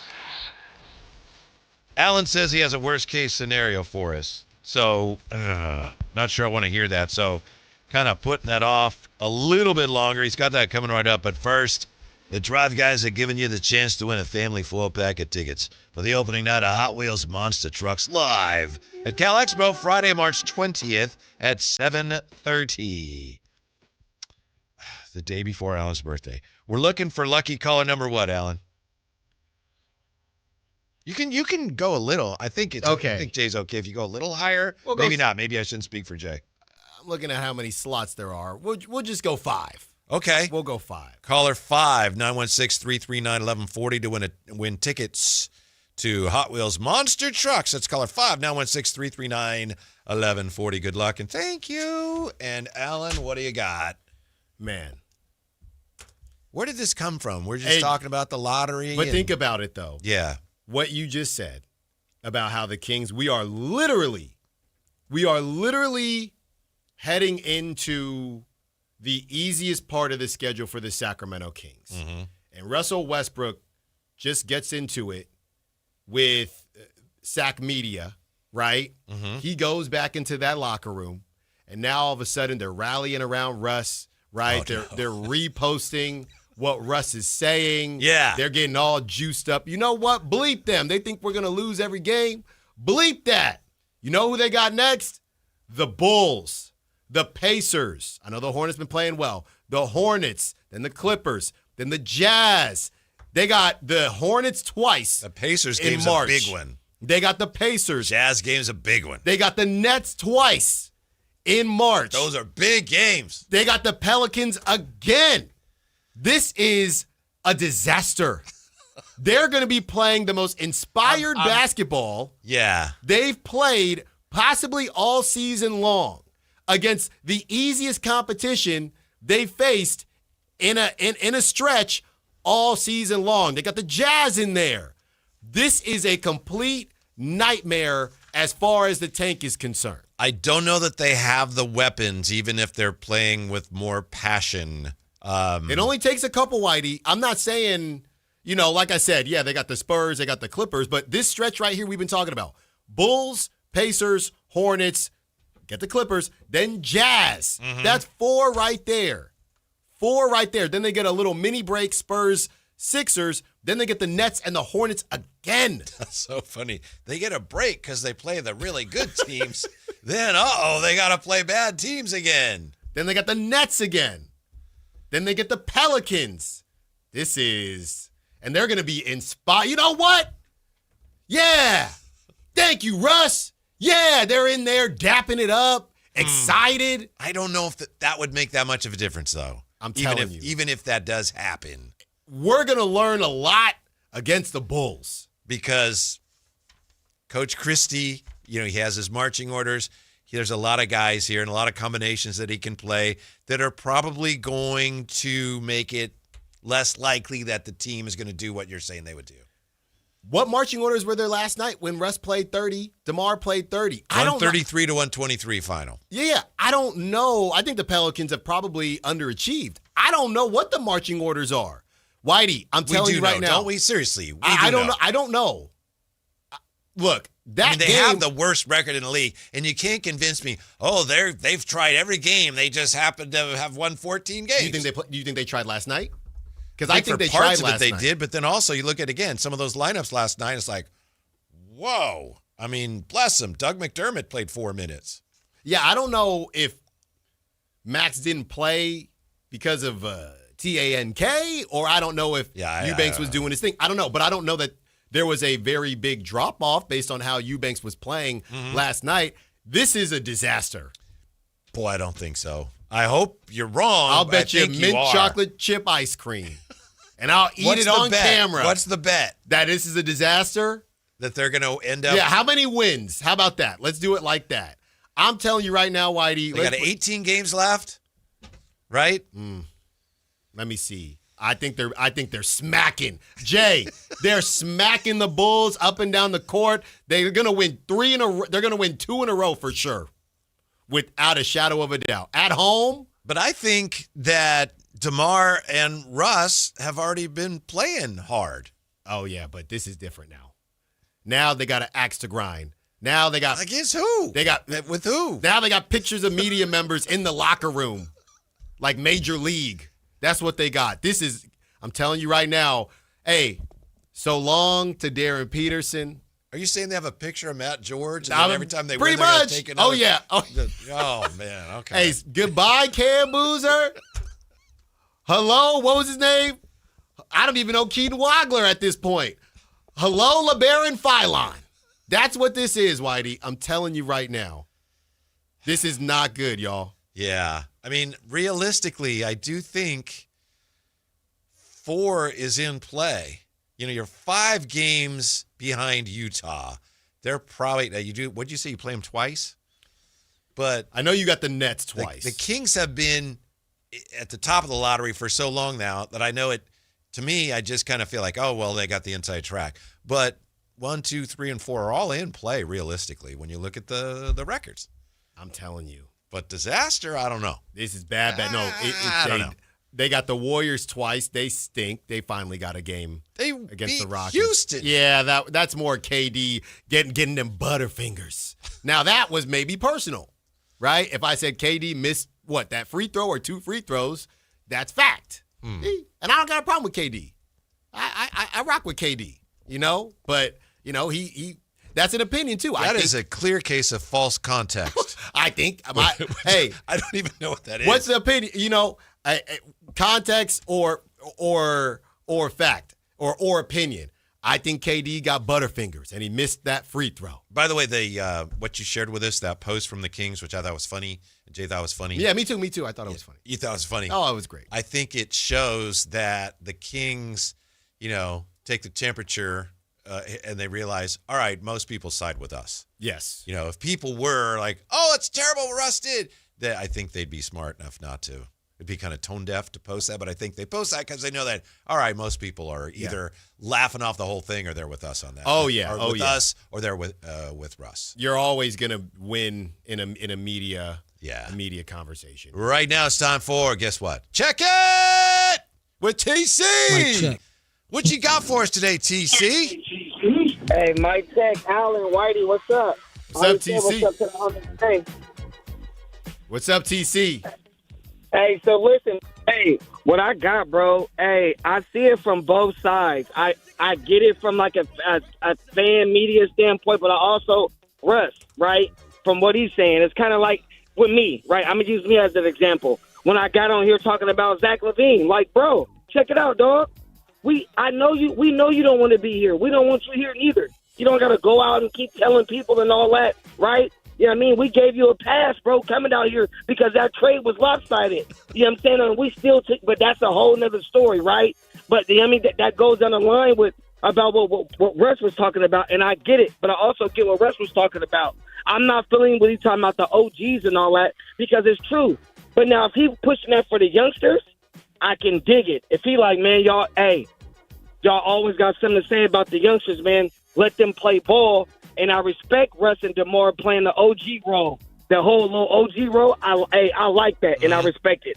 So I'm not trying to play both sides, bro.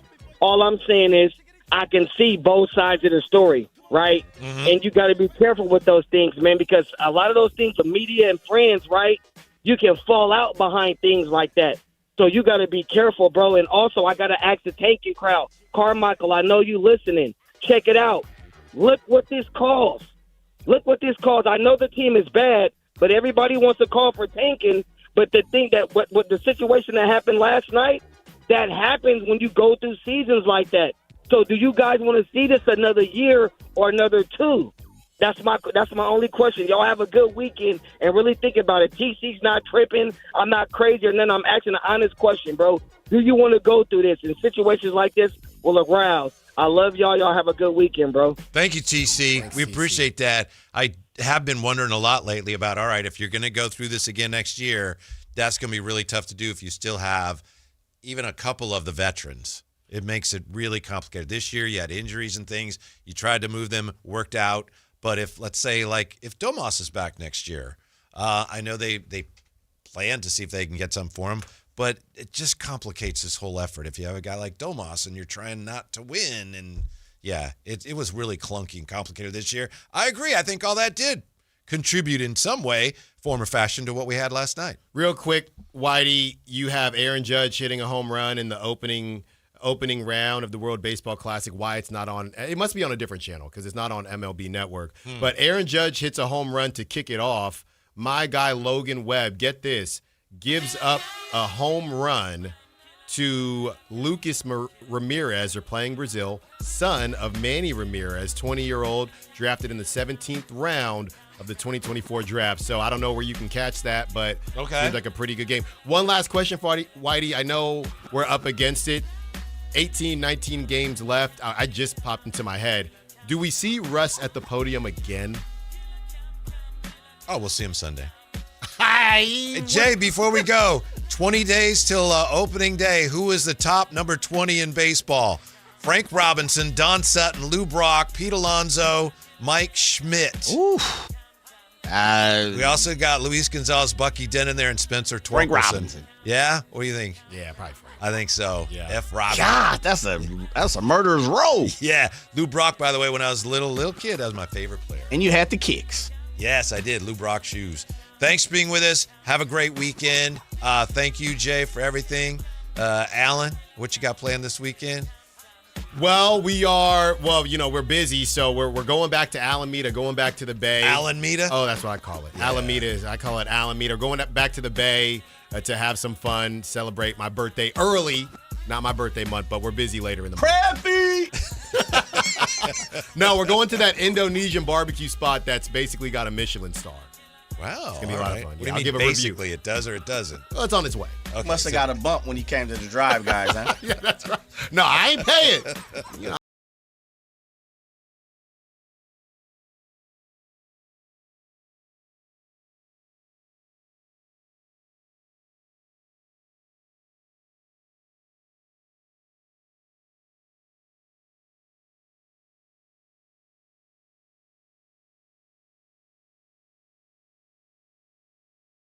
One.